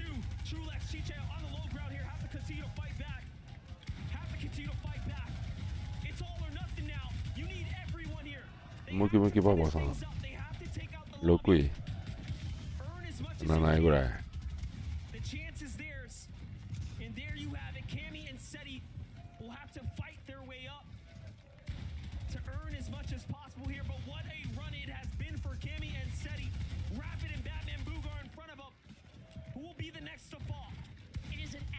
Scramble though throughout the low ground. Teams are just falling. フミセッティ、ローグラ。 And it's going to be finally Cammy, Seti with a little bit of a layer separation here. Other teams in the mid ground.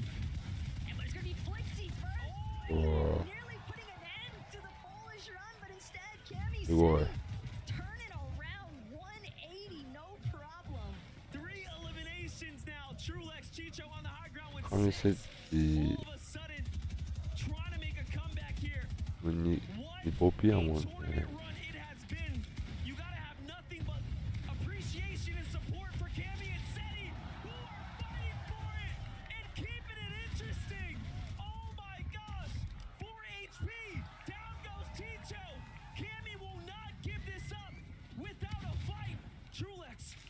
coming in. He's hurt. It's a 2v1. What you gonna do? Got a player behind him.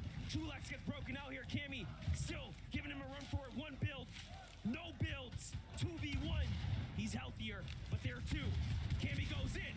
No shot hit. Trulex finds it. Siphon comes through. It's now a one-on-one and Trulex wins the game with 9 elims. You gotta love it, but your global champions are here. Miro and Cooper from day one getting knocked out of the upper bracket to standing tall here in day number 3, our championship Sunday. Your 2023 global champions even. Miro and Cooper. Cooper looked up to Miro, reached out to Miro, asked him to play as his duo, and who would have thought it would have been $1 million coin flip? Congratulations, Miller. Congratulations, Cooper. You are our 2023 global champions. Lift that trophy.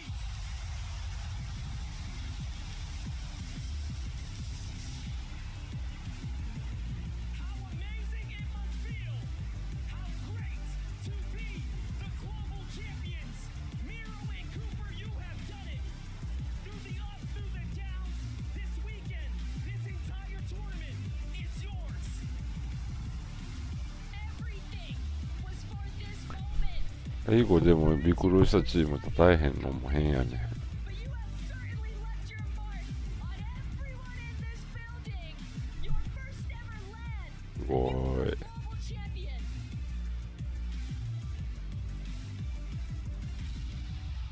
The vibes in this room right now are absolutely insane. Congratulations once again, Cooper, Miro, global champions. They hit the ground running. A second place, a fifth place. They did not stop. Mini Minor Kelly, they had eyes and sight on that trophy. They came into today, they knew what they wanted, and they broke through. What a start for the day for them. What a finish to the day for them. They were almost faultless throughout the entire day. I'm trying to look for things that could have been better. Maybe they could have done that differently. They just popped off. I don't know how they did it. Every single step of the competition, from the early to mid to late game, when it came to farming, when it came to engagements, when it came to rotating, they did everything almost perfectly. It was absolutely incredible to watch this duo do what they do best, and that is consistency. What a great storyline for this duo as well. You have the experience of someone like Miro, who I was going to say 5. Let's make that 6 FNCS titles to his name. Of course, picking up Cooper, an underrated, less experienced IGL who has taken the reins and led them to a huge victory by an absolute landslide almost. And we've talked about this throughout the entire weekend. The fact that this duo almost didn't exist, that it literally came down to a coin flip. This is a story for the ages and one that we will never forget in Fortnite. Today, history is made. And Well, it's not just, only Cooper build and those kids Miro up, that are yeah. global champions, but that is North America put on the map. From Invitational going to EU, the global champions will come home to NA. Let's take a look at our overall result because Muki Muki Papa Goy. this was a battle for second place. Nice Cammy to do and it. Seti coming out from just outside the top 5.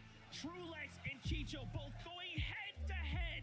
And in the final moments of that game, it was enough. Cammy and Seti come out of nowhere and jump up in a second. So many people would have said about Cammy and Seti that they're a 12-game team, right? We usually have 12 games over grand finals. This was 6 games. A lot of people would have said, okay, they're not necessarily going to do as good because they're not big game players like we've seen Queasy and Veno have. They're not going to get crazy amounts of eliminations.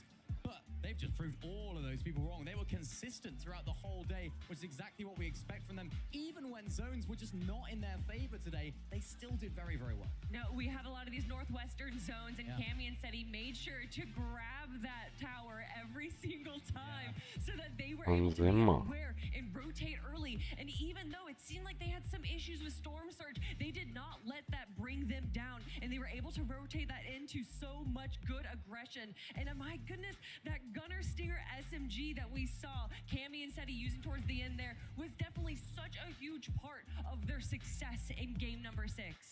I wanted to highlight one other duo on that list. In your 5th place, the Asia region represent MK Papa and Shalom. Congratulations to them. A top 5 in the global championship.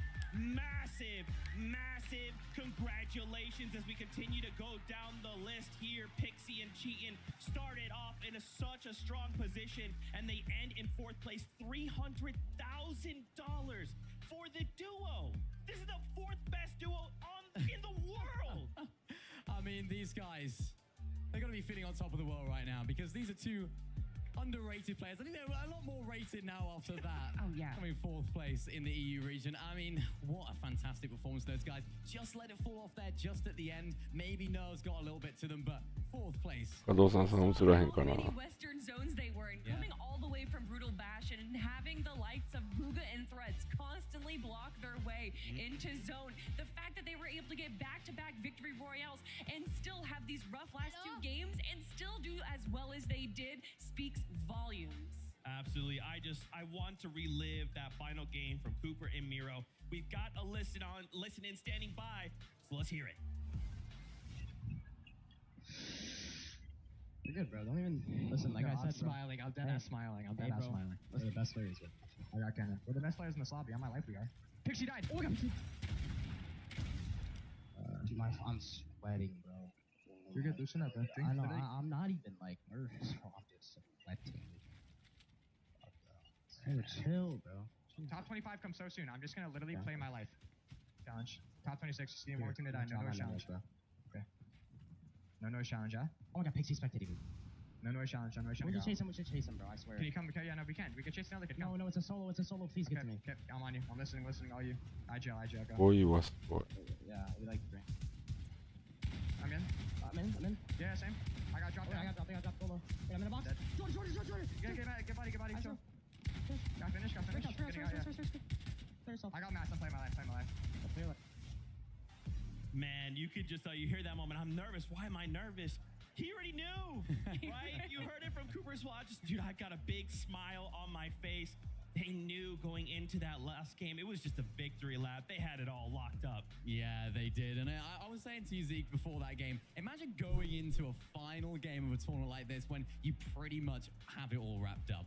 What is the feeling like to do that? It must be absolutely incredible. And of course, they didn't just back down. They didn't just try and double key and make a mess of it. They wanted to close out strong. And even in that end game, they played very, very well. And I mean, you can forgive them for being a little bit nervous in those moments, I think. Oh, it is definitely deserved. And I mean, just looking at how far ahead they are from the rest of the pack, to say that you are almost 60 points ahead of the reigning invitational champs of Cammy and Seti is just another accolade to add to their belt. But Zeke, I believe we have a special surprise right now. We do. Gents, if you don't mind putting on these headsets, no big deal. We just have your FNCS Global Champions right here on the stage. Royal Arena, make some noise for your Global Champions, Miro and Cooper. Guys, first off, let's go, guys. Let's go. You did this. You guys have worked so hard. Let's first shine a light. The coin toss. Talk to me about this coin toss. How did this all go? Is this real? Is this made up? Yeah. I didn't really want to play the game too much no more. And I was like, you know what? I'm doing nothing more. I'm getting a teammate, and I'm coming back. I don't care. Like, I flipped the coin, and I was like, all right, we'll play on Cooper. I mean, did you think back then a coin flip would lead to $1 million FNCS Global Championship title? I mean, not at all. I mean, back then, I only had 5K earned when we started playing. Oh my gosh. Gotta up that number now. Oh, yeah. He's the best to ever do it. Hey man, live in the moment. You live in the moment. I mean, Cooper, you just mentioned it right there. You were a very underrated player, 5K earned when you started playing with Miro. Tell me what it's like to play with someone like him. What's he taught you about the game to get to this stage? Miro's taught me so much. I mean, whenever we first started playing, it was my first time ever playing. But being with the best fragger to ever touch the game, kind of crazy, you know, it was great, man. I've learned so much.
か。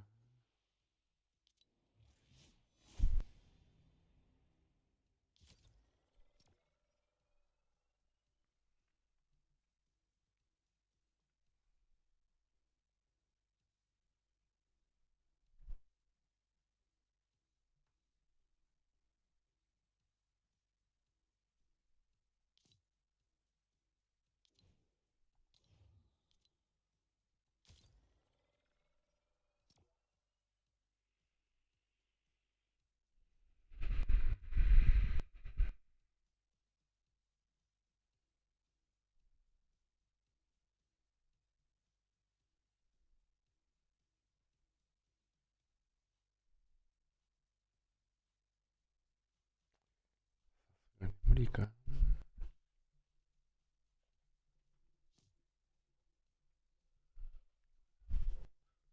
お。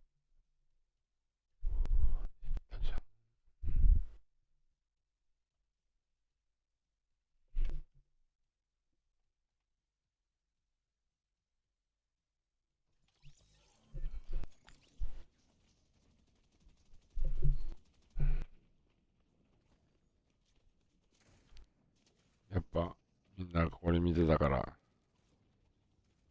ってんじゃない。ランク生かしてくれよな。まあでもこれね、ランクじゃないけど。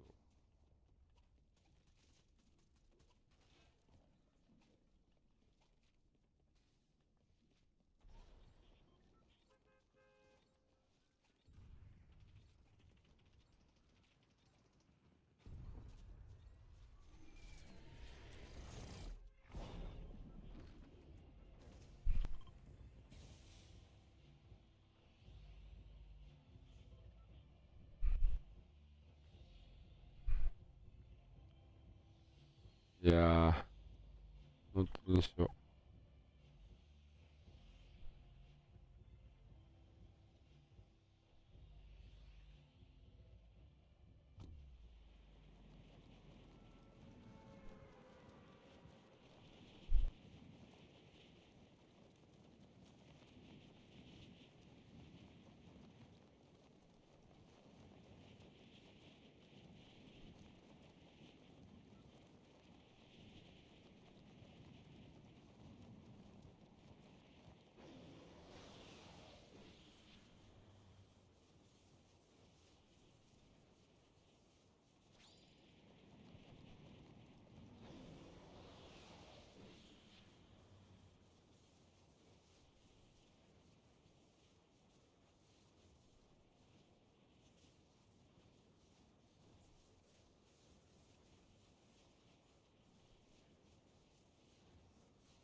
言うてサブマやね。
一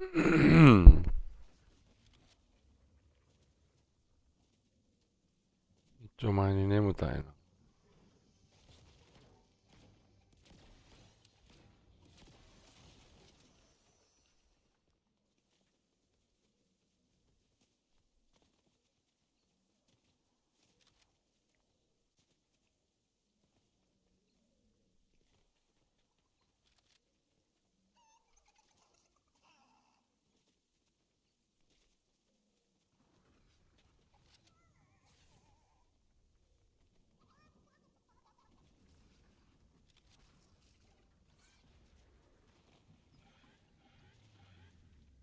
開けられた。ま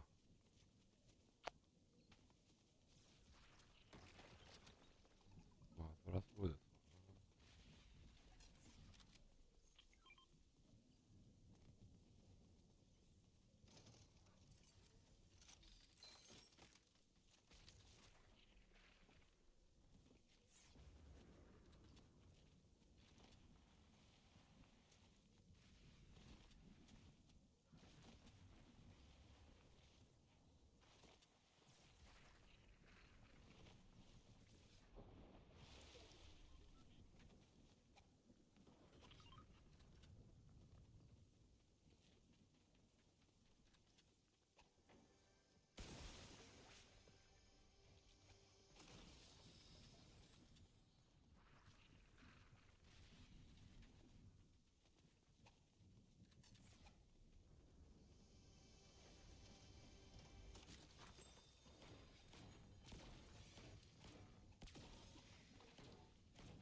マップってどうやって出すんだっけ。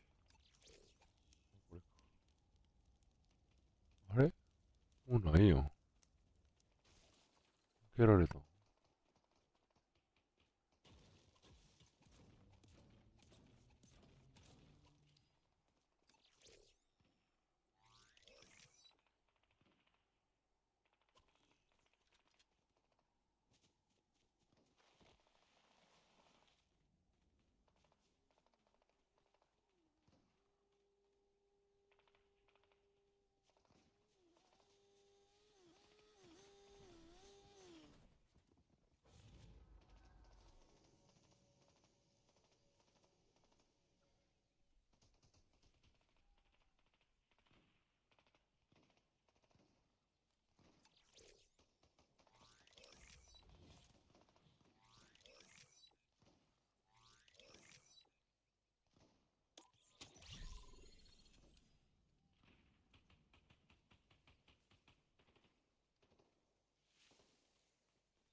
うわぁ。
なんや。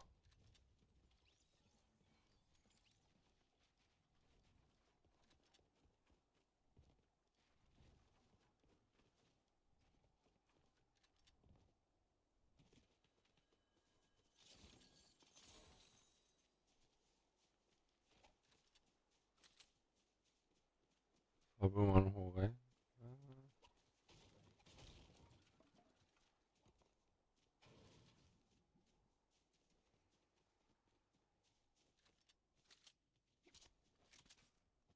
あ、あれやん。あ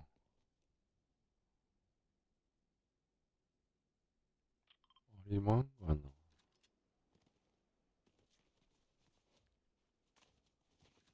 ないやん。ありまんの。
びっくり。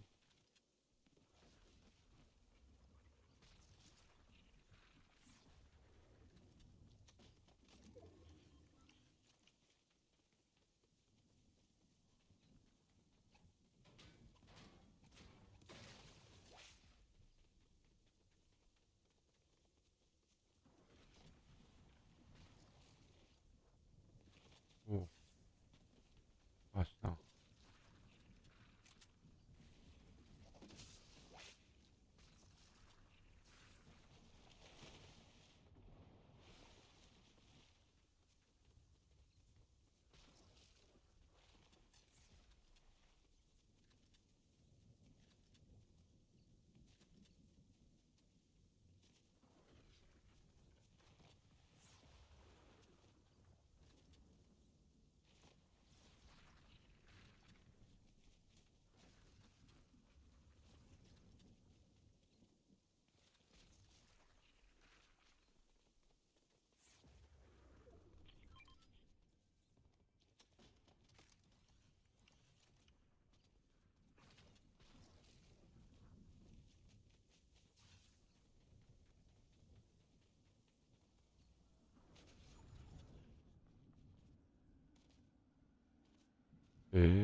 肩の俺やん。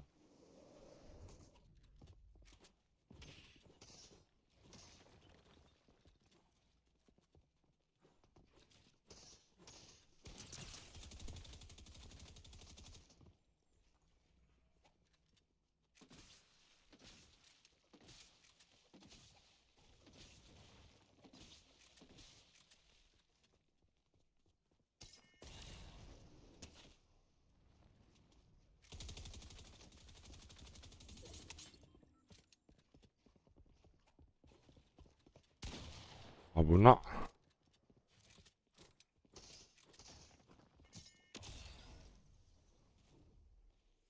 ナイスー。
う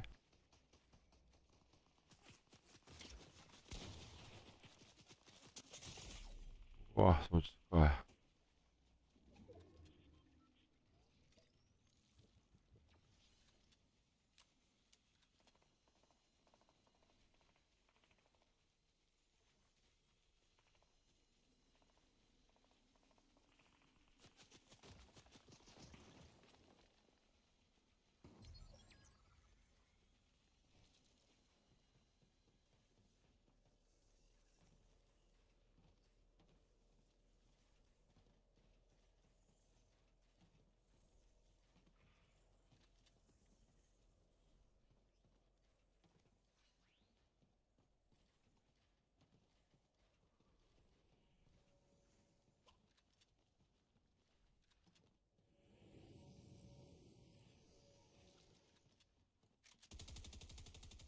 うわ。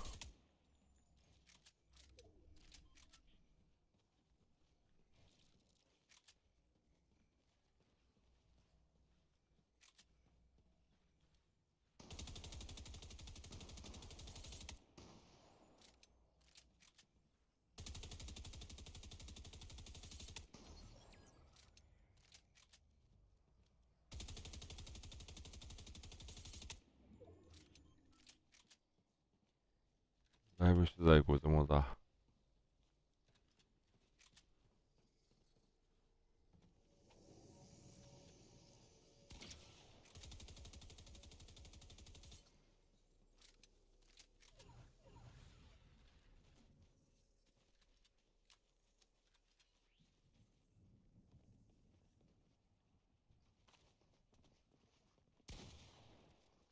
さっきのやつか。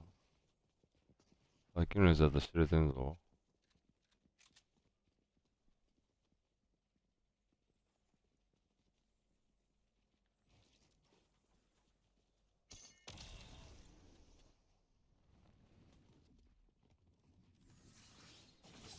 刀か。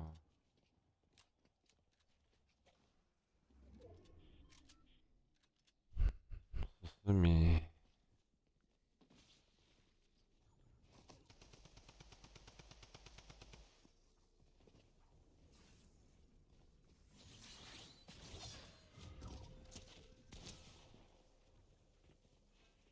うわ、やば。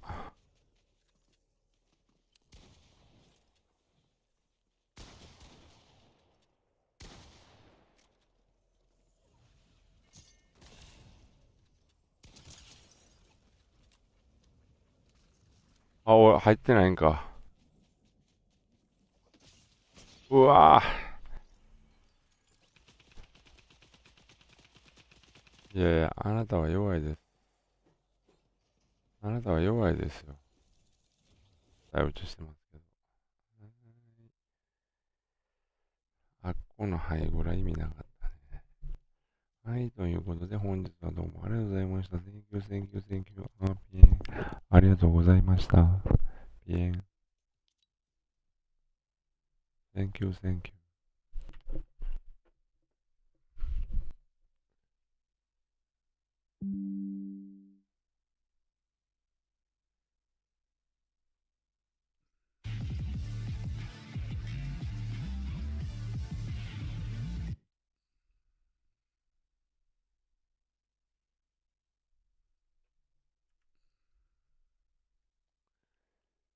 ピエン過ぎました。